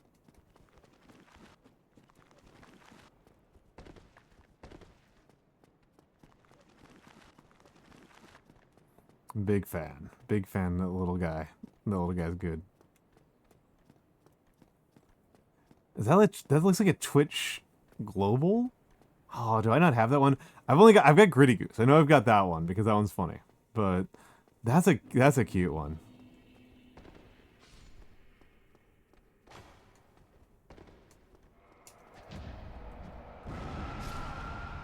Ow.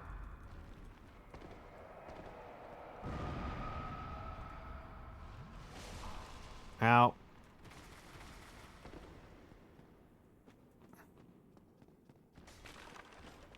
That's what I get for fucking around. Yeah, I'm in the bone zone. Itsy bitsy bones. We are in the bone zone. Where the bones come out to play.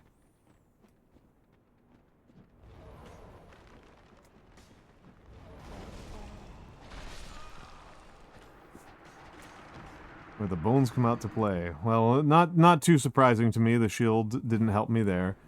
As they say, you know, getting hit is very low on your survivability onion. Right, you really try to avoid getting hits. You really just try to avoid getting hit. Ah. I might need to take a big stretch break here in a little bit. Let me through.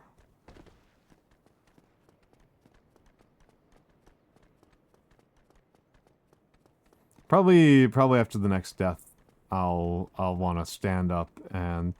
Oh yeah, I got a whole bunch of items. I haven't actually looked at what they do.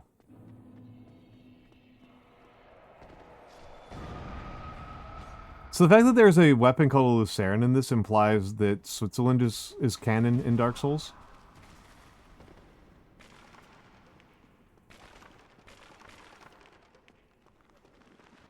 Which is a funny thing to think about.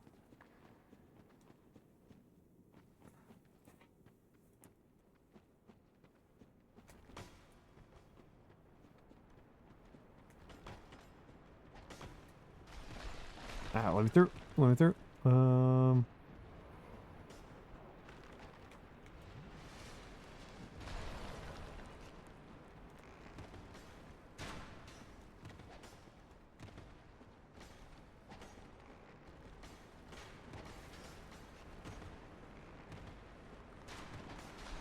Ow.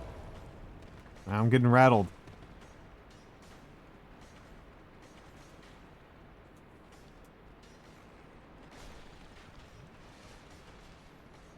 Okay.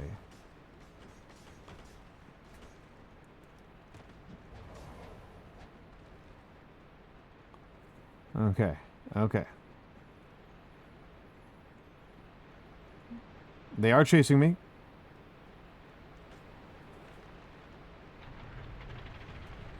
You have anything to say for yourself? Oh, well, how are you then? I slipped and flipped that lever, you see. It didn't cause you any trouble, by chance. May as well just reinvent Switzerland from... I didn't hear what you asked for.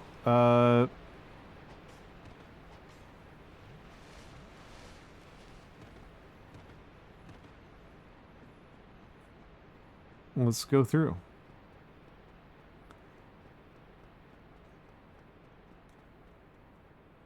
Well, I don't know how much of a friend I made, but it's good to meet NPCs, right? Like that's actual progress, right?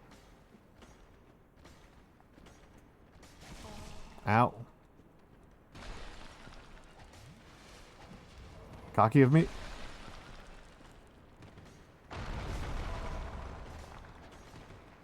Oh. Balls.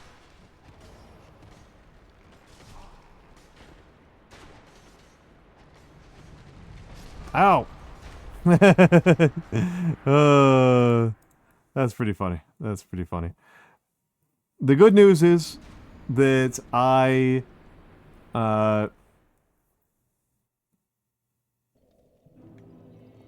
Good news is that because I've twisted that... Yeah, sweet lord, sweet lord. Oh, hold on. I forgot to say, I forgot this. Okay. So I've gotten some new gear. I've gotten some new items. So... This is all stuff I've seen before.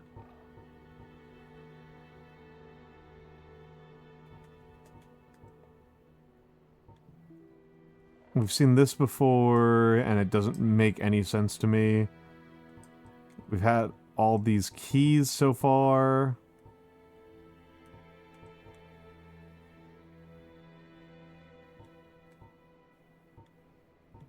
And we know all this stuff in here. Red feather arrows of the Lord's hunters. Their long range makes them effective for sneaking. Large arrows. Heavy arrows cause more damage but have shorter range. I think we've seen all the armors. I've seen all those before. It was in weapons. These pole arms. Winged spears. A long-hilted spear with a barbed point. Long reach and can be used with shields up. Effective against hard exteriors and hits for high damage at the right moment of an enemy's swing. But the hit radius is small and is easily blocked by shields. Okay. Sounds like gibberish to me. Long-hilted weapon mixing spear and axe is difficult to handle, requiring both strength and dexterity. The halberd has 2 elementary attacks, spear-like thrusting and large sweeping swings. However, one false swing and the wielder is left wide open. And Lucerne, a halberd with a large, hard, beak-like protrusion, inflicts thrust damage. Instead of thrusting like a spear, the wielder of Lucerne aims to club the head with its hard beak. Okay. That tells us very little. I wanted to know if Switzerland was real. And you have betrayed me. You have failed me, Dark Souls. Ugh.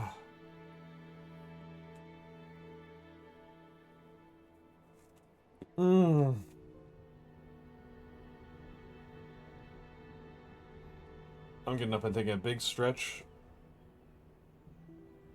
Crack the back. Yeah, Lucernes are cool. Lucernes are cool. Halberds in general are cool. The polehammer family in general is cool.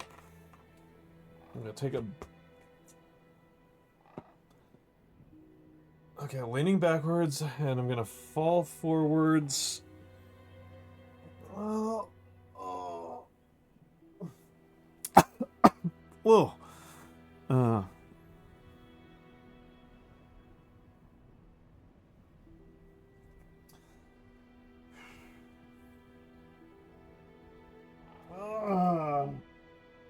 Feet. Thumbs to toes. Oh.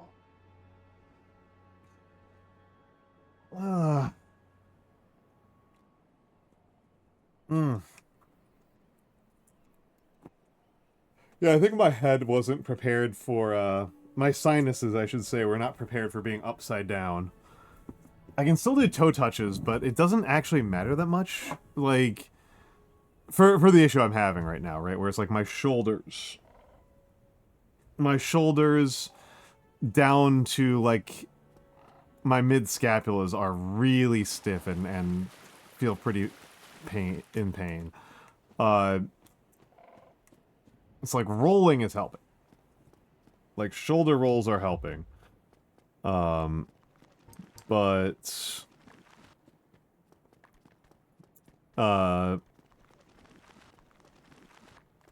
shoulder rolls are helping, but... Face pulls might. Face pulls might. That might actually be it. I do have a resistance band. Dead hangs would also certainly help, yeah. Foam roller would probably help. I do have a foam roller. I don't have a yoga block, but I do have a foam roller. My inclination, I'll be honest, is that I need to deadlift. But yeah, I think grabbing my exercise band during the next break and doing some pull-aparts might just be the ticket. Oh, deadlifts are my big... I'm a big deadlift believer. Okay. Ah, that's so good. Oh.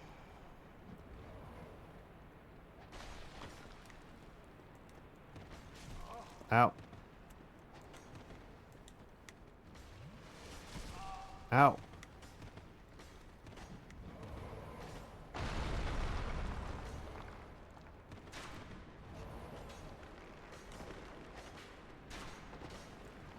Oh, you didn't despawn at all. Okay. Doesn't count.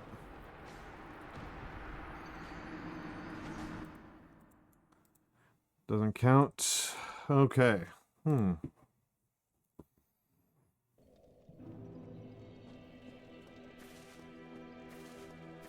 Hmm.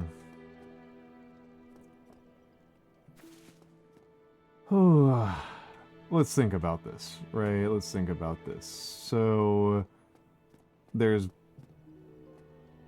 Lights Town. There's Undead Parish, which I'm functionally done with, right? I might want to go back there to explore a little bit. I've done almost nothing with the Darklight Garden. I've done very little with Darklight Garden, so that might be the direction. Catacombs has been a bit of a frustration. No, I shouldn't even say frustration, but I feel like I may have hit a little bit of a wall there. Let's get a change of scenery. Let's get a change of scenery. Let's go over to Darklight.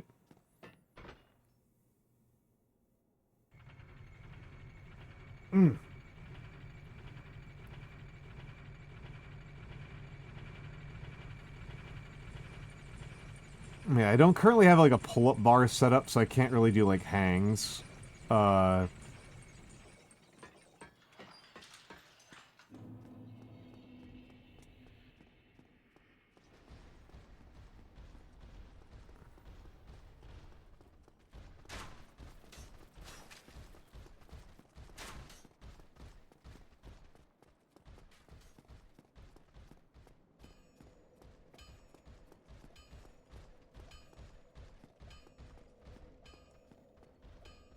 Take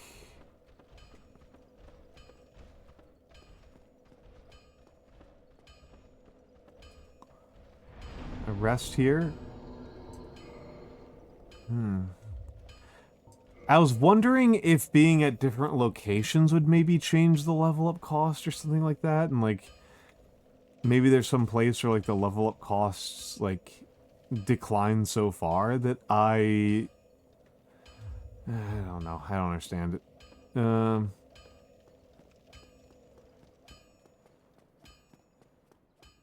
I could have sworn it said 679 at least once. Which implies I can just keep it going down. Hey, hello Zolda, hello Zolda. A lot of blind Dark Souls. I feel like there have there actually been a lot of them? Have actually been a lot of those?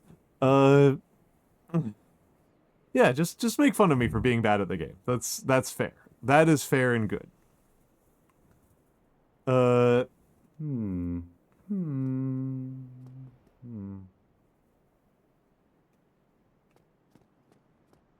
Having like 2006 to 2020. Okay, yeah. I got to 2024 without knowing like what type of game this was at all.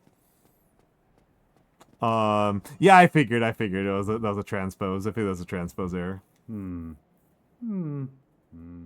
Oh, forgive me. I was absorbed in thought. I am Siegmeyer of Katerina. Quite honestly, I've run flat up against a wall. Or a gate, I should say. The thing just won't budge, no matter how long I wait. And oh, have I waited. So here I sit, in quite a pickle, weighing my options, so to speak.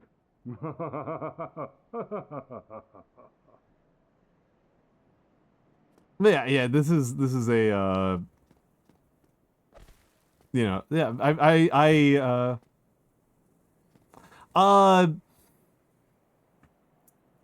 so it is worth pointing out that this is actually the third attempt. I had a first attempt that got to Quelleg, and then all of my equipment broke, and I started a new save. And then I have a second save that got up to Sif. And because I'm taking big breaks, I decided to start over with a fresh save this time. So I yeah, I don't know. That was the one I pathed to first. Was, and part of it is that, like, my second character was Cleric, and I wasn't enjoying Cleric. I found that having access to more healing just made me lazier and stupider. So it just caused me to make more mistakes. Well, hello again. You seem to be doing all right. Need anything forged? Let me just double check this. Yep. Wait, hold on. I'm sorry. Do I have any souls right now? Oh crap! Oh.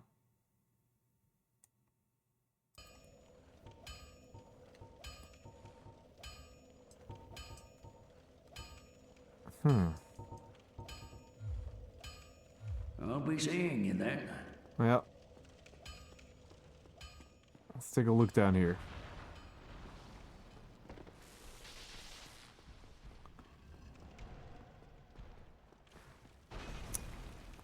I'm quite peeved because I had the bucks to pay for the crest before from beating Quelleg, and then I died. I couldn't get to him in time. I had the dollar reduce for him before.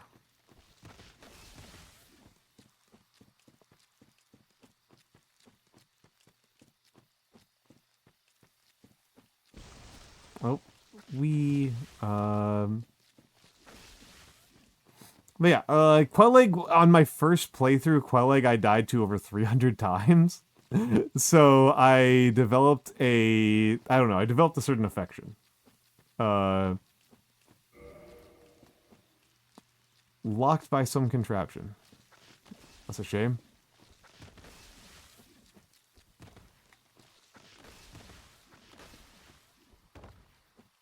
Yeah, and it's more like I say, I'm trying to put on a decent show. Yeah, so my first save is at it got up to 1,337 total deaths, and that was just too funny. That was just way too funny.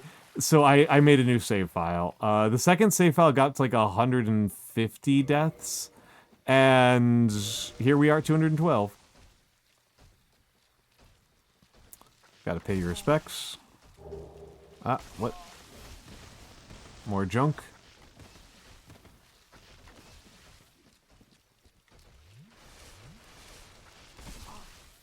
I am just checking things out. I don't know what I'm doing at all, because my plan, based off of my memory of playing this before, was to beat Quelleg and then fight Sif. Because that's the furthest I got before.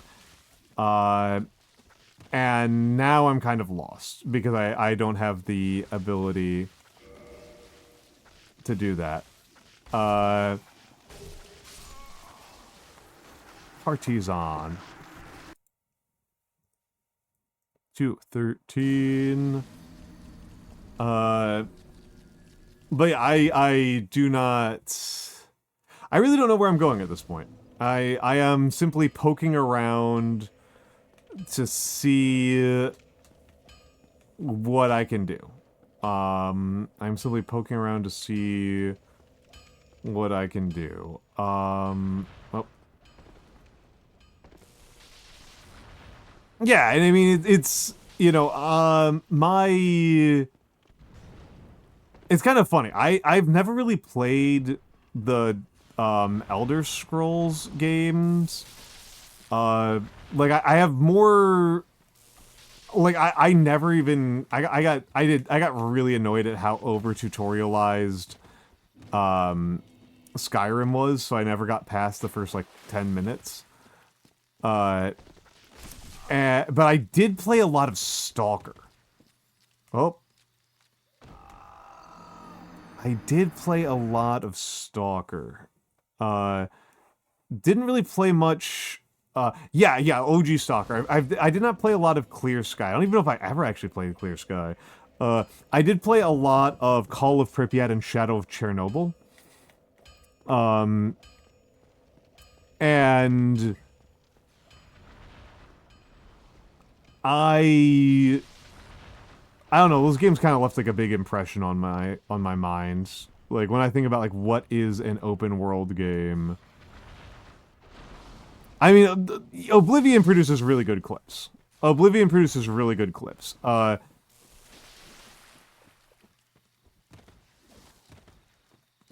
I will say that Oblivion gets good clips. Call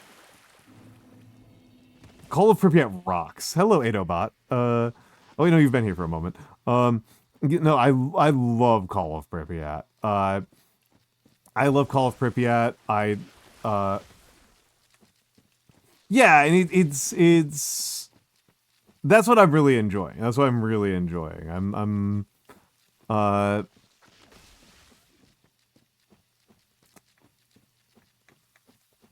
I'm enjoying trying to figure out what the deal is with the architecture in particular. The architecture feels so strange and deliberate. Right, that's where I went before and died. So there's something up here. There's probably some way to get up there.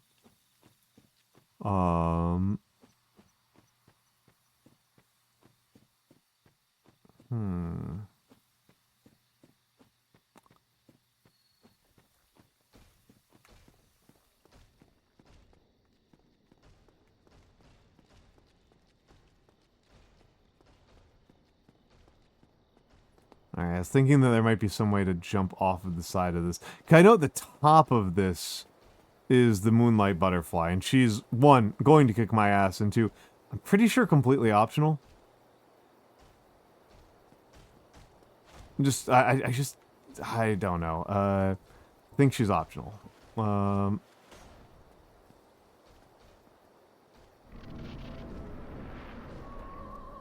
And she's gonna kick my ass anyway. May as well enjoy the music, though.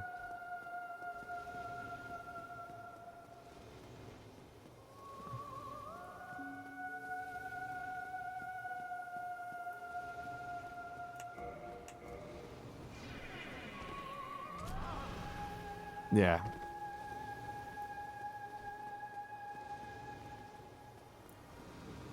Well, don't really feel like I have a build, you know, I just, the people voted for Pyromancer, so I'm Pyromancing. That was just pure dumb luck.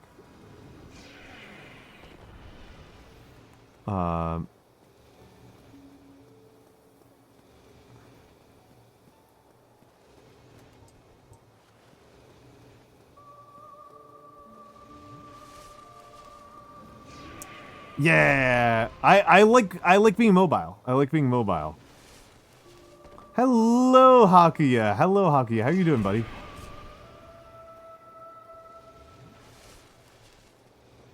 How are you doing? And yeah. No need for clothes. Just slow me down. Clothes just slow me down.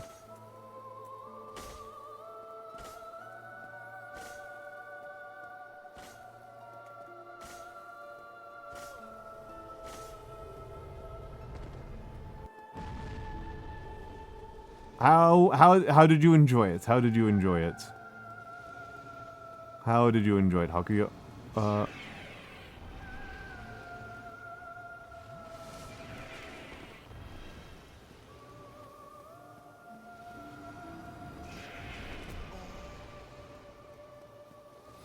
I will freely admit to just not being... I think I might be one of the least anime-watching VTubers out there. The people in the theater didn't get it, lol.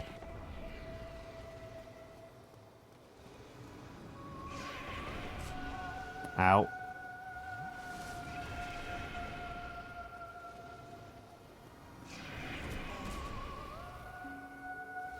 Expecting big robot shooty?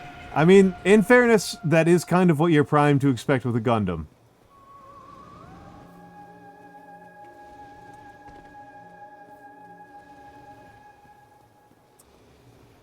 That's kind of the name of the game with Gundams.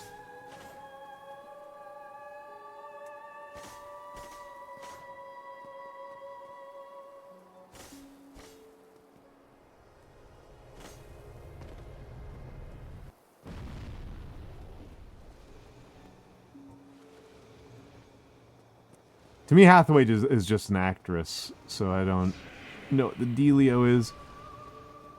Of course, I also, like, watch movies super late. Just, like, as a rule. I am... It took me, like, over a year to watch Begonia. Which, like... That's, like, one of the most, like, obvious, like, I was clearly going to watch this movie. Movies that, like, has ever come out. It's like, yeah, obviously I'm going to watch Begonia. But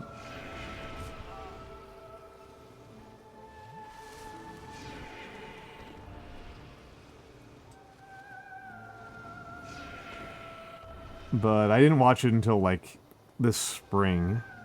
Yeah, until February. I didn't watch it until February.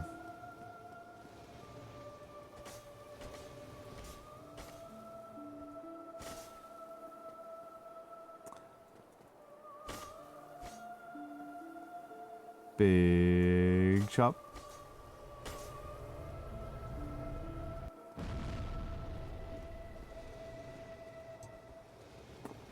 Alright, ads are going to start in a moment. I kind of hope she just kills me. Magnate, thank you for the follow. Because I want to use the bathroom. This isn't the run anyway. Don't worry about it. Come on!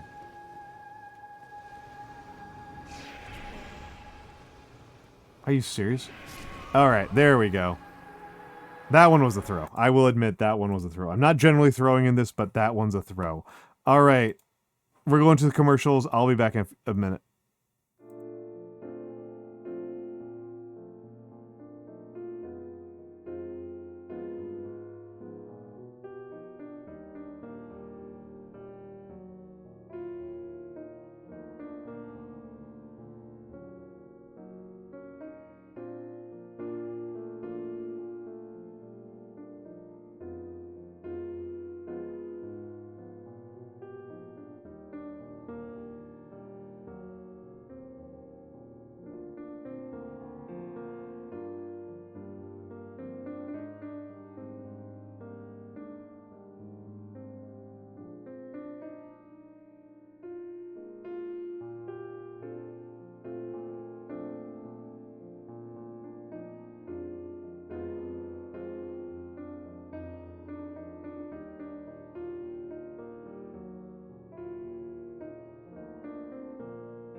Thank you for your patience, folks. Thank you for your patience. The thought of a woman approaching makes me horny. It disgusts me so much I join a cult. Freudian. That's just like 21st century politics. That's like the center of what is wrong with the American mind. Going on right there. That's just like half of internet business.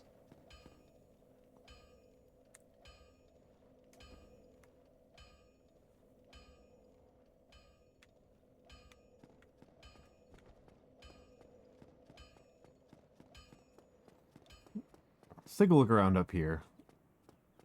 Just half.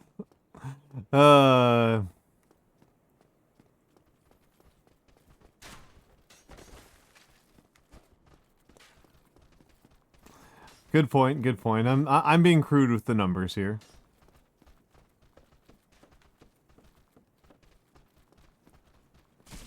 Ow.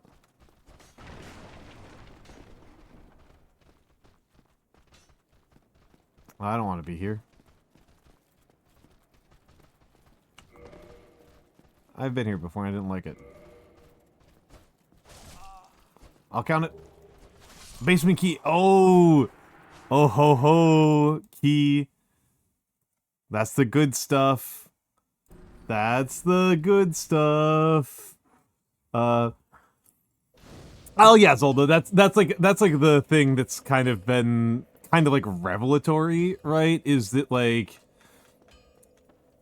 the extent to which gender is just so dominant in our mind. It's like so front and center that I'm going to be very outwardly lefty here right now.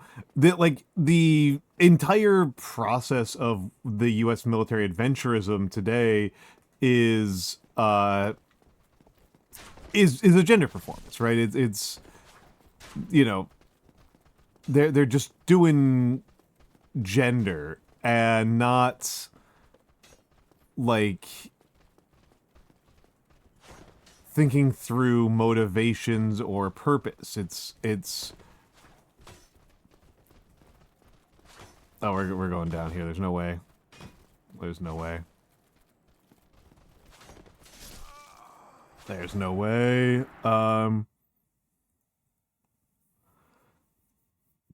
Classic corner bullying. Yep. Easy to put me in a corner. Getting millions of people killed to express gender. Yeah. Because you can't just be masculine by like wearing the right clothes. I have never heard of ambiguous amphibian. I hope that that's a compliment. The comparison I get, the comparison that I'm aiming for is Fred Rogers, which I don't think I sound like him very much. But I am aiming for Fred Rogers. I don't think I'm succeeding. I've gotten the occasional Bob Ross. And I have gotten Randon. Yeah, closer to Bob Ross. Randon's the one that Twitch fans tend to compare me to. I think. That's the one I've heard the most often.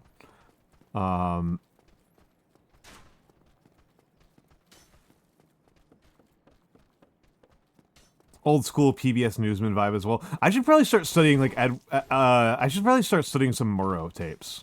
I think Murrow would be a good inspiration to take some inspiration from.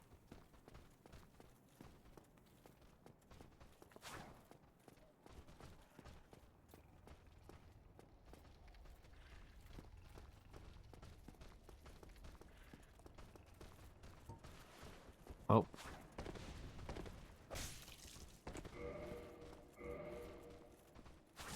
Ow. Yeah, he's got good diction. He's got good diction. No, I'm not. My style my content inspirations are Uncle Iroh, Fred Rogers, Bob Ross, and Carl Sagan. Those are like the big ones for me. Those are who I really look to. There's some other people I definitely think about. Combat Jack, Oprah Winfrey. There's a lot of things I dislike about Oprah, but I do think that she's got a lot. I've got the Sagan part down. That's good. That's good. That's good. I just need to start pronouncing it billions. I need to start...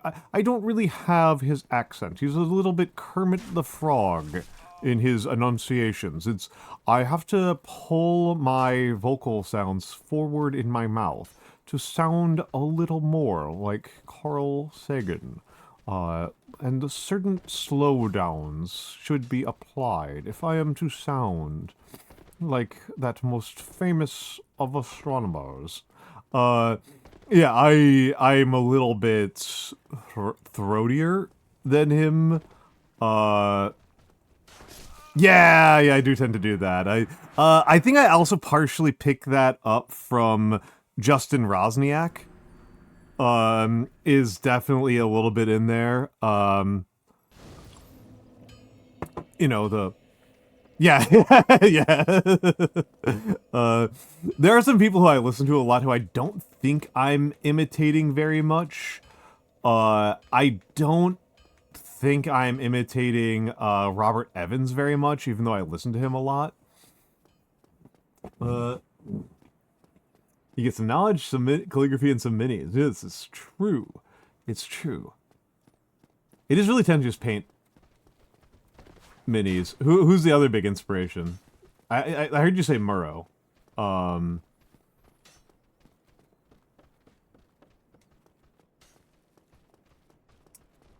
It was an interesting choice.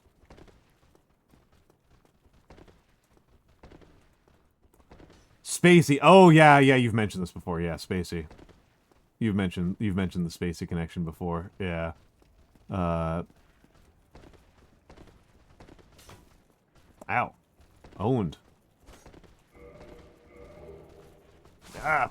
F.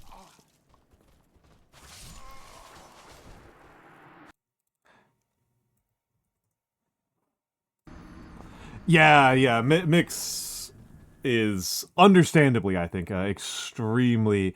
It's frustrating to me because I still like three movies starring him quite a bit.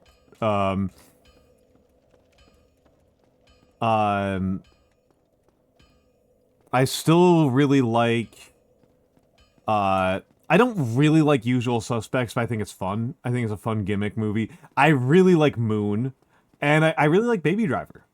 I genuinely really like Baby Driver. So... Ow. Ow.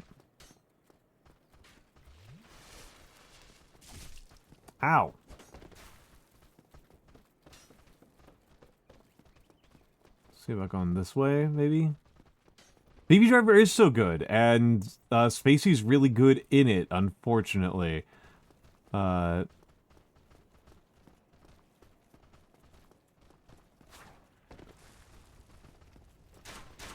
I got the basement key. Yeah.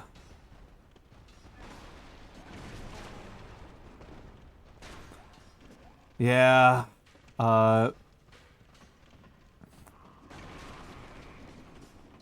It's the one that really it's really funny that this is the one that murders me is Kesha. Kesha did not do anything bad, right? Like I don't want to be clear here. Kesha did not do anything bad, but a lot of the albums that I like from her are themselves products of abuse. And it makes it kind of unfun to listen, right? Like, and yeah, I'd say Spacey qualifies as like pretty firmly super canceled.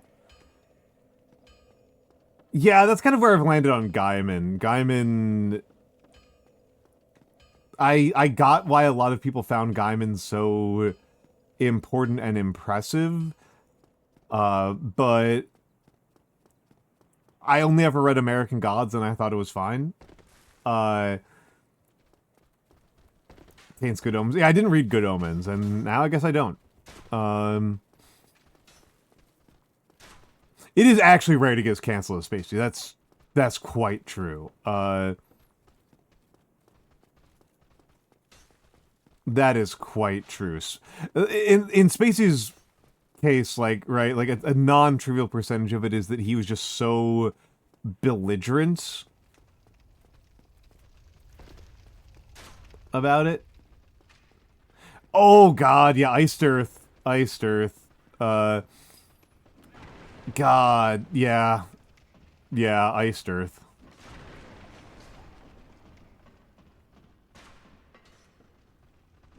Ow.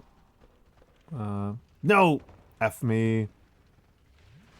It's probably the end. Oh. I can recover. Nope, I'm done. Cooked. Yeah. Yeah. Death 222, baby!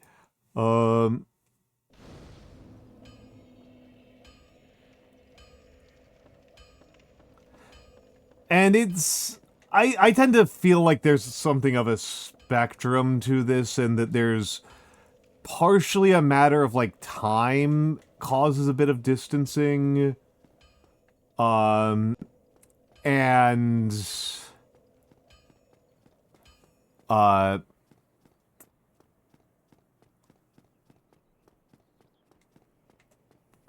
Like the fact that Tchaikovsky was, like, a huge anti-Semite kind of bothers me a lot less than, like,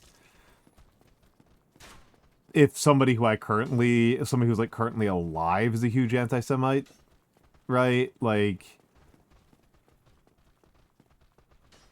yeah, that's kind of the thing, right? Is like, that, there's a spectrum of severity, but there's also a spectrum of time. That, like, if somebody's been, like, dead for a long time, it's something I'm a little bit more willing to overlook. Yeah, there's like Rowling and McMahon, right? Or, like, flabbergastingly evil people.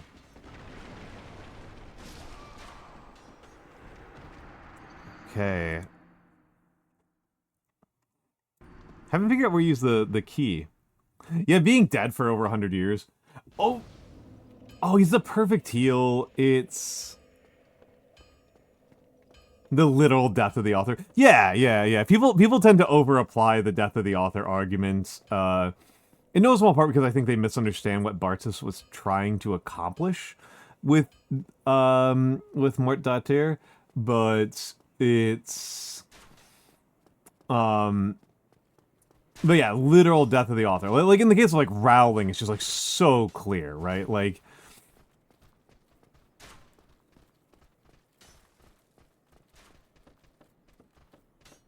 yeah, yeah, and in the case of Lovecraft, it's...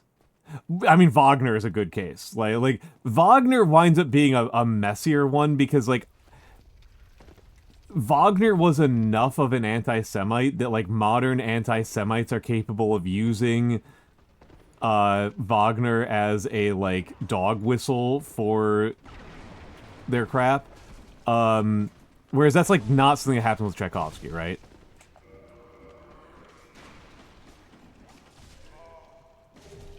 Mystery key! That's what I was looking for, baby! Let me out. Okay, that's how I get out. Mystery key. We've gotten 2 keys. Yeah, that does matter. It's interesting. Like, I really like H. Bomber Guy's perspective on Lovecraft's. I thought his take on I think that, like, the 2 video essays, if you don't want to, like, read real academic literature, which I haven't done on this particular topic, about cancellation and, like, problematic media, are the Lindsay Ellis one on Rowling and the H. Bomber Guy on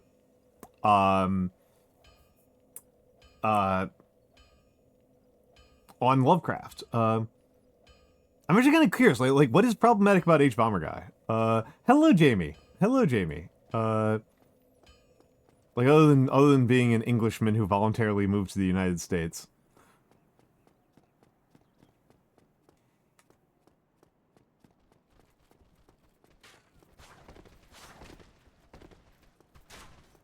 Interpersonally kind of a dick is the deal here. I honestly, like, it's I struggle to worry too much about that in a world where one of the influencer careers that is apparently more than one person does it where, like, your job is you shout the N-word at people and somehow that gets you TikTok money.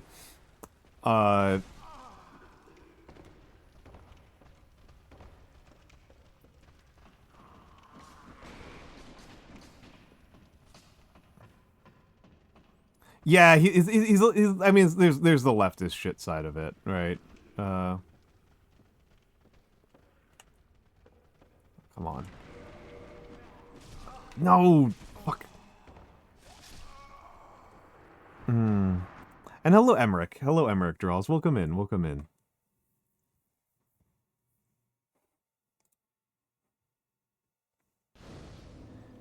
Well, I mean, I don't know. Everybody in the left is annoying.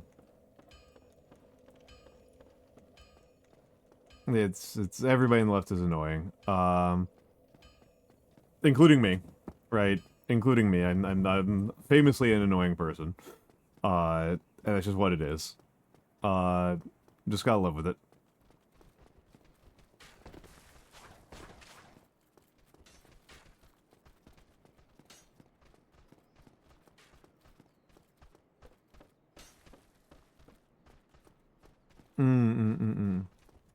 Yeah, Dr. Seuss's racism is pretty rough. Pretty rough.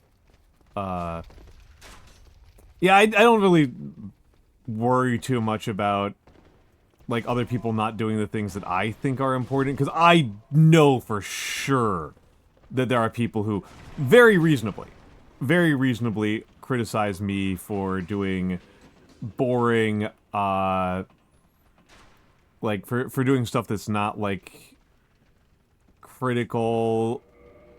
There we go, finally. Ow. Well, okay, at least I can go back and get it. I still didn't get that one guy who I got the kite shield from. I need to go back and get that.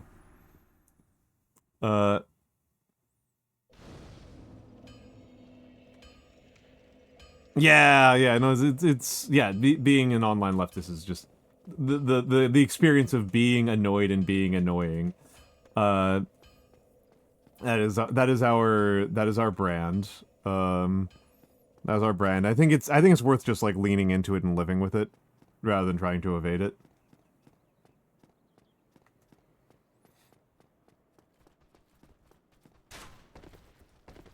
Ow. That hurt a lot more than usual. I guess it did hit me in the freaking head.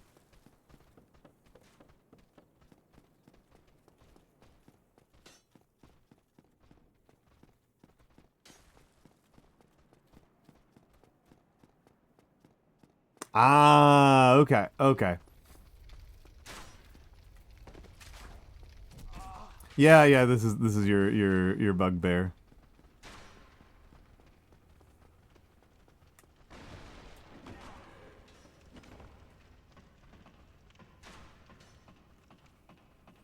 Set of facts and rules.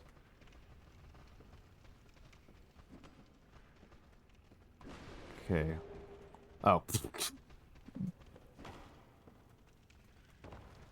Okay, I guess I'm going the other way. I have a basement key, but I don't know where to use it. This might not be the basement in question. Yeah, I mean, I do feel like there's a certain... Some of that happens. I don't know if that's the most important set of divides. I don't know if that's the most important set of divides. I'm not sure what the most important set of divides is. Within, like, the progressive left side of the world. There's... And it's, I think it's very hard to evaluate if you're going to use, like, mass media stuff. Because mass media stuff will count certain people as being part of the progressive alliance who just aren't in any meaningful way. At all. just not. Period. Yeah,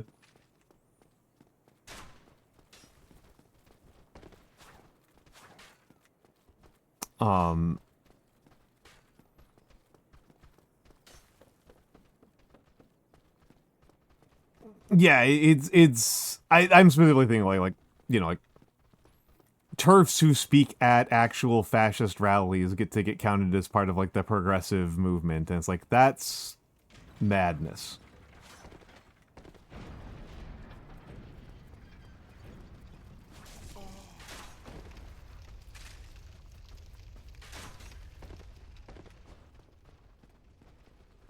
Let's see, what's over here? What's over here? There's still some more. I feel like there's still some stuff up this ladder.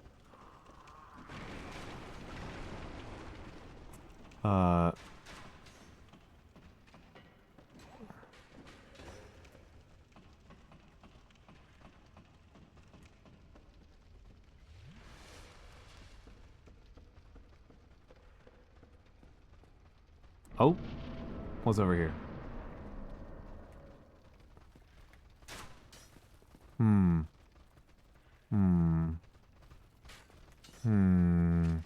Huh. Ow. Ow! Ow. Oh, and just as kind of an aside, because Zolda was asking about inspirations, the two big VTubers who I look at and have inspired me a lot, content creation-wise, I would say are Cleo IT, who definitely inspired me to start, but I've definitely diverged from pretty considerably. She just has a very different style than me. And Grimmy. I really look up to Grimmy. There are a couple of others. Nap. I look up to Nap, and I try to be a little bit more like Nap.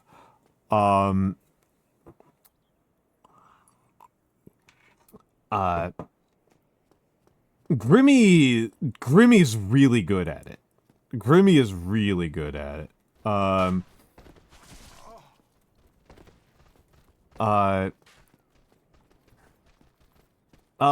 I would say, though, I think is like a kind of the kind of biggest divide on, like, the kind of, like, lefty progressive side of things is, what is your...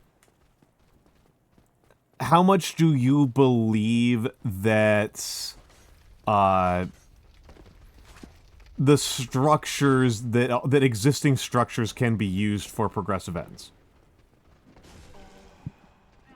And it's something that you see on the internet, I would say, like, particularly in very online spaces, the, like, absolutely not crowd has way more say than they do outside of online spaces. As a person who's more on the, like, I don't think that these institutions are particularly recoverable, when I go into more offline spaces, I am definitely more in the minority. I am definitely, I definitely feel the difference in numbers. I feel like on the internet, I'm, like, relatively in the center on that issue, and then offline, I'm, like, really on the, like, mistrust side.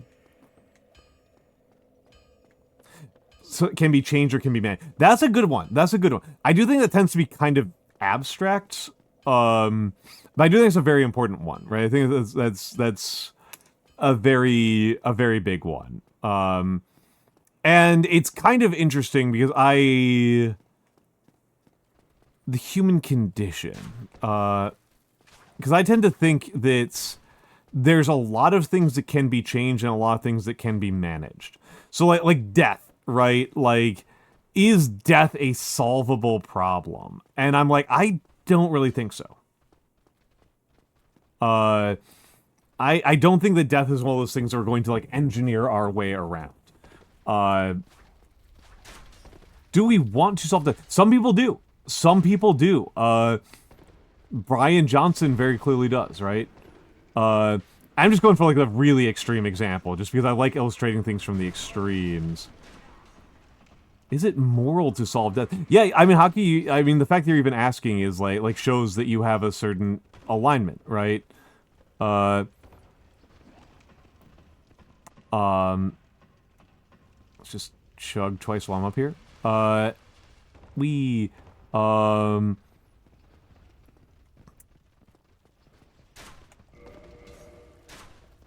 No. Nope. F. Okay, I don't know how to get past, how to deal with this. And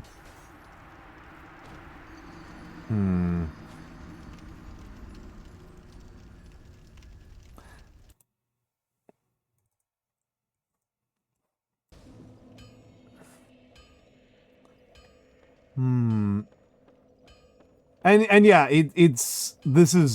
Shark Ray is hitting at something I think is, like, very important, right? Like, I think that death is just something that we have to accept, right? It's getting around things like death and getting around things like the speed limit of light are, like,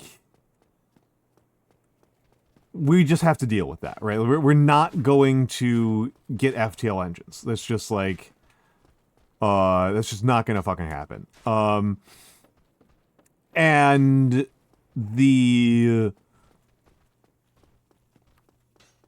but then you're like, like, it's not that rare to run into somebody who thinks that, like, for-profit hospitals are just a thing you have to live with, and there's no fixing that. There's no policy solution to the problems of for-profit hospitals. There is just managing them better.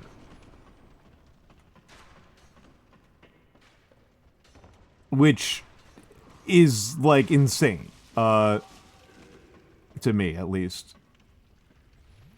It's like, this is a problem that only America has, and you're telling me that it's a problem that, like, nobody else, that we can't solve, even though only Americans do it. Alright, let's try a different route here. Let's go this way.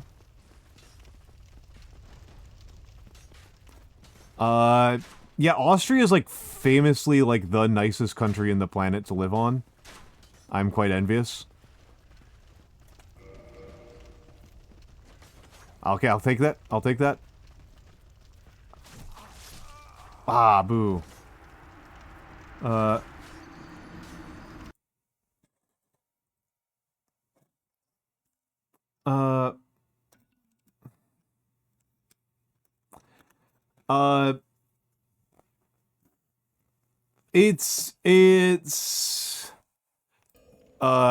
have to say, Zolda, I don't know how much time you spent living in other countries. You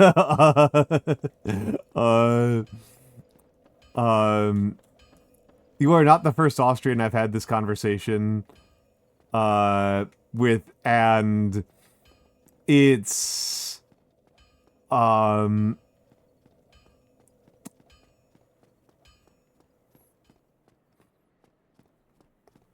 like, one of those things I think is actually, like, a little bit scary for Europeans to think about is that America is, by world standards, actually a really nice country to live in.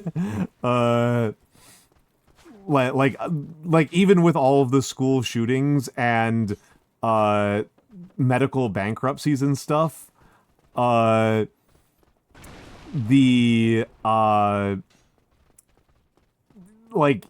America is surprisingly quite good. And I still think America's pretty miserable, and I would like to not live here if I can. But I'm taking such a circuitous route. Making sponsorship cuts where there's a bad dragon intubation on me. Yeah, I do wonder if we're, the US is miserable, but it's also still, like, I know enough about the People's Republic of China that, I think the US has a lot of advantages. Okay, there we go. Paid my respects. Paid my respects. That's an anxiety off of my shoulders now. Yeah, well, Mistwood isn't Mordor. And I mean, even like the People's Republic of China is not like, you know, Honduras, right? There's a lot of countries that are, or Cuba. There's a lot of countries that are very unpleasant to live in right now. That are very, very unpleasant to live in right now, and yeah, it's... Yeah, there's a lot of systematic discrimination in Austria. Yeah, it's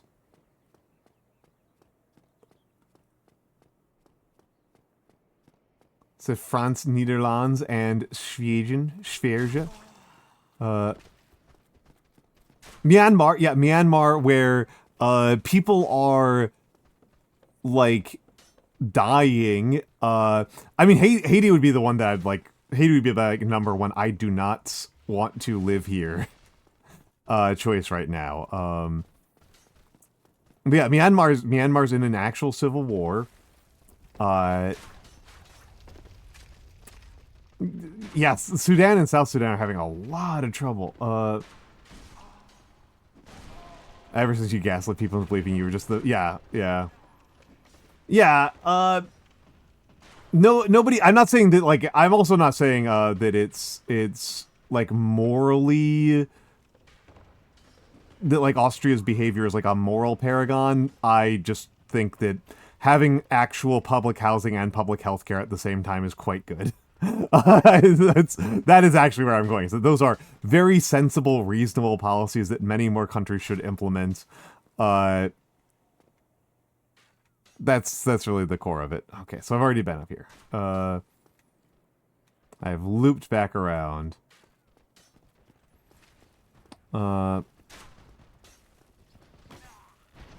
And there we go. Thank you. Oh, crap. Well, I'll get it later. I'll get it later.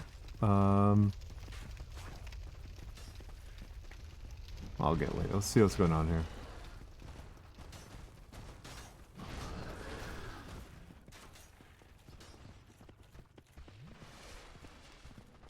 Is there something up here? Let's go high before we go low. Oh, there's just a guy. Glad he was German and Beethoven was Austrian. Oh my goodness. Yeah, I know.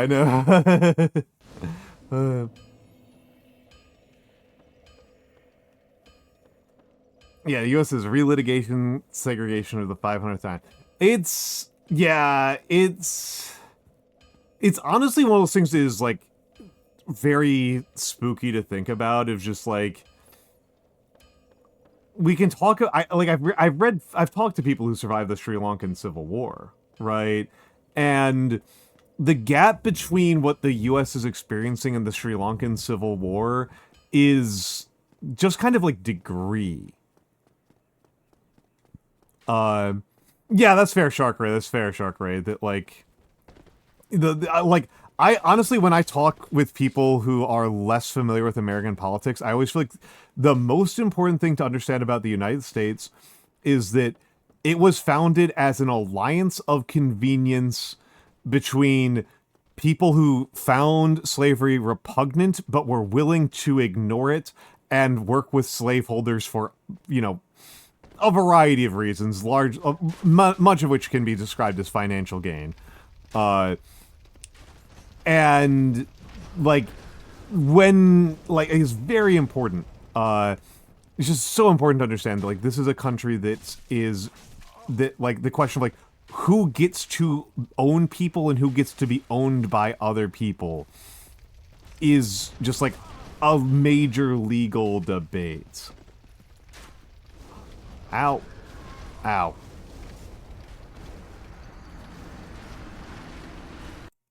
Uh, 2, 3, 4.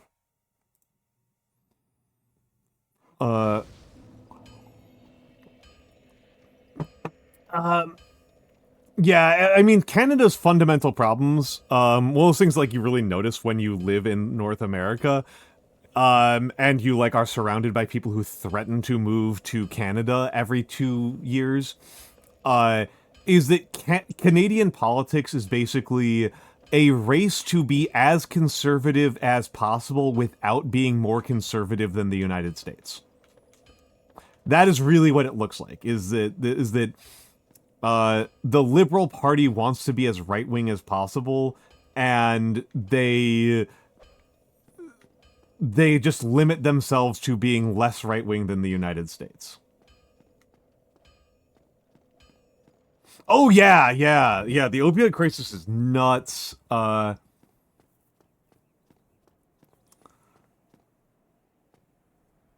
Yeah, so close to God. Yeah, so close to God. I'm sorry, so far from God and so close to the United States, as they say about Mexico. Yeah, Canada's kind of interesting in being, like, literally the largest land area country on the planet, and then also only having land borders with one country. Is, like, a pretty funny way to think. It's, like, a pretty funny thing. Like, normally having a larger land area... Well, okay, second largest land area. Having a larger land area should give you more borders.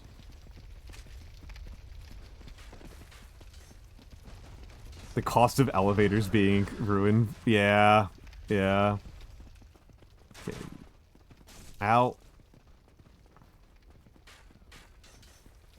Okay. Alluring skull.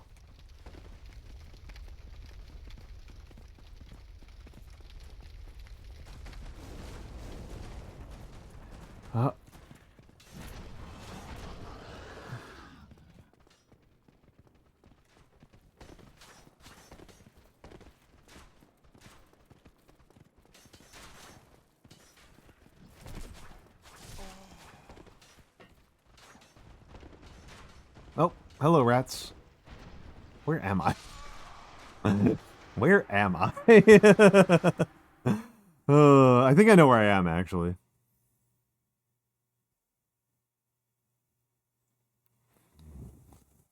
Yeah, I actually don't know what's happening with Canadian elevators. I was actually unfamiliar with it.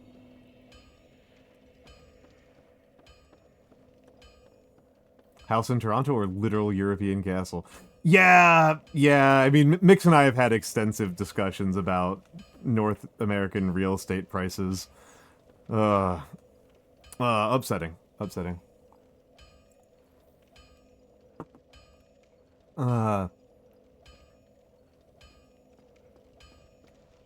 Okay. It is infuriating how much effort it is to get Americans to build things. Americans just hate building things so much. I mostly say this from, like, from a New Yorker perspective, right? I know Zolda's new. I don't know who else is new around here. I'm a Brooklyn boy. I'm a Brooklyn boy, and the America is prime. New York's, like, the most important city in America in a lot of ways. Like, it's one of those things like our economy can suffer full digit GDP damage from a train line going down, right? In New York. It's really a big deal. Trying to remember what I do here. I think there's a place I can fall down here without dying. Nope, wrong. And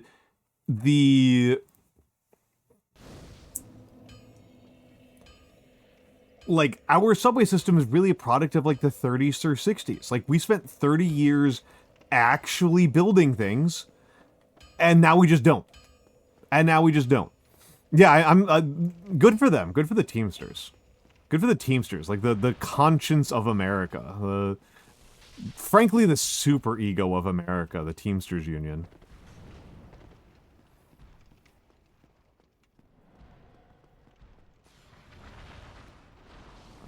Has transcended beyond just being merely our conscience to just being like the entire adult functioning of our country is the Teamsters Union.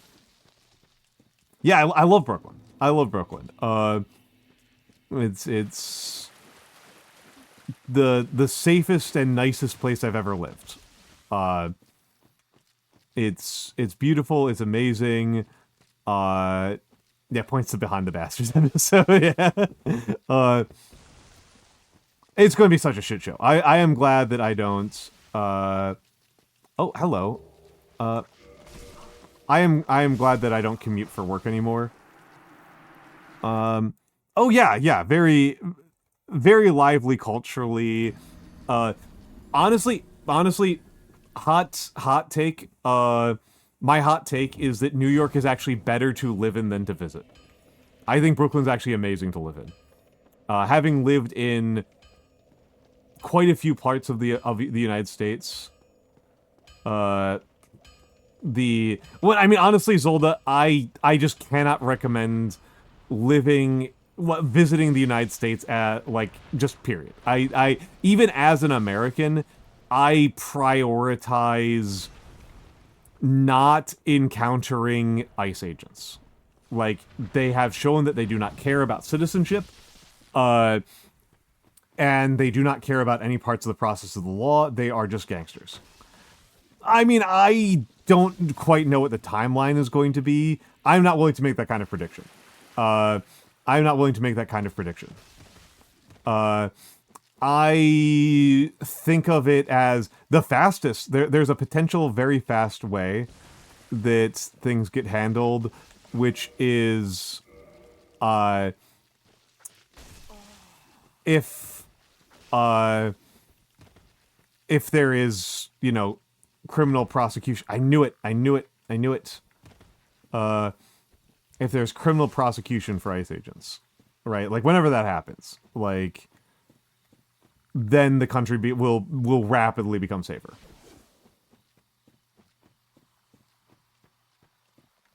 Oh yeah, no, that's extremely fair. We've been doing, Zolda, we've been doing it. We have been making that comparison. That is, Gestapo is a common phrase that people use. That's, like, not, like, controversial, to be honest. I don't like that tree moving. I think it's going to kill me.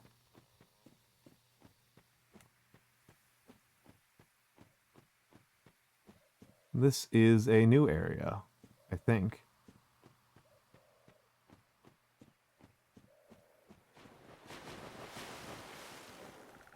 Well, that's certainly new. Something over here? Doesn't look like it.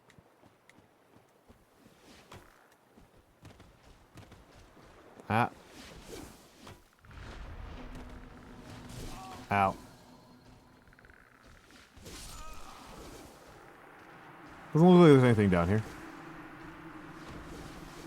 Doesn't look like there's anything down here.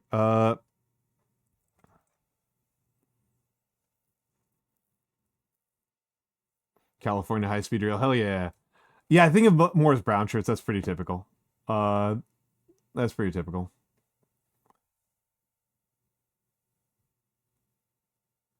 Oh yeah, Mr. No Talk. Yeah, there are things are built in New York where they just spent a little bit more money. Honestly, a thing that drove me completely insane when I was in Japan, that's, like, going to stick with me very, this just, like, really warped my brain, was, like, going to rural, like, in America, in New York, we have very low wheelchair accessibility in our subway system. There's just very poor wheelchair accessibility, to the point where the subway will tell you at individual stops that this is an accessible station. It's like, are you kidding me? What other type of station is there to make? And the claim that's getting made is that, oh, it's going to cost us like $10 billion per elevator to install them.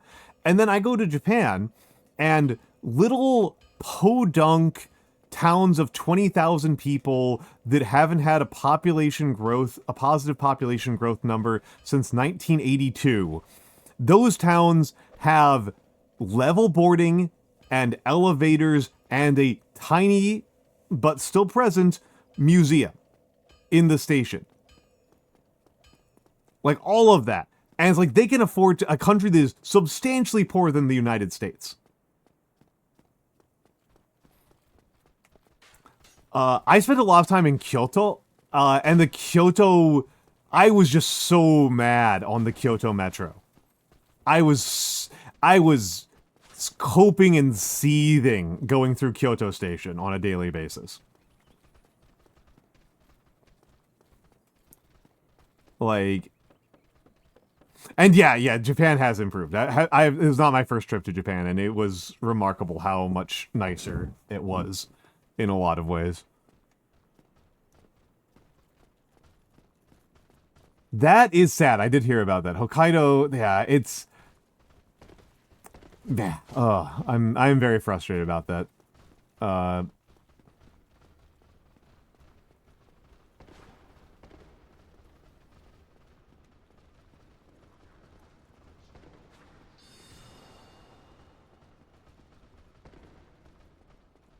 Yeah, it was a big friend trip. Ow. Don't know what I'm doing here. Sorry, I gotta stand up. I'm sorry, it's gonna break model tracking. I'm gonna look super weird. I gotta stand up. Crack my back a little bit.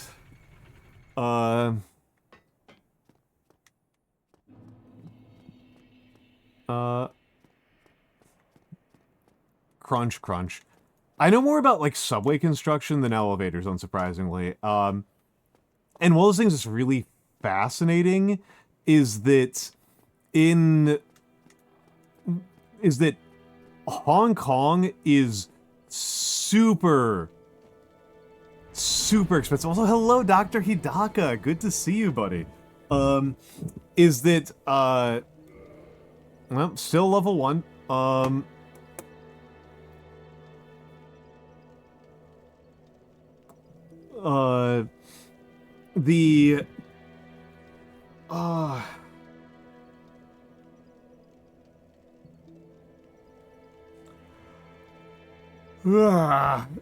But yeah, it's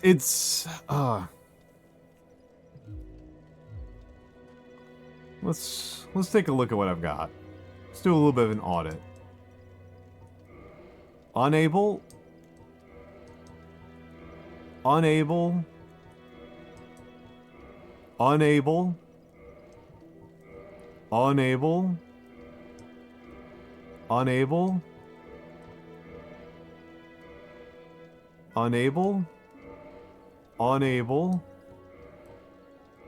Now unable. I'm a little bit sleepy. It's almost 4 a.m. Have a good night, Wasteland. I'm probably not going to... I'm probably going to play... I've got a little bit longer to go. Okay, Crack Shield I can use. Wooden Shield I can use. Night Shield I can use. Spider Shield I can use. Dragon Crest Shield I can use. Parrying Dagger I cannot use. Straight Sword I cannot use. Sword Hilt I can use. Zweihander I can't use. Server I can't use. What's the deal with this? Huh. Imbued with frightful occult energy, which restores HP with each hit. Cute. Have you ever played for an Athenium subscription? I have not.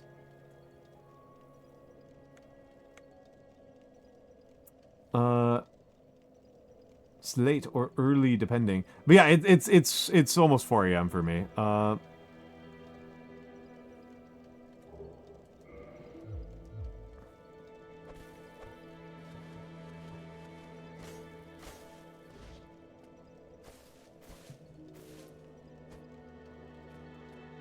Uh,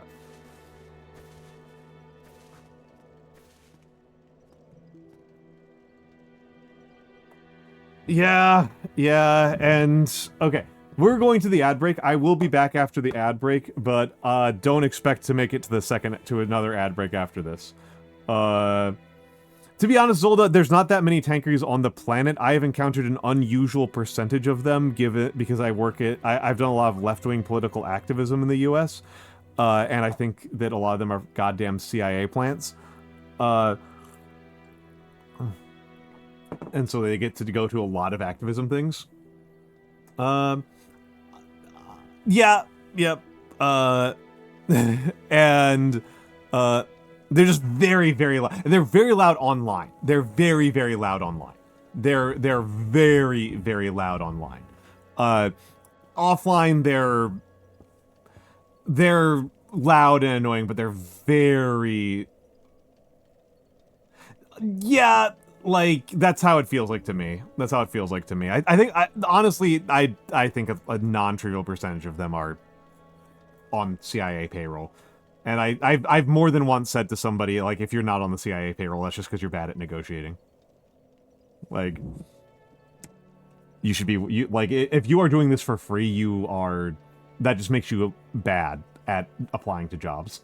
That just makes you an idiot. You're just economically illiterate. Okay, we'll be back in a few minutes.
All right, we're back. Well, there we go. There we go. I keep on clicking on the bear one because that is like my normal stream one, so it's just kind of like intuitive there.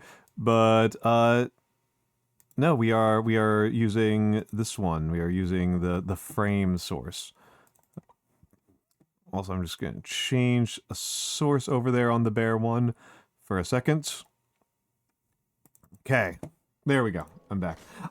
BARE is what I've labeled it as. Live bear. I have live bear, live frame, and live interview, and this is live interview.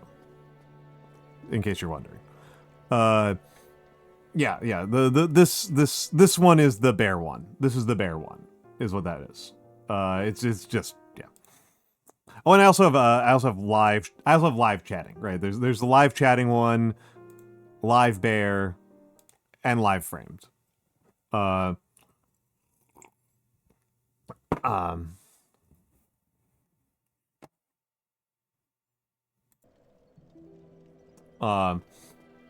right.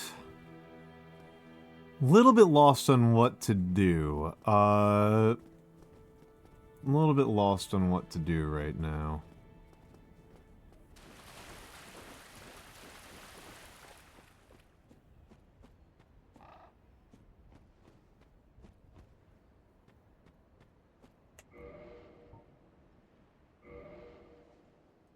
Let's put you away. Take a look at some of my new stuff.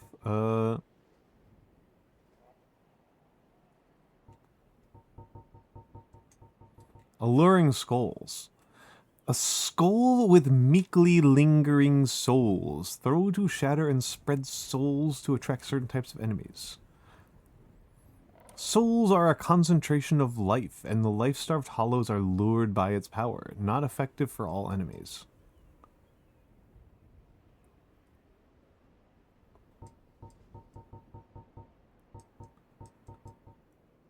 Okay. Oh, I got the basement key. Opens the narrow passage leading below at the far face of the great bridge in the undead burg. Interesting.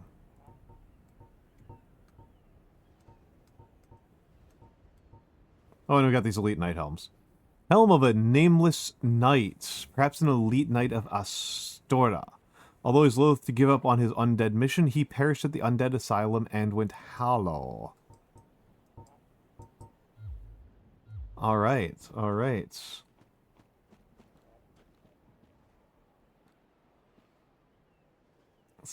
Hold on, let's see. I feel like I missed something here. So I randomly chanced your channel today. It's a nice place. I try to keep it a nice place. And the mix helps. Mix certainly helps. Thank you. Something for somebody who used to like Michio Kaku until they feel like he's the god I...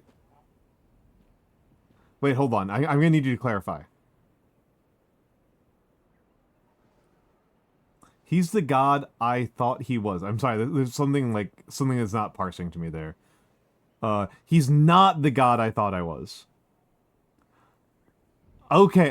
Michio Kaku is, mostly a science popularizer, right?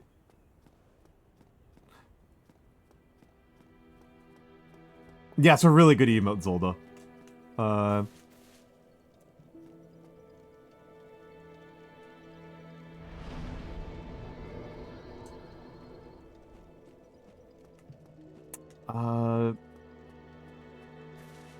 Okay, so there's a I think I know the door they're talking about. Your K key is stuck. Oof. It happens. Don't worry about it. I mean, thank you for telling me. Ow.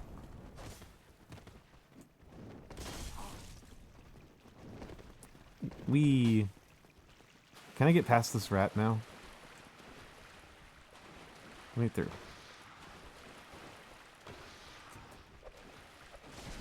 Okay, that doesn't work.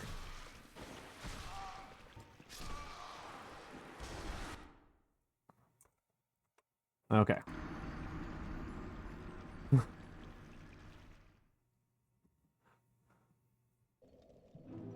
Sci-fi used to have a lot of future shot. So I guess I'm trying to figure out a little bit more, Caleb. You're looking. I'm assuming this is for you. Are you looking for something that's more serious science or better written popular science? That's kind of what I'm asking.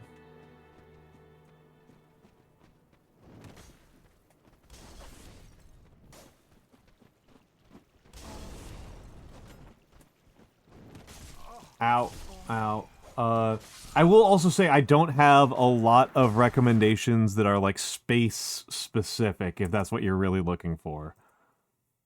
Better written, underrated science. So the one book that's a really common recommendation that I think is actually quite good, it's history and science, is The Poisoner's Handbook, which sounds way more broad than it is. The Poisoner's Handbook is actually pretty specifically about the coroner's office. Oh, Neil, hold on a second. About the coroner's office in in Prohibition, New York. Oh, spelled Neil wrong. Speaking of your N key being stuck. Welcome in, Neil. Welcome in, Raiders. My name is Almantas. I am a former professor of sociology, a current VTuber, and old man who loves old things. Welcome in, Neil. Welcome in, Boiling Black Coffee. I think I'm probably most known for doing calligraphy. I'm mostly kind of a hand camera. I do calligraphy. I do mini painting. Tomorrow's probably going to be... Usually Mondays are calligraphy, but I kind of need to reconnect with the art a little bit more. So I'm probably going to do... So origami's a real option, as is more mini painting, because I really do like mini painting quite a lot. Yeah, having a bit of a challenge there, Mix. Whoop. Oh, over here. I've never been over here.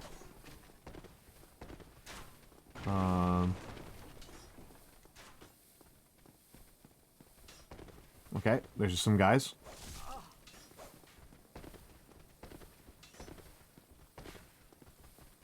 Gotta book it a little bit more and chug. Ow. Your brain is so cooked. That's fine, Mix. You're allowed to be cooked. But yes, Neil, what were you up to? What were you up to? And how did it go? Does not open from the side. F.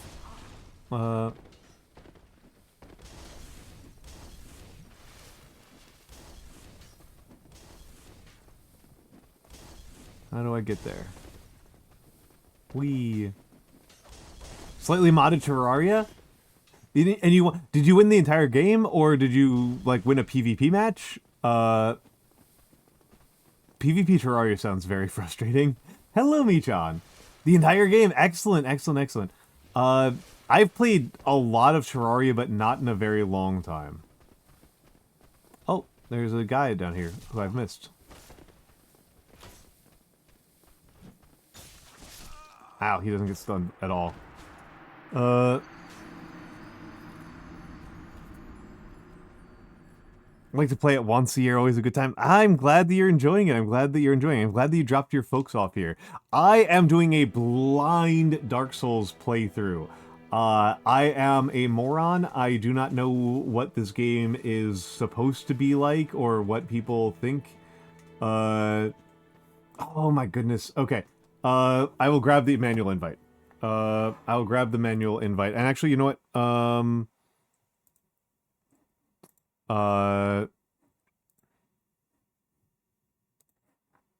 gonna go over to Streamerbot, commands, shoutouts, no, it has to be actions, not shoutout, options, chat, Discord.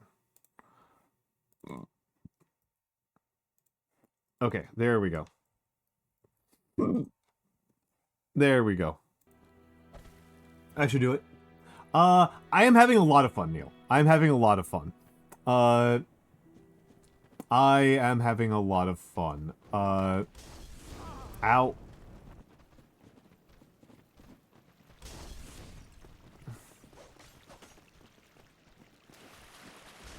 I really like it.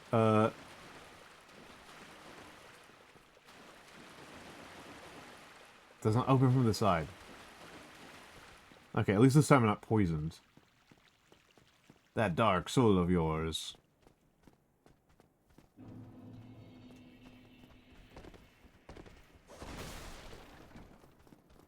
I'm wondering if I should go up the other way.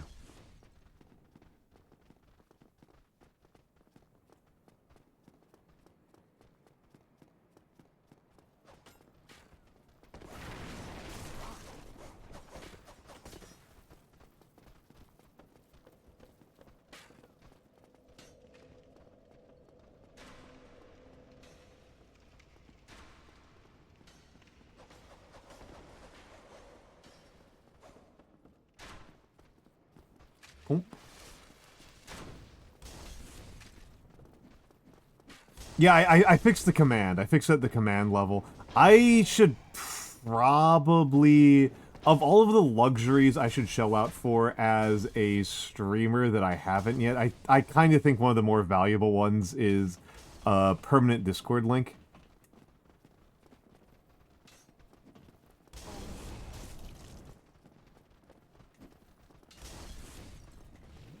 The vanity Discord link, I think, might actually be, like, on the higher end.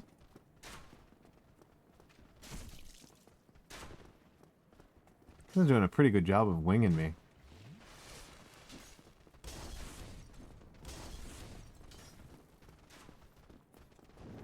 Yeah, I forget how it's done. I thought I had it set up so that it would be a permanent link. That's just like a non-vanity link, right? There's a permanent link, but not one that's like a specialized address or anything like that.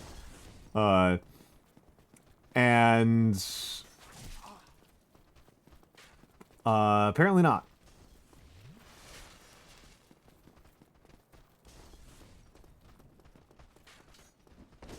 Ow. Oh, I'm gonna do it.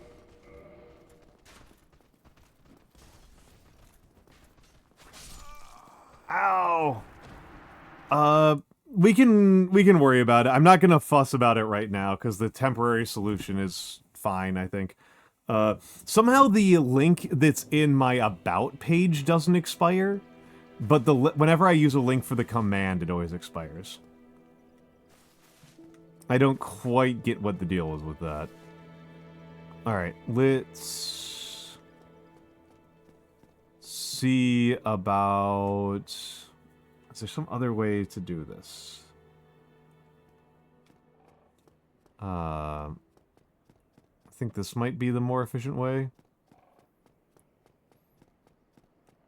Yeah, I thought they were the same link, too, is the thing. Yeah, whatever. Immediate problem solved. The immediate problem is solved. Yeah,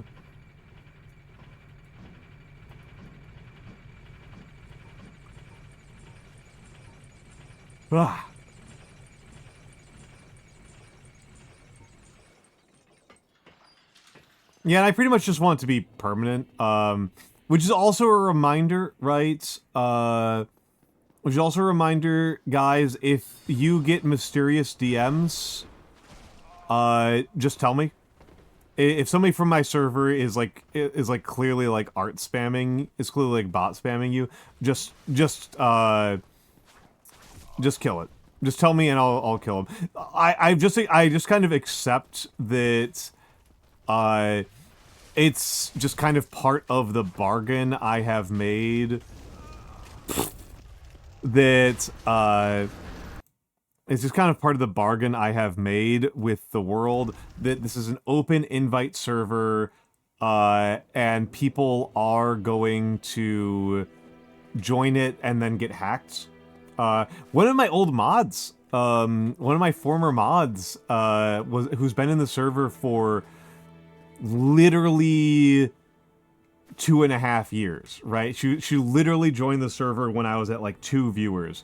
Got hacked, and her account got deleted, right? Like, and I was very annoyed because, like, I hadn't heard from her in a while, and she DM'd me, and she was like, hey, how's it going? And they got kind of close to getting me. They got pretty close to, this scammer got kind of close to getting me because she was like, oh, my friend has like a game that you should check out. And the thing is that she's done game dev in particular. She's done game dev, and I've played games that she's worked on, like, so like that's, and like small little indie projects. Like, it's not that weird that she would be like, oh yeah, like, I've got a like, it's not, it wouldn't actually be that weird. It's just that like it clearly wasn't her based on the writing pattern. That was like the big thing. I was like, this is a suspicious thing to ask, and also like it's not that suspicious because it's her, but also like she's not a native English speaker, so she just like when, if she is using, I'm going the wrong way. What am I doing here? Whatever, I'll just die. That's faster. How are you doing, Koi, by the way? How are you doing, Koi? Yeah, and it's yeah, it wouldn't be that weird except for the fact it's like, yeah, she doesn't speak English like this. I've known her long enough and know her well enough that it's like, she doesn't use, like, articles. Like, she doesn't use articles, and, she uses a very strange nickname for me. Like, so it's like I DM'd her on another server. It was like, hey, it seems like you got hacked.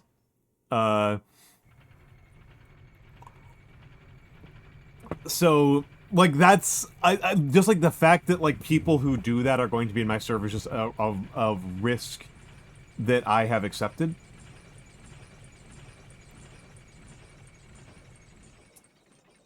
Contains a lot of mistyping Shu-chan instead of Shu-chun. I'm sorry, Shou-chun Shu-chan as opposed to Shou-chun. Sorry, my opinion pronunciation is pretty poor. Wee. Ow. Ow. Okay. Ooh! Come on. These guys are such little bastards. Yeah. Got defeated by the camera there.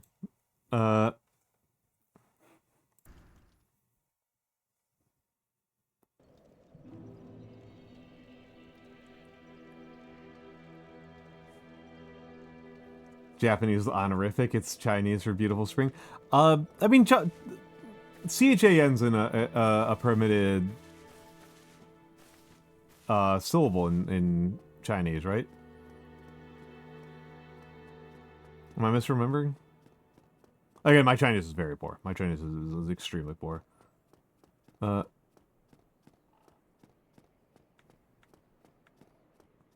They DM me, the person who was tasked with banning them. Yeah, baby.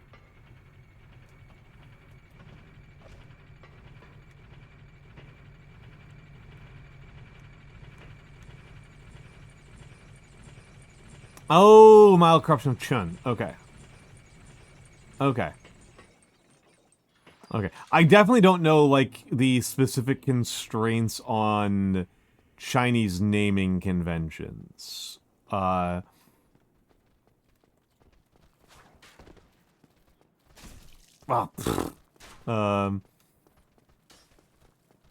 Chan is Cantonese. Okay, okay. Because like I could have sworn I've seen that. Doesn't seem that crazy.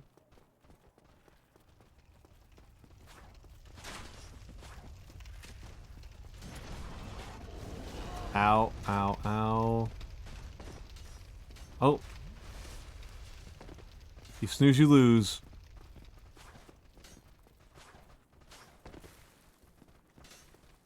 Okay. Ow. Oh.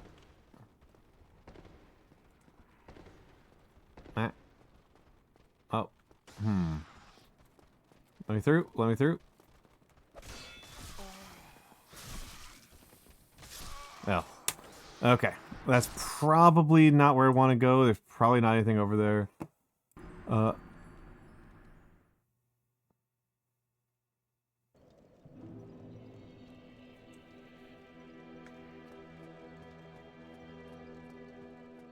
Oh no, the Chinese, my Chinese, moots are going to have a bit of a discussion that I will not be qualified to to intervene in.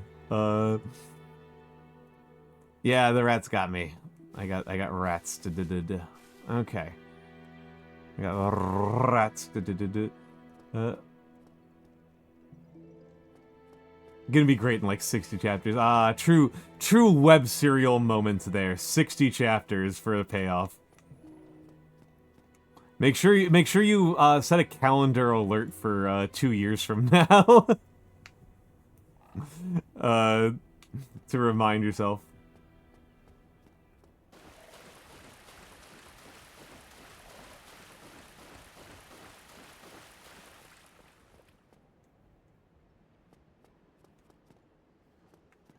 You do 1 a week? That's pretty good pace. That's pretty good pace.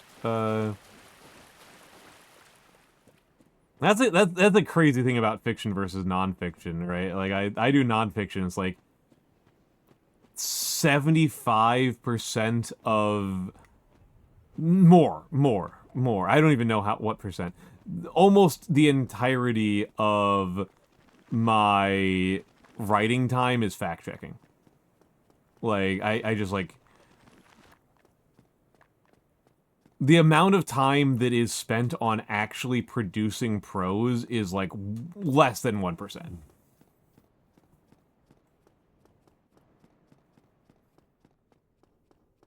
It's like research and then fact checking and then second fact check.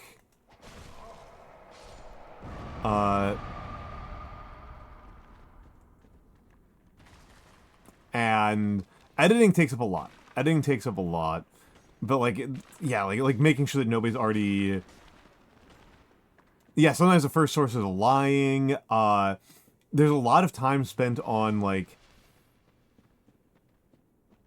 Oh,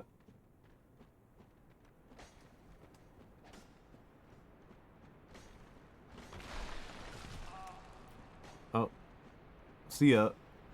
And I want to go down here, and where do I want to go next? Now that I'm here, where do I want to be? Yeah, but what about third fact check? And like also it's like there's like a lot of concern over like, is my argument original? Right? Like that's a very serious concern. Is like, is my argument original? Like, not just is it accurate, but like, how many times have other people made basically the same argument as me?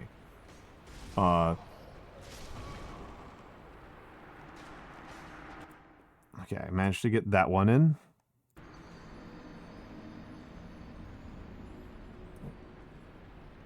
Still no idea where I'm supposed to use that basement key. We're back on sweater.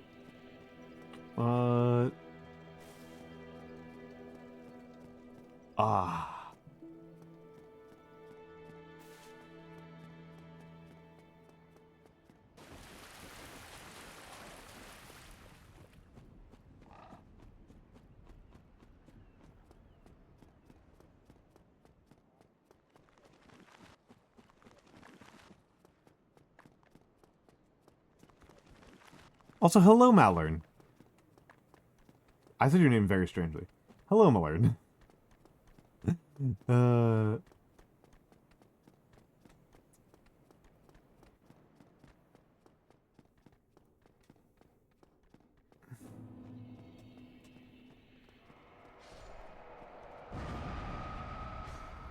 Is satire a rare genre?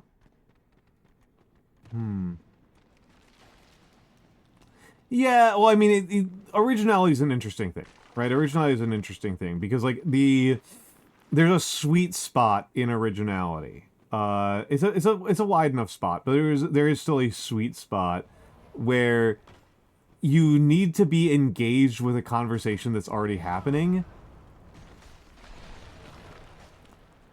but it still needs to be an argument that hasn't actually specifically been made before.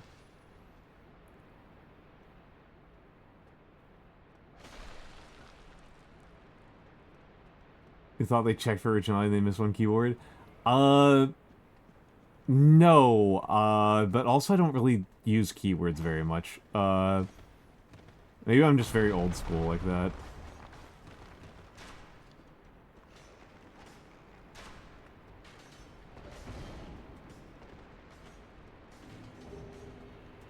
Dark Moon Seance Ring.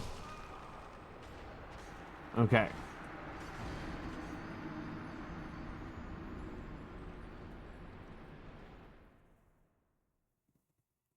Use the RR example. What does RR mean? All I can think is railroad. That's all I can think of.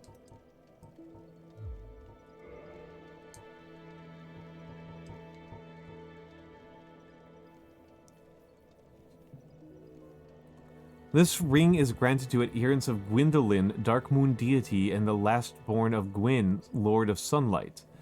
Grants additional magic attunement slots. The Dark Sun Gwyndolin is the only remaining deity in Anor Londo. His followers are few, but their tasks are of vital importance. Royal Road! Okay. Yes, okay, thank you.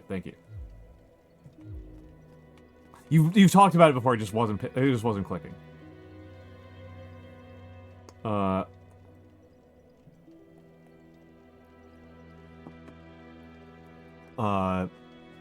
Okay. Thank you.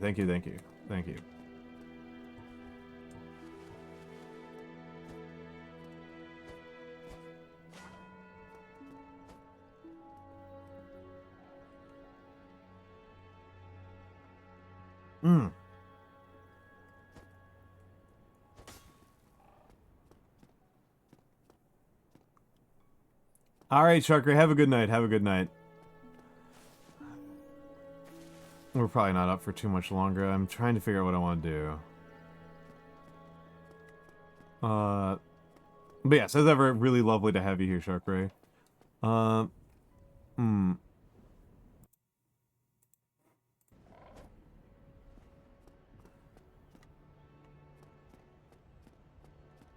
Reincarnated as a rib.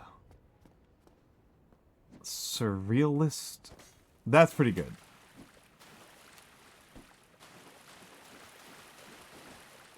Isekai's mileage is a vehicle to justify weird as fuck short stories. That rocks. That's good. I'm not like very much of like an anime watcher. I'm not like not at all, but I think I'm pretty low tier, particularly by VTuber standards. Pretty uninvolved and uninvested. And the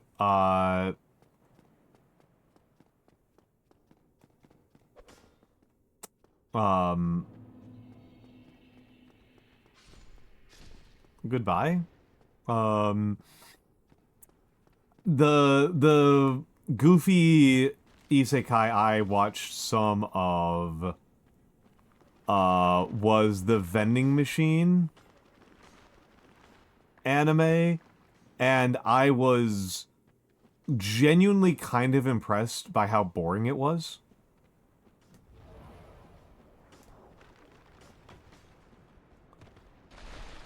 Like, just like surreal how boring it was.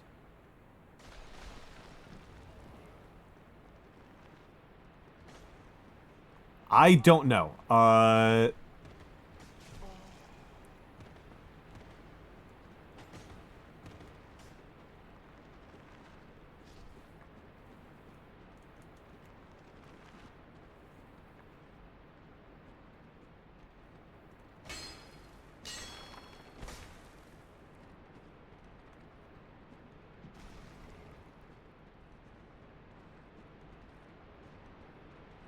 I just know that it was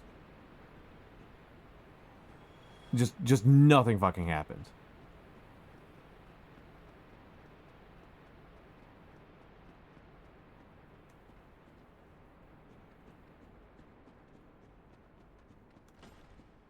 Okay, I think I've gotten what's down there. Question is, what do I do? Oh, Jeezy Pete's.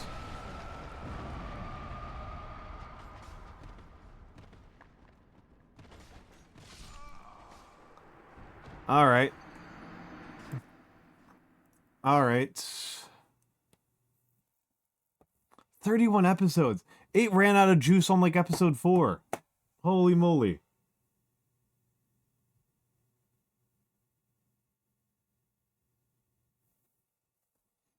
Holy moly. So you're saying it's good that I'm this dehydrated, Mix.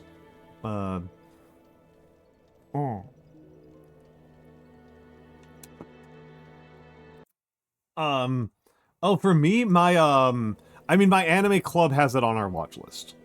That is on our watch list. We're slogging through Free Ren right now. We're slogging through Free Ren. Yeah, exactly. Imagine what it would be like to have no skin. It would be great. This is the Necron way. Oh. Ah. Ugh. Hmm.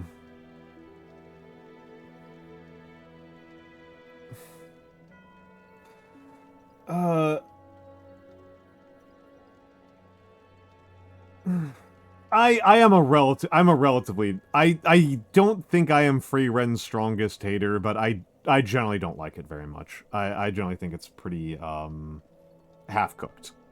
And I've read the manga well past where they've adapted it. And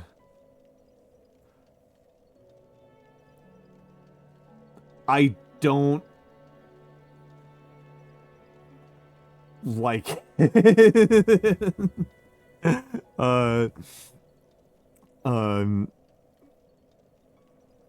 I know what's coming and I'm not impressed. So, that's kind of where I've landed on it. Other people have different tastes. Well,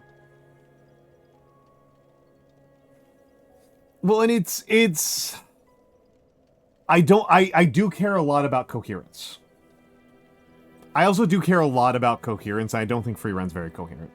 I think Free Ren suffers from some very amateur tier failure to leave things on the cutting room floor. I don't need to drag this on because people really like it and I'm shitting on something that's really popular and that's not like good for the numbers or anything like that from a cynical perspective. But Which Atelier is I think our next one. I think that's our next one that I'm gonna watch. But I'm a very slow watcher because I don't really enjoy watching TV shows very much. That's actually kind of like that's like that's almost always like kind of a difficulty with this, is that like my desire for watching TV shows is like way less than the amount of TV shows I actually end up watching for social reasons. So yeah.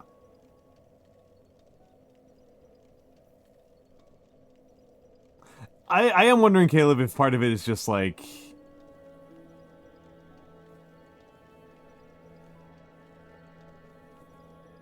you get older, right?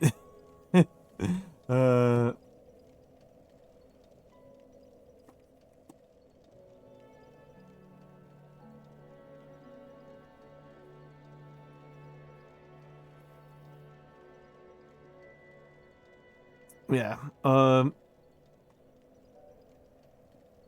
But yeah, I prefer to read books. I prefer to read nonfiction.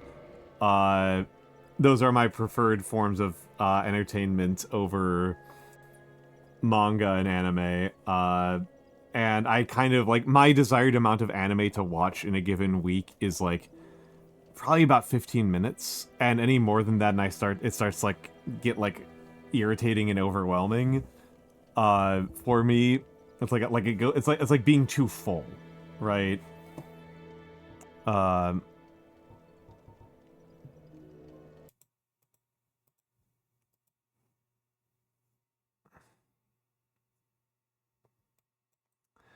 All right. I think, though... Hold on a second, I'm gonna... Gaming. Nope, not what I wanted. That's fine. That's fine. All right. Not necessarily historical significance. Not necessarily historical significance, but I tend to prefer lit fic. I tend to prefer experimental fiction. I want things to change me. I want things to change and surprise me, and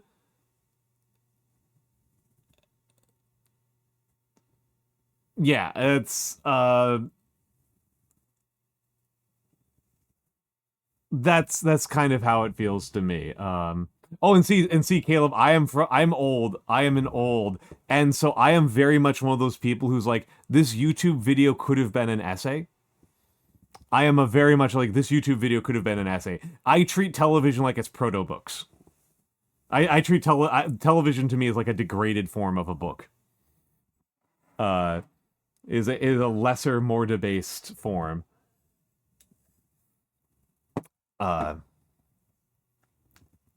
Well, to me, it's just like I engage with text way better. To me, it's just I'm just like such a text person. I'm kind of hard of hearing.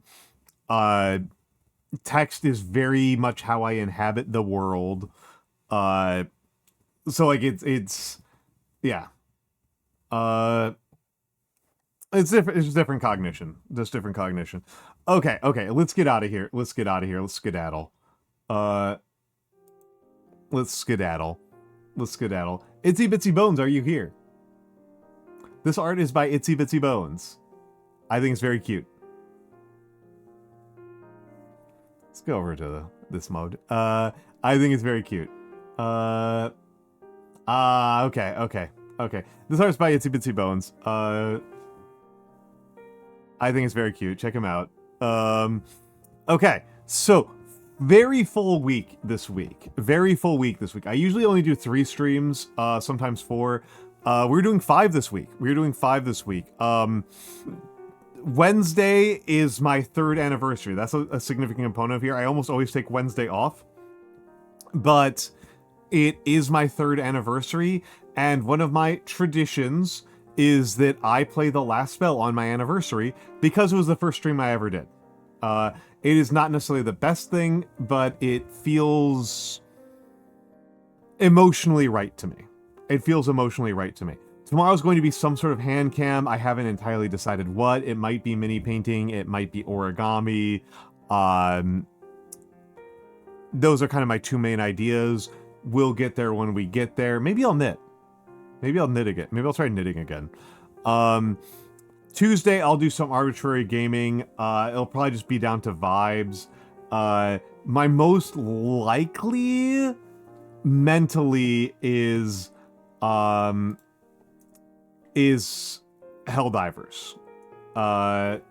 Is solo Helldivers. That's the most likely one.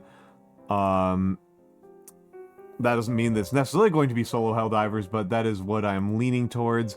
Other possibilities, you have to put my regime back up if you knit. Fair. I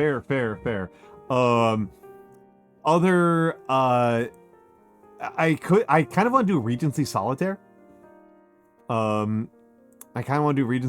Everybody's been playing Forbidden Solitaire, but I think Regency Solitaire might be more appropriate. Might do Regency Solitaire.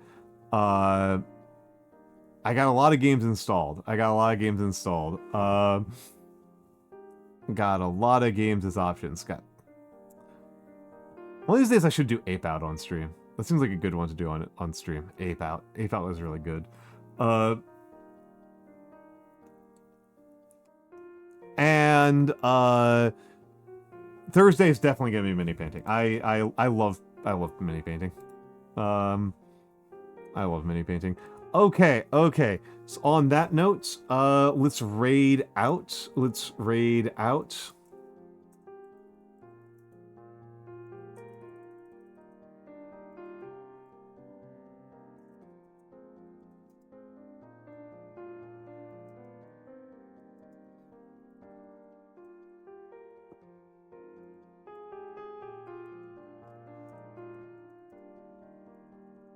There we go. Those are the raid messages. We're going to Ratmost. We're going to Ratmost. She hasn't been around for a minute. She's been off. She's back from a little mini hiatus. And she's a dear friend of mine. So that's where we're going. That's where we're going. I will see you all later. I will see you all later. I also left my own raid, like a schmuck. Okay, see you all later. Goodbye.